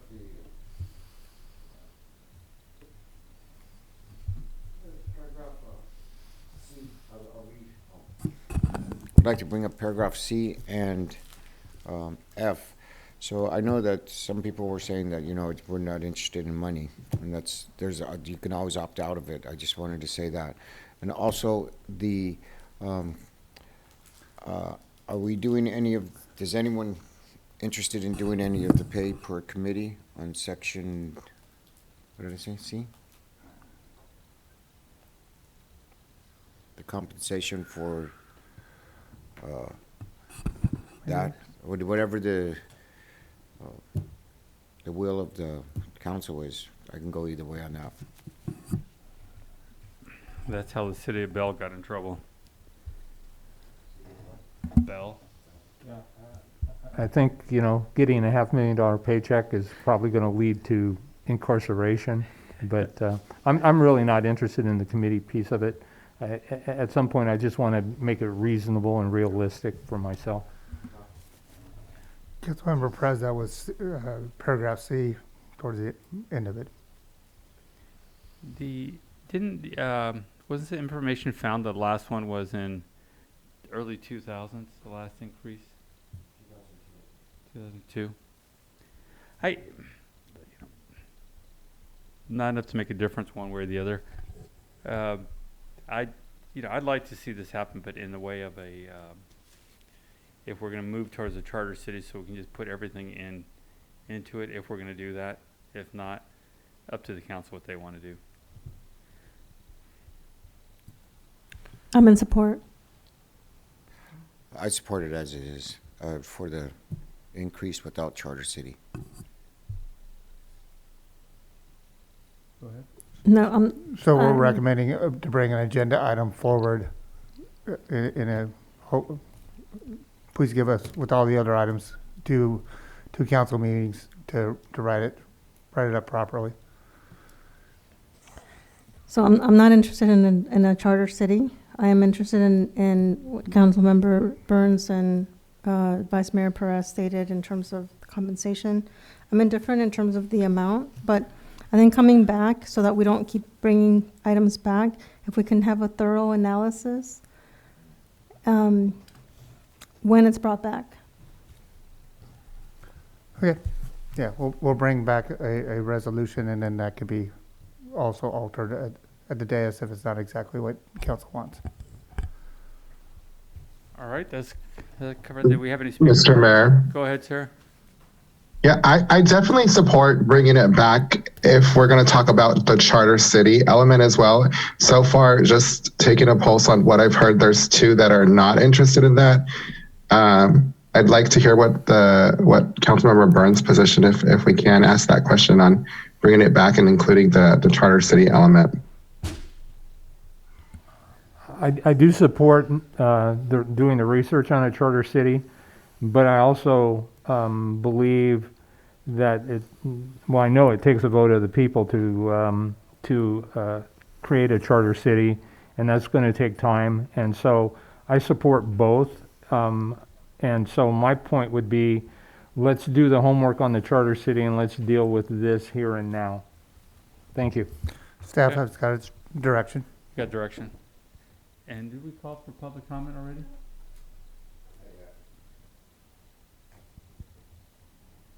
I have no speakers, Mr. Mayor. Thank you. Oh, Alia? Thank you. I can assure you, specifically the Mayor Velasquez does not take the position of running for mayor for the money. He actually has a passion to represent the city. Everybody up here knows that there is no pay for being a city councilman person. I find it self-serving to try to say that now you want to go back 20 years, 5%, when your city staff has difficulty even trying to get a 3% raise increase, or you limit it and you say, okay, well, you're going to get 2 here, 3 here, and then come back, and then sometimes it doesn't go through. So you don't take the job and you don't run for this position for the money. $400, I realize, is not a lot of money, but trying to double it, the Board of Supervisors tried to do this. And they tried to do it in a consent agenda item. And I realize that you guys are going to bring it back on I'm telling you, people are going to scream at you when this comes through. $800 is not a lot of money, but you're doubling it because you want to be able to go back as far back as you can, so you can collect 5% every year. Again, city employees don't get that option. What makes you all so special to try to get 5% every single year? Okay. I know that Councilman Resendez also has a passion for this, and he doesn't get involved in this for the money. So I believe, I haven't been around them very long, Perez and Morales, but I'm very disappointed that it would be you, Councilman Burns, that wants to be paid more money when, in fact, you knew what it was. You don't even work in San Benito County. You work in another county, and then you're saying, the way I understood it is, if you don't get paid a lot of money, then you're not going to put a lot of effort. Then anybody who wants to run for city council position shouldn't be running for council if that's exactly how they think. Thank you. Just step back for a second. I don't think any council member made that kind of a comment. I think everybody here does it because they care for their community. So it's not really fair to say that. I think, again, everyone spends a lot of time, hours. I know you supported the $80,000 salary for county supervisors, and our council members, to be fair, make $300 a month. So it's not about excess money here. And it's, again, I want to make sure. Actually, we might not agree on certain things, but I can tell you every single person here does it, as you pointed out, because they care. So I want to make sure we clear that up, because I thought was a little unfair for you to say that. Councilor Mr. Mayor? No, I'm not. Yes. Mr. Burns, and then I'll come back to you. Thank you. Just for the record, because I do take what you said personally, and I wish you would do your fact checking before you just speak. Now, having said that, I can tell you that I take no money as a result of my job as city council. The city pays me, and I donate 100% of it after I've paid the taxes on it to a scholarship fund for our kids. So for you to insinuate that I want a pay raise, you are way off base, and it's on. Thank you. Go ahead, Mr. Resendez.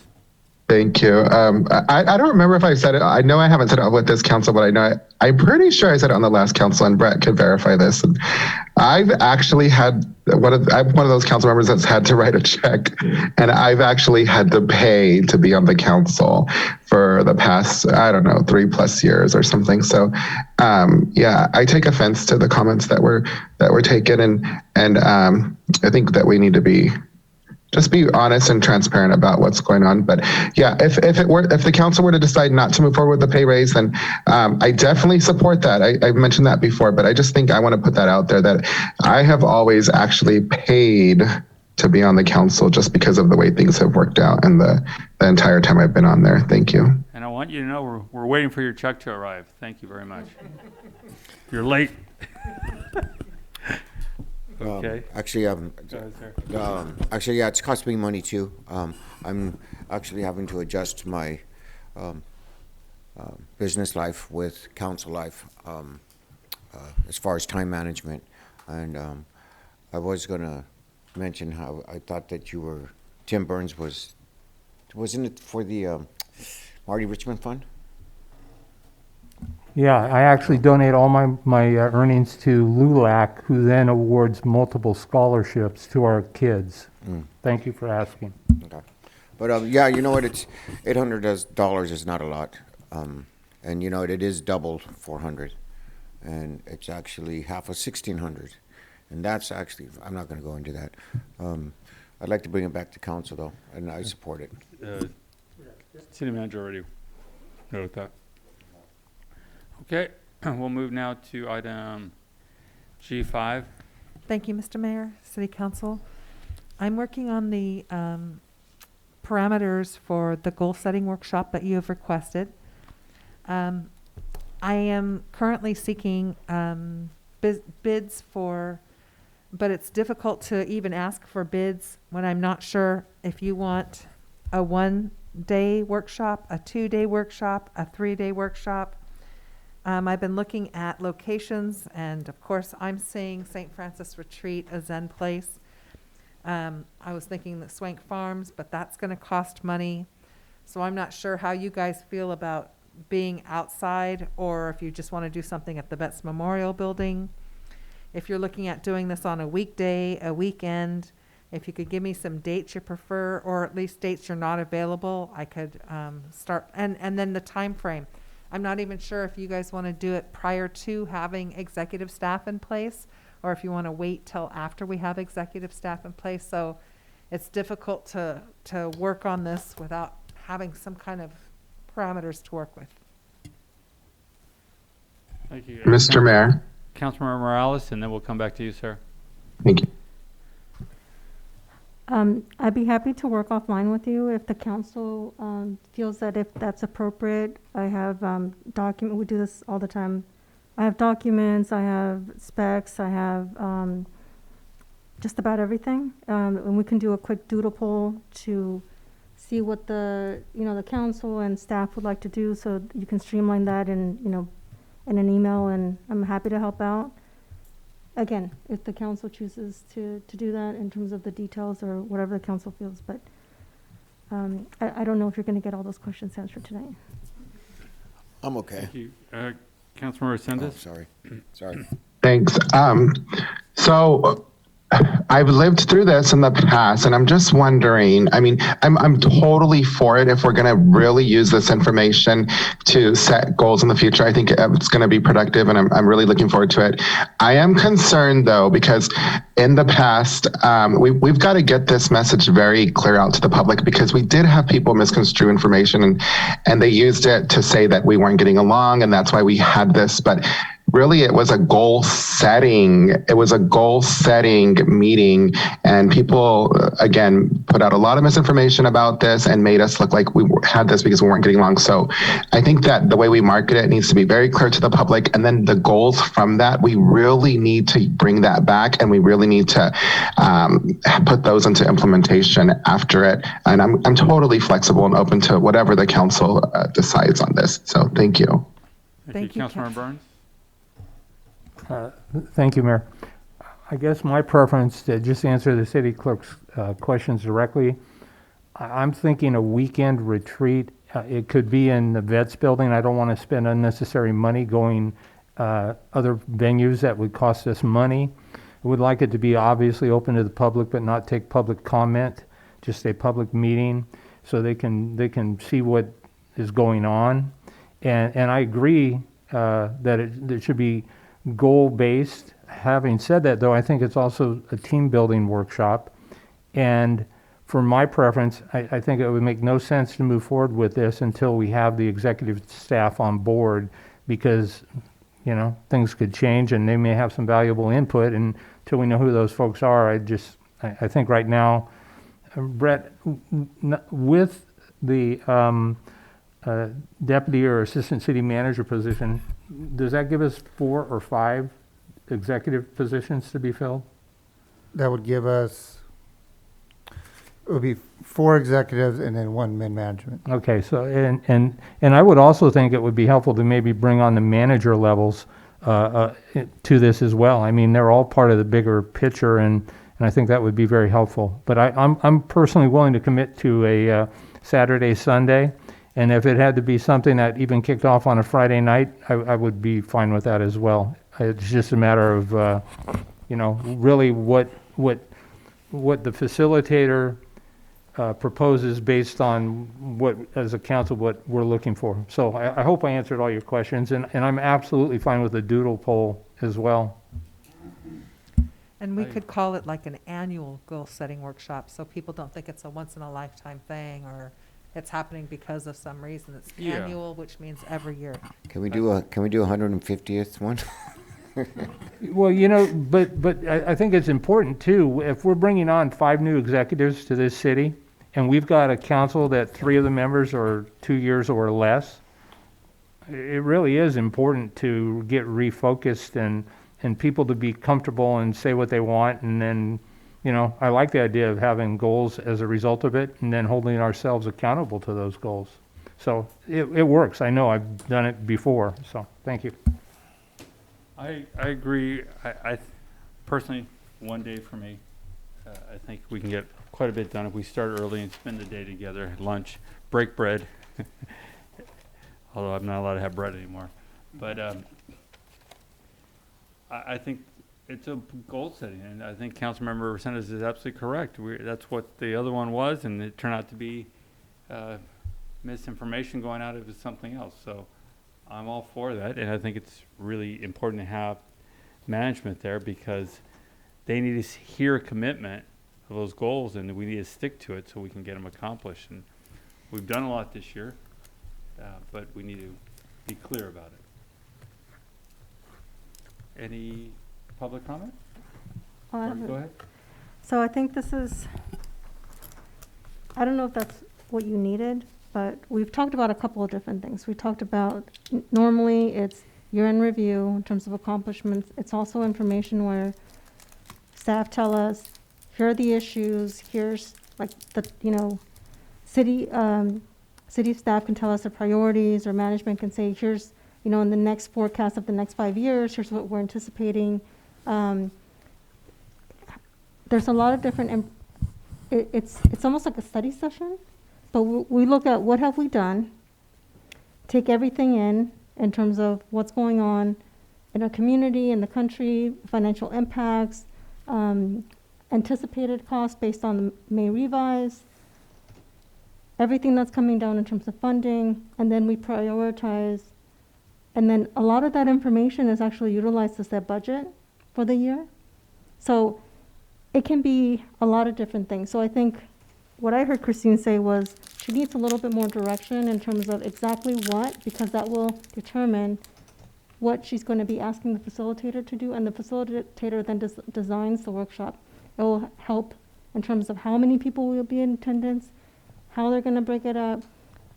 They're going to need to do some informational interviews with key staff to see what they'd like to achieve. And then at the end of the day, what product do we want to, you know, walk away from, whether it's a day or 2 days. Every single module requires certain amount of time in order for you to do effectively. So that's what I mean. I don't know if you're going to get all your questions answered tonight. Okay. So first, let's get the management on board, goal setting, whatever it's going to be. And that's exactly what we did at the last time we did it. So I think it's pretty. Thank you. Well, again, do we have any speaker cards on this? No. All right, we're going to move to number 6, G6.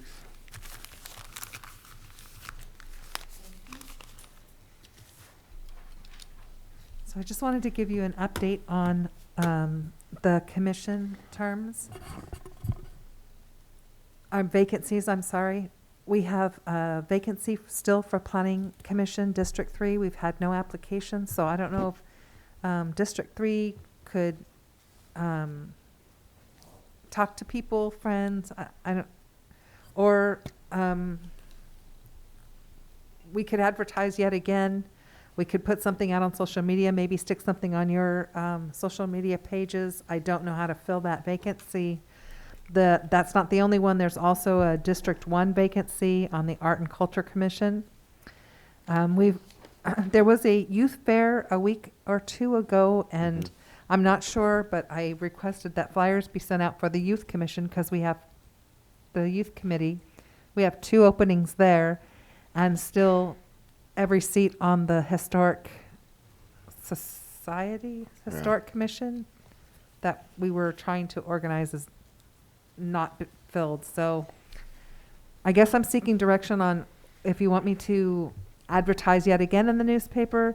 Do you want us to just keep bombarding social media? We could put it again on our website.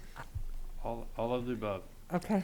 All right. And it's important because if you don't, the claims are made that, again, lack of transparency, all the things that are not true, but it's important to do it. Councilmember Resendez? Thank you. If I remember correctly, our bylaws say that if we don't have any applicants, we can pull from another district.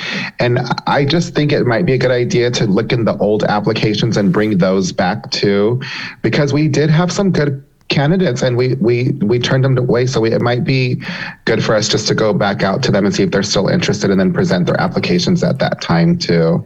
Thank you, Councilmember Resendez. I will definitely do that. Thank you. Any speaker cards? No? I have no speaker cards. Okay. All right, we'll go to item G7. I feel like this is between you and your going to sleep. So, so this item is on the rally. So, council asked for us to bring this back to discuss. Pretty much, this is kind of the go no go meeting for the rally.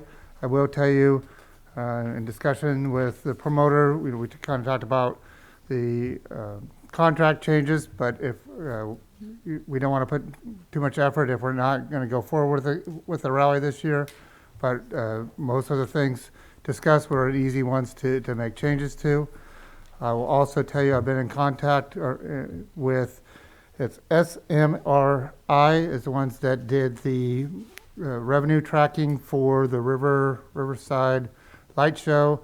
Also come to find out that they also did the revenue tracking for the Super Bowl in Tampa Bay, and they're super excited to help us figure out what the actually economic impact of our, sorry, it's really late, impact on of our rally, and it's a reasonable cost. And if we do move forward with the rally tonight, I will bring their contract to a future agenda item to approve or not approve. Well, that's good news. It's real good news. Yes. Any questions, comments?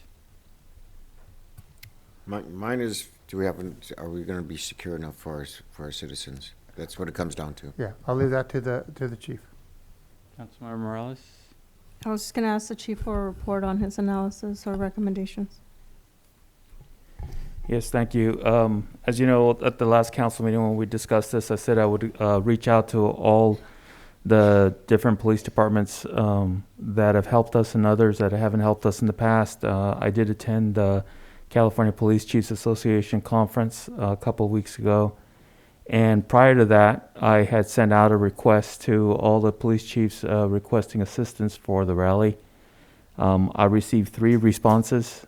3 chiefs responded. One advised he would be able to give me 1 or 2 officers. Another one advised that they would help us. In the past, they've given us 1 up to 4 officers. And another third response advised that they could help us, but when I requested numbers and costs, I haven't received any response back. The only ones, as I shared before, was the CHP, and their cost is $106 an hour for officers, almost $130 for sergeants. And even with their estimates, they're not sure if they'll be able to give us the numbers that we would require because of their low staffing as well. There are added costs in regards to bringing them from so far. I do believe that there's a transportation fee for their vehicles to get here because they're going to have to bring them from other parts of the state. There's no way that they have enough officers here locally. And one of the biggest issues, as I said, is that this year it does fall on the weekend. Monday is the 4th of July. So the other jurisdictions have events and their cities, and this is one of the reasons why they can't spare any officers. They usually, besides being understaffed, like it's happening across the state, there's more officers retiring than there are hiring. And yeah, we are at this point 115 days before the event. So that's what I was able to get. It is exactly what I thought it would happen. It is, like I said, a holiday weekend as opposed to the middle of the week this year. And it would be concerning. I've already shared with you the concerns that I've had that make this year a little bit different, and the ongoing disputes between the outlaw motorcycle gangs that always appear in the rallies, whether we have an official rally or not. They show up, so it remains a concern at this point. Any other questions, comments? Do we have any speaker cards?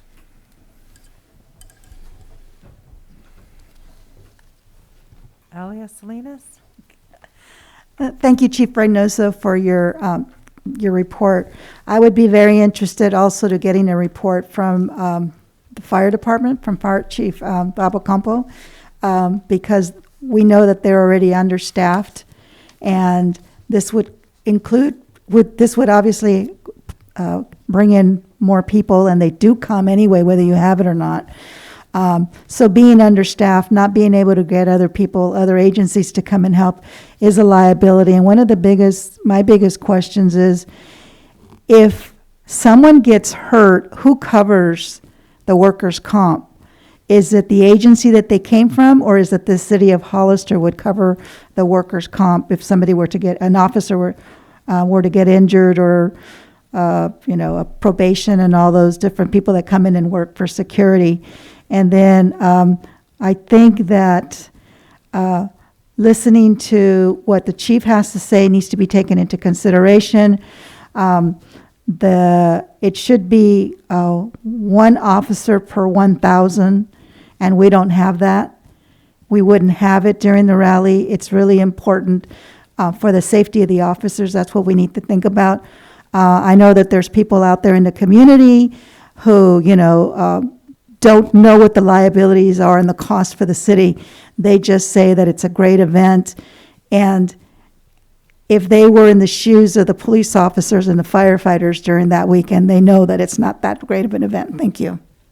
Thank you. Councilmember Resendez?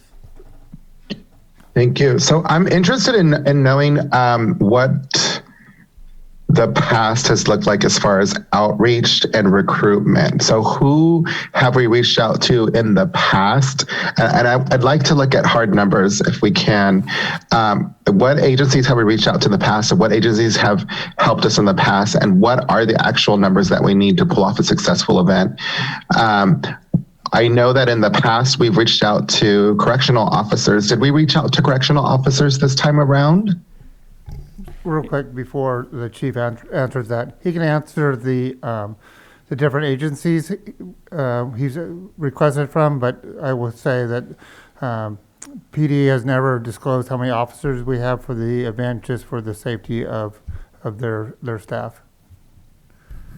Understandable, and maybe we can be provided that information in a closed session, or I'm really reluctant to not move forward with a decision. I'll be quite honest with you though, because the clock is ticking. I have faith in our police department. I have faith in our fire department that we can replicate what's been done in the past and we've always had a pretty safe and successful event to ensure that we have a successful event here again. So just knowing the information that I know now, I would say that I would definitely support moving forward with the biker rally. It's a tradition that is been long-standing here. It is one that our community looks forward to, and they actually are very, very invested in ensuring that this rally takes place when you actually talk to them. So I would like to do everything we can to ensure that the rally is done safely, successfully, and it is done this year. So I would definitely move to having the rally done, and I'm also hopeful that we'll get some good numbers to see how beneficial it is to our local economy and our businesses here. Thank you.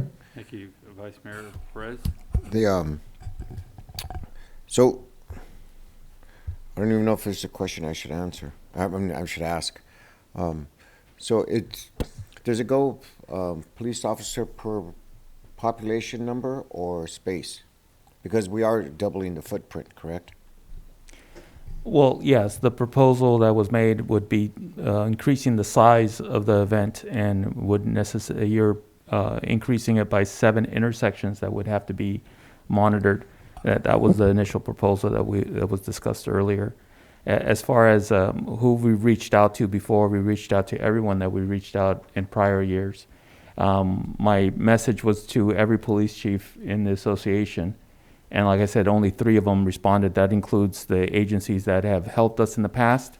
And what's going on, it's like there's agencies like, for example, Modesto, they used to help us, that stopped sending officers here because they needed them for their own events. And they actually don't allow their officers to come here for that reason, since that's been the case for a long time. And correctional officers, I did reach out to them as well. They're initially in the tentative, they want to help us, but those contracts have lasted up to 4 months to get them through the state, and they're not the police officers that we're asking for. And there are some probation officers that could help us as well. But as far as police officers, they've only had 3 responses to my request.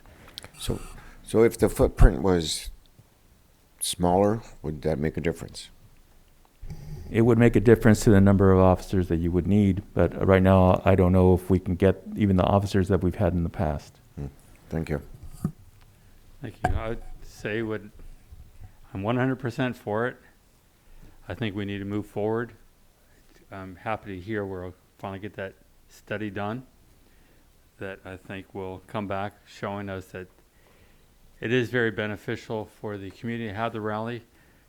We are recognized throughout the country, throughout the world. I've said the stories before. People are here from Japan, France, Germany. Every single time there's a rally. And they want to come see Hollister because it's the birthplace of the American biker. You know, we've been given, whether you want to see it as negative or positive, I think it's positive. It is what it is. It's an event that people look forward to. Every year, the biggest one in California, no doubt about it. And when it was going consistently, it was starting to challenge some of the bigger ones around the country. So we need to make a commitment. We need to either move forward or just say no. But my view is 100%, let's do this. Let's get moving so we're not at the last minute having this conversation again. And this is something that seems to happen for several times where it's too late and then we're stuck. So. Councilmember Burns, go ahead. Thank you, Mayor. I don't take this decision lightly. I've done quite a bit of research on it. I actually had a tape that I asked Paul to make available, but Paul, I don't know that there's a real need to go there because the conversations, I appreciate it. I do. And so if there's a value to that, my sense is I watched the council meeting from 2016 for 2016-2017. I watched an hour and a half, almost 2 hours of it. The conversation was constantly about the cost. Brett, so I'm clear, the current contract is for $135,000, is that correct? Correct. Okay. And during the 2016 conversation, there was an interest expressed to increase that amount as well, but I sense because there's been an interruption, they're not committed or willing to pay more. Correct. And so there has been this ongoing dynamic. I watched the second council meeting, and so in the first council meeting I watched in 2016, there was council member Mickey Luna, Carson Clower, Ray Friend, the mayor, and Victor Gomez, and it went 3-2. And I watched the most recent last meetings where a whole different council minus the mayor, and so in that case it went 3-2, and it just feels like constant territory for me. And so a lot of concern in the second meeting about the safety issue, who pays workers' comp, that has been asked and answered, and it's clear. The other issues on public versus private land. And so for me, I'm fine with it being downtown. I am very concerned, and Chief, I'm going to ask for some clarification from you because my sense is from what I've heard you say is there's never a guarantee that it's going to be a 100% safe event, because you can't control people's behavior. You mix men and women, boys and girls, kids, alcohol, drugs, hormones, testosterone, you name it, you just can't predict. And so really what's going to define my position, because I'm very happy to hear, Brett, that we now finally have somebody that can actually tell us what the economic impact is on our community. That's huge.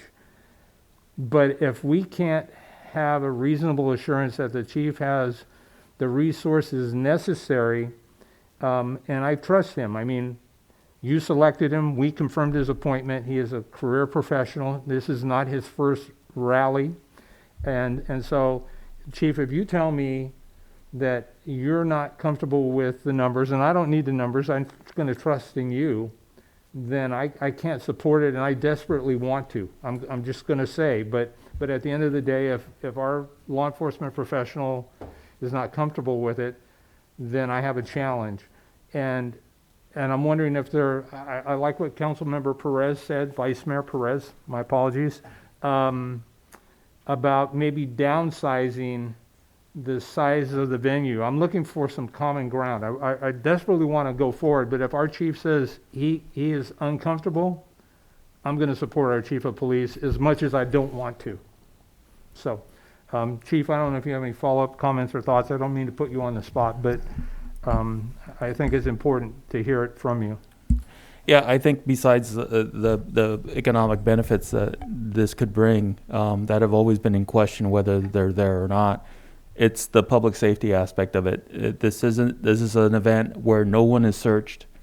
Anyone can come to the rally. There's no admittance fee. There's nothing like the Garlic Festival in Gilroy where everyone is searched, and even in that situation there was a shooting there.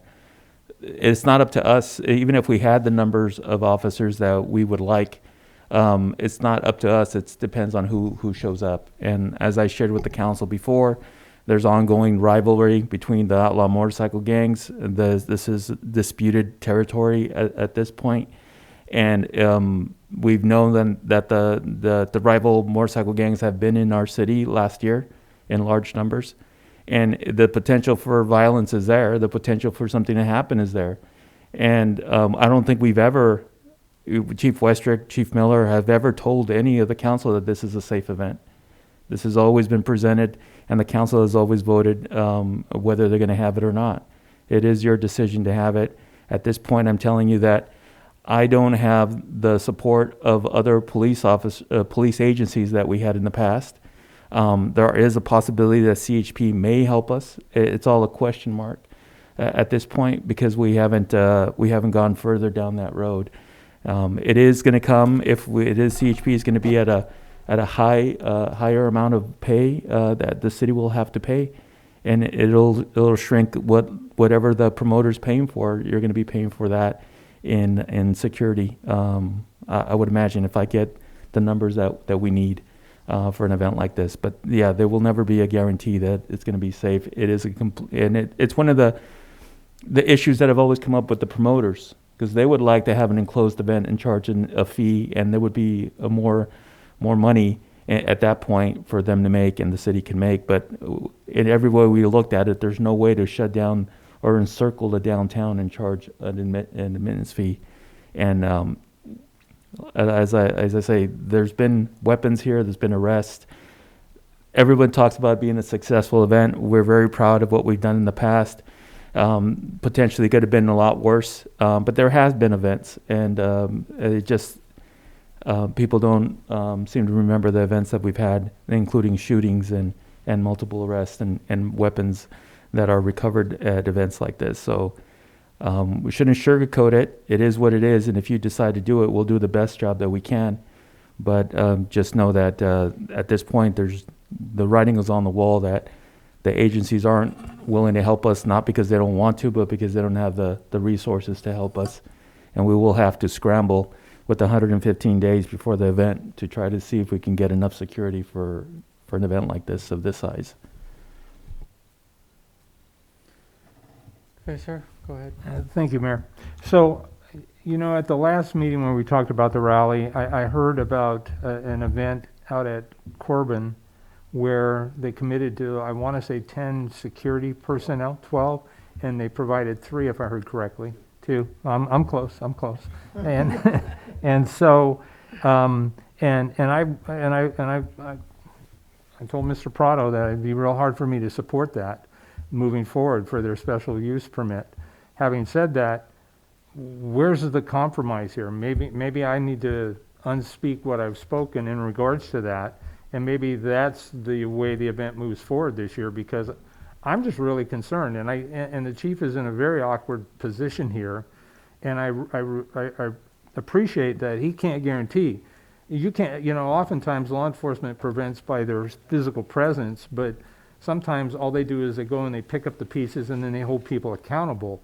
And so if, and it's an awkward thing because it's a strategic thing that the chief really can't get into to compromise the integrity of the safety and the security of the rally.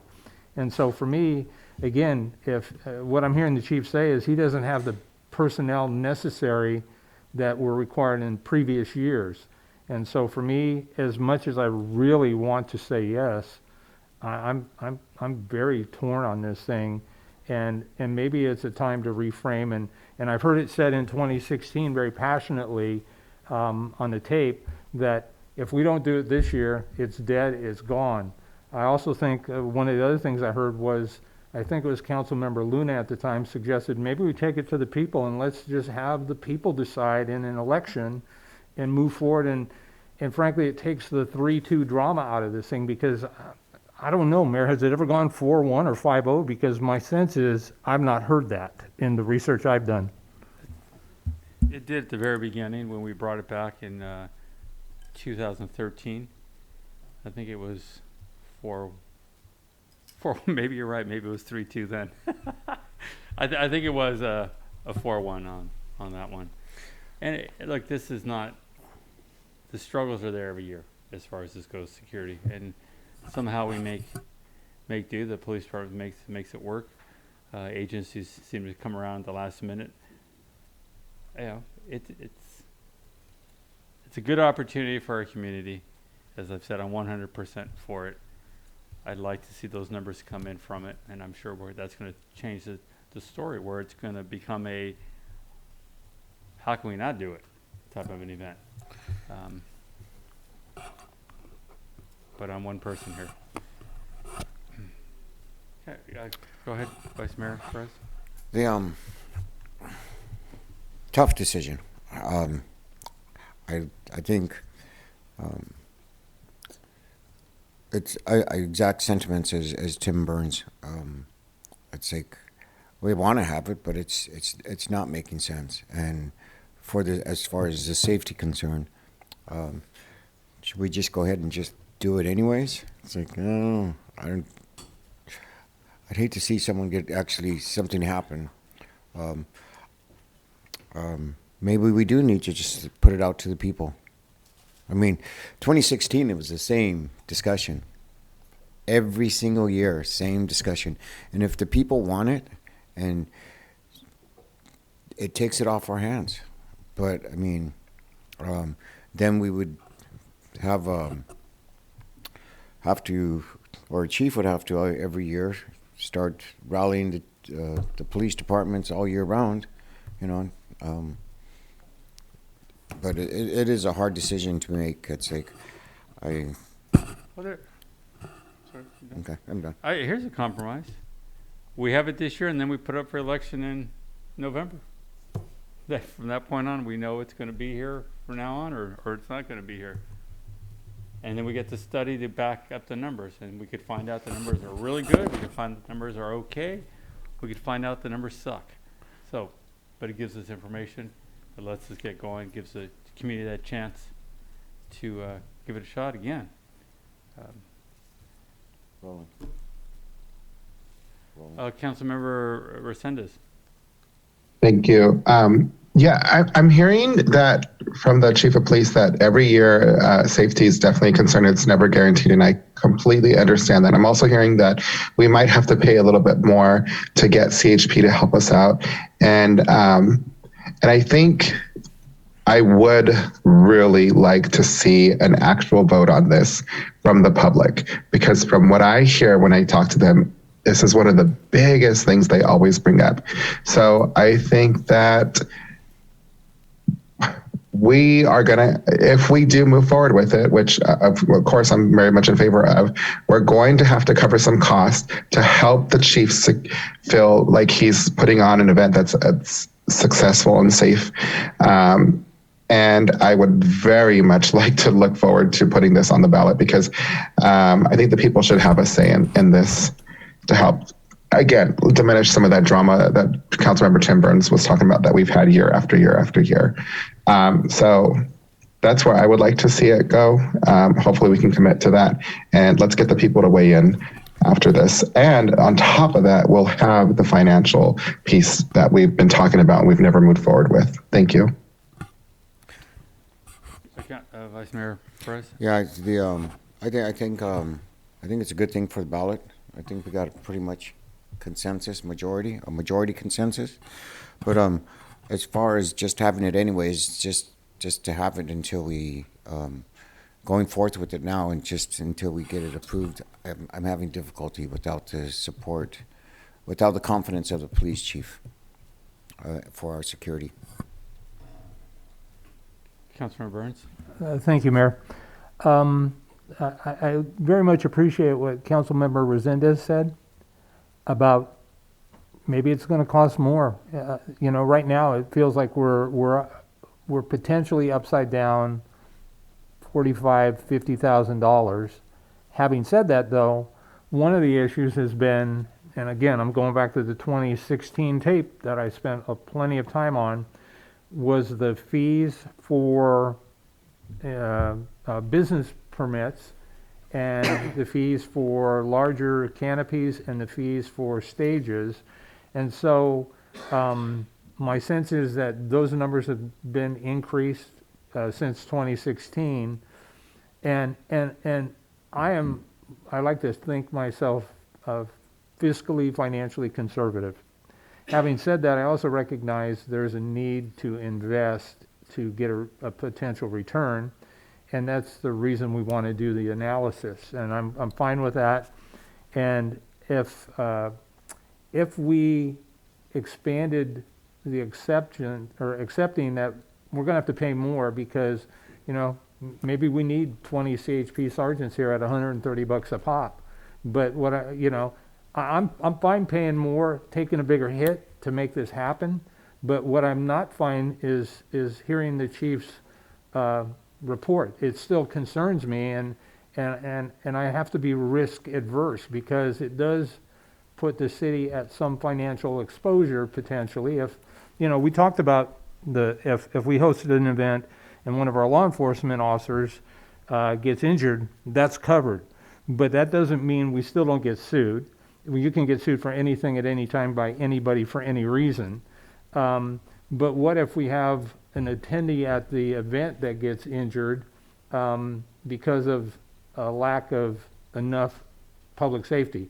I don't know. I think the first thing I would do if I were somebody that had that would be I'd ask for a copy of this conversation we're having right here, right now, because I think it could be to their best interest. I'm not going to pressure the chief any more than I already have, but I'm really concerned, and honestly, I don't know that we can't buy enough competent law enforcement professionals to provide this level of security. And Chief, how many chiefs of police are there in the state of California approximately that you reached out to? I think there's over 370, I believe, that were part of the association. Okay, and I don't know if you can say it publicly. If you can't, forgive me for asking, but how many vacancies do we currently have? Currently have 5 with 9 people that are at long-term medical due to surgeries. Wow. So again, a total of 9 or a total of 14? Or I'm sorry, 9 on leave and 5 vacancies? I'm sorry. I meant 5 vacancies and 4 on leave, making a total of 9. Total of 9. Yeah. And our department's how big? 34. 34. So that's a 25% approximately dirty math reduction in staff availability already. Man, I just don't see, I want to say yes, but everything I hear says caution, Tim, yellow light. So thank you, Mayor. I agree. Caution. We always do that. We want to do it. At the end of the day, we move forward or we don't move forward. If, again, we move forward this year, it costs us extra. We'll get the numbers. We'll find out what their real results are. Then it can go to a vote, and we don't have this conversation again. We could have this, not have the rally. We won't have the numbers, and we're going to have this conversation again because the people are going to demand it. So I think we move forward, and we, as Councilmember Resendez pointed out, if it's going to cost us extra, it's going to cost us extra. We did, of course, you mentioned the 135, but part of that was because of the 180. Instead of having the 180 and getting credits back, it was the 130, and then we would collect the licensing fees of 30-something thousand, 35, and then the sales tax estimated. That's where that number came from. It wasn't lowered. It's just instead of them dealing with it, we just dealt with it directly. There's no right answer, but I can tell you that you're going to have a public that wants that rally back. They've been looking forward to it, and with this COVID over, people want to go out and celebrate again and have some fun. Well, be nice to stay here all night, folks, but we need some decisions to be made. Let's just go down the line, and Councilmember Morales. Are we making a decision whether the rally is going to move forward Yes. or not? Yes. So based on what I've heard so far, it sounds like we don't have the numbers, the public safety. I know that our business want it. I know some of our community wants it, and some of them don't.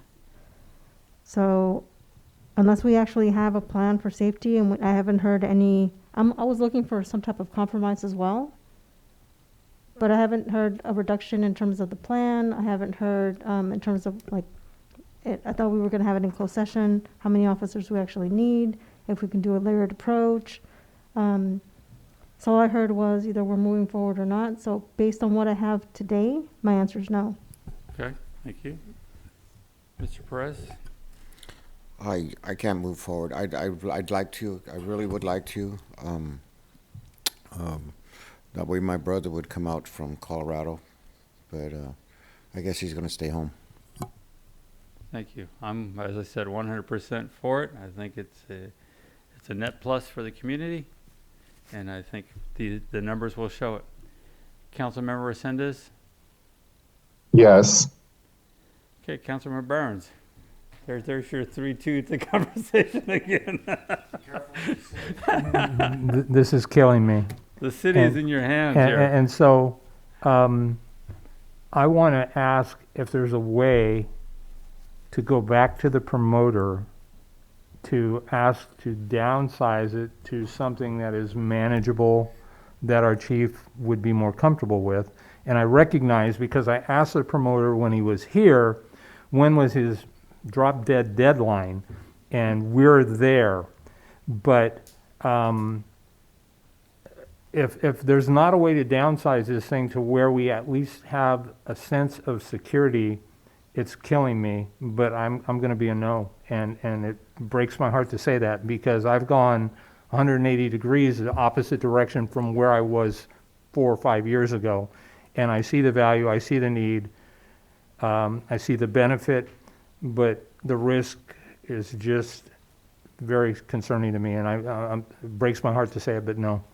If you're saying if he is willing to downsize. Yeah, because he's talking about that. Yeah, Right. I mean, and he's willing to do Yeah, that. the big thing when we discussed it was because San Benito Street was a one-way, but because it's going to be a closed-off area, we can come up with different changes so that it sticks to the original, how it used to be, where we would just make San Benito Street for that weekend a two-way street.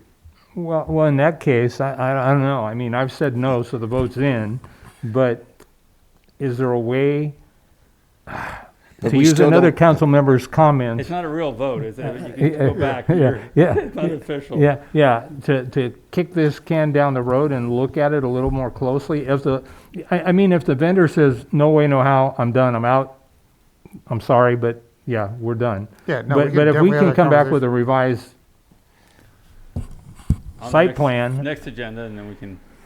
find or out. do a special meeting, I mean, why not? Yeah. I live for meetings, but, you know, at the end of the day, I just can't, you know, I trust in What- this man's decision, and he hasn't, you know, he's between a rock and a hard place, because we are. And then I would also say that I absolutely believe this needs to be on the ballot for the next election cycle. Yes. To, you know, and Mayor, I agree 1,000% with you that to get the economic, the impact, Yes. that data is critical, but if we don't do a rally, we can't get that. Right. So we're going to be right back here again. Based on my first experience in this conversation, these are conversations, frankly, that should have happened in September of 2021. And COVID had a huge impact in it. It's not fair to our community. It's not fair to the promoter. It's not fair to people that want to come here. I want Rick's brother to come here. But No, you don't. But He so doesn't really want He to. snores. so that would be my recommendation, and I'll defer to the mayor, to Roland's Dolores. okay, too. Dolores, go ahead. So, point of order, so when I asked about like closed session, more information, a type of compromise, it was like, no, we're doing a vote, yes or no. And so now we're going back to, now, once we've heard what the council said and it wasn't the outcome that maybe some of people wanted, now we're going back to Yeah. discussion? That's true. So I don't, No, for me, that's a point of that's- order. We that's true. completed a vote, and We're- so we're unless not- there's something else, like, We're not agendized for action, we're agendized Yeah. for giving direction. Right. So when people said yes or no, they were indicating whether or not they wanted to give direction to the general manager to proceed with this or explore it. that wasn't, I asked for clarification. So my question was, I was looking for a compromise, and then it was said, I'm looking for a yes or no to move forward. So that, I specifically asked that because the first words that came out of my mouth was, I'm looking for a compromise. I was hoping to get information in closed session, maybe to work with the, you know, to downsize it, and then it wasn't until the vote took place or whatever that now we have the ability to have more discussion. So I just want to understand what we're doing, and that not to go back and forth, because I think that's where that's where the trust is lost. Well, let me hopefully clarify, because there were two different conversations happening here. Yours was about having closed session, and Mr. Burns was, can they shrink the footprint? I didn't hear you ask the other part, so I didn't hear that. I heard the closed session part, I didn't hear the other part. So that's what I heard. And if you're having the same question, that's fine, because now we can ask the promoter, is he willing to shrink that footprint? Whether he said it, you said it, I said it, it doesn't really matter. That's the question now, correct? I'm hearing from two people now. So, Councilmember Resendez? Okay, thank you. A couple of things. So I definitely think that we need to get this on the ballot. So I'd like to see that move forward. I think we have a consensus, or a simple majority, I'll say, from the council. It sounds like, and I'll definitely support speaking to the promoter ASAP and bringing it back for a special meeting if needed, to see if we can find a compromise, so to speak. I think we have already established that this is the proper forum for us to talk about this in a discussion item. And then lastly, I'm just wondering, what legal repercussions can we incur for not having it? Because I know that the last couple of years, I think it was the promoter's decision because of COVID, right? But we are contractually obligated to do this for 5 years. So have we considered that? And I guess that would be for Jason and Brett Miller. Thank you. Yeah, Councilmember Resendez, I would say that speculation about legal liability and such would probably be more appropriate in closed session than an open session. Well, I guess I'm just wondering, are we in violation of the contract that we agreed to for 5 years? I'll refer to the prior statement, Councilmember Resendez. I just don't think that's the type of thing that can be stated in open session. Okay. Thank you. Councilmember Burns, and then we'll come back. Thank you. I think the other thing that's important to do is make sure that the chief knows that this council is willing to pay more if this council is. I appreciate his fiscal responsibility, you know, and so if we have to pay $130 to the CHP and have to pay a transportation fee for their cars to come, I think we need to give him our support to make those kind of commitments now, and so that he knows the framework for what council's appetite is for cost, and I trust the chief, so I mean I will defer to him to make those kind of decisions. And then, Mr. Epperson, I have looked at that contract multiple times. It was clear in my mind that it was probably not the best written contract, and it doesn't necessarily provide the city with the greatest language. But for some reason, I was also under the mind that there was an exclusion if we could not get adequate security, we can cancel it for security reasons. And so we've heard the man, we've heard what he said, and I would think that we could. But again, I'm looking for compromise. I want it to happen. I really do. But at the end of the day, you know, 2 weeks from now, the chief comes back and says, you know, I offered, and the CHP said, sorry, can't happen. You know, we may be kicking this can down the road 2 more weeks, but it won't be for lack of this council's effort and the chief's commitment to try and, I want to get to yes if I can, but based on what I've heard the chief say, you heard me say no, reluctantly. But again, I would think at the end of the day, if the chief says I can't provide the resources we've had in the past to police this, well then I'm still a no, frankly. And so I'm, you know, at the end of the day, it is about public safety, but I would presume that public safety should always be our #1 interest and priority. As I recall, Councilmember Burns, the agreement does include an exclusion based on public safety. Thank you. 2 things. 2016 price is in that contract. Does that carry on that same price for every single year, or is there a cost of? Is there an increase per year because that was 6 years ago? No. First of all, I don't know. So, second of all, first and foremost, it did sound kind of funny that we got all the way to the 5th vote, and then we kind of it got changed up because like, oh, wait a minute, you will vote for our way? Oh, okay, yeah, let's do it that way then. For the perception of the public, and my perception, it was kind of shady. No. But yeah. And I'm sorry you're even using that term, sir. And from my perception, maybe shady was the wrong word. It seemed a little awkward up here, but yeah. But you know, back to this, it's like, you know, I'd love to find a good compromise to this, but even if we went only one-way traffic again, we're back to our old numbers, and we don't seem to be able to get that, unfortunately. Okay, so for the sake of tomorrow's meeting, go ahead, sir. Mr. Miller, in the future, to avoid this kind of complication, if maybe when these items are announced, it can be, I mean, I can read it, but I think it would be helpful so that at the end of the day, you are simply trying to achieve a consensus, a direction, and I appreciate that, but I also understand the confusion and how it could be misinterpreted, misperceived, and I don't think that's it at all, because I pretty much heard everyone on the dais and Mr. Resendez saying how they want to get to yes. They just can't based on the current information. But I think that would be helpful, and I do hear what the other council members have said. But I think clarity, and let's be honest, I don't know, what is it? It's after midnight, so we're into the next day, and so I just think that would be more helpful to just really define what your need is, and it helps to shape our expectation. Thank you. So it's still open.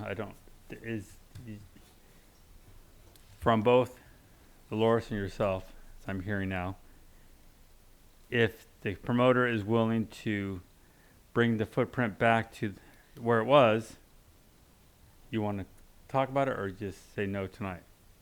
No, I want to talk about it, and really, I'm still not convinced, even with the reduction in the footprint of the event, that the chief's going to be successful. Okay. We can't hear you, Tim. My apologies, sorry.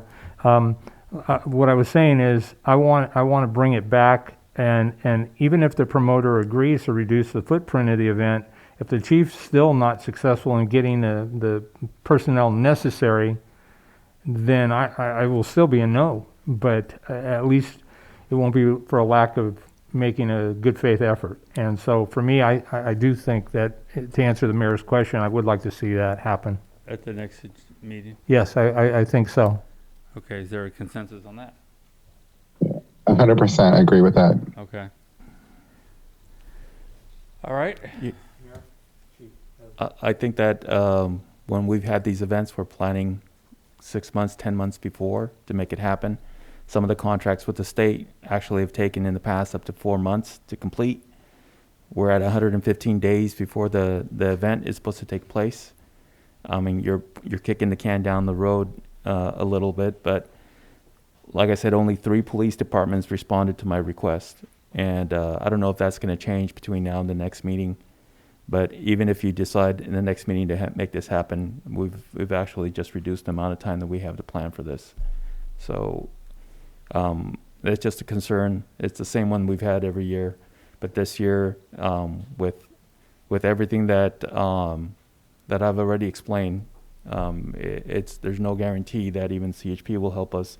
It's just a request that I made. So I can look into it to make sure that they're going to be able to give me those numbers, but they may not. The captain advised that he would request those, but he has to go through Sacramento to approve it. So whether the rally is reduced in size or not, it doesn't change the number of people that are going to come to the event.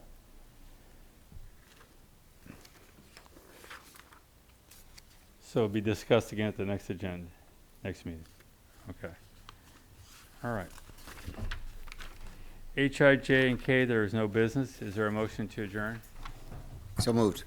The motion In memory of. Huh? In memory of the Salinas. Oh, I'm sorry. Chief, can you adjourn in the memory of Officer Alvarado? I can make a motion? No, just say the Yes. full name of the story. Yes. Request it. I request that the meeting be adjourned in memory of Jorge Alvarado, Salinas police officer, who paid the ultimate price this last month, doing his job of protecting the citizens of Salinas. In his memory. And that is your motion, Mr. Perez? That's the motion. Is there a second? Second. Motion second. Roll call, please. Councilmember Resendez? Yes. Councilmember Morales? Yes. Councilmember Burns? Yes. Vice Mayor Perez? Yes. Mayor Velasquez? Yes. Motion carries unanimously. Thank you. Thank you. Good night, everyone. Good night. Recording stopped.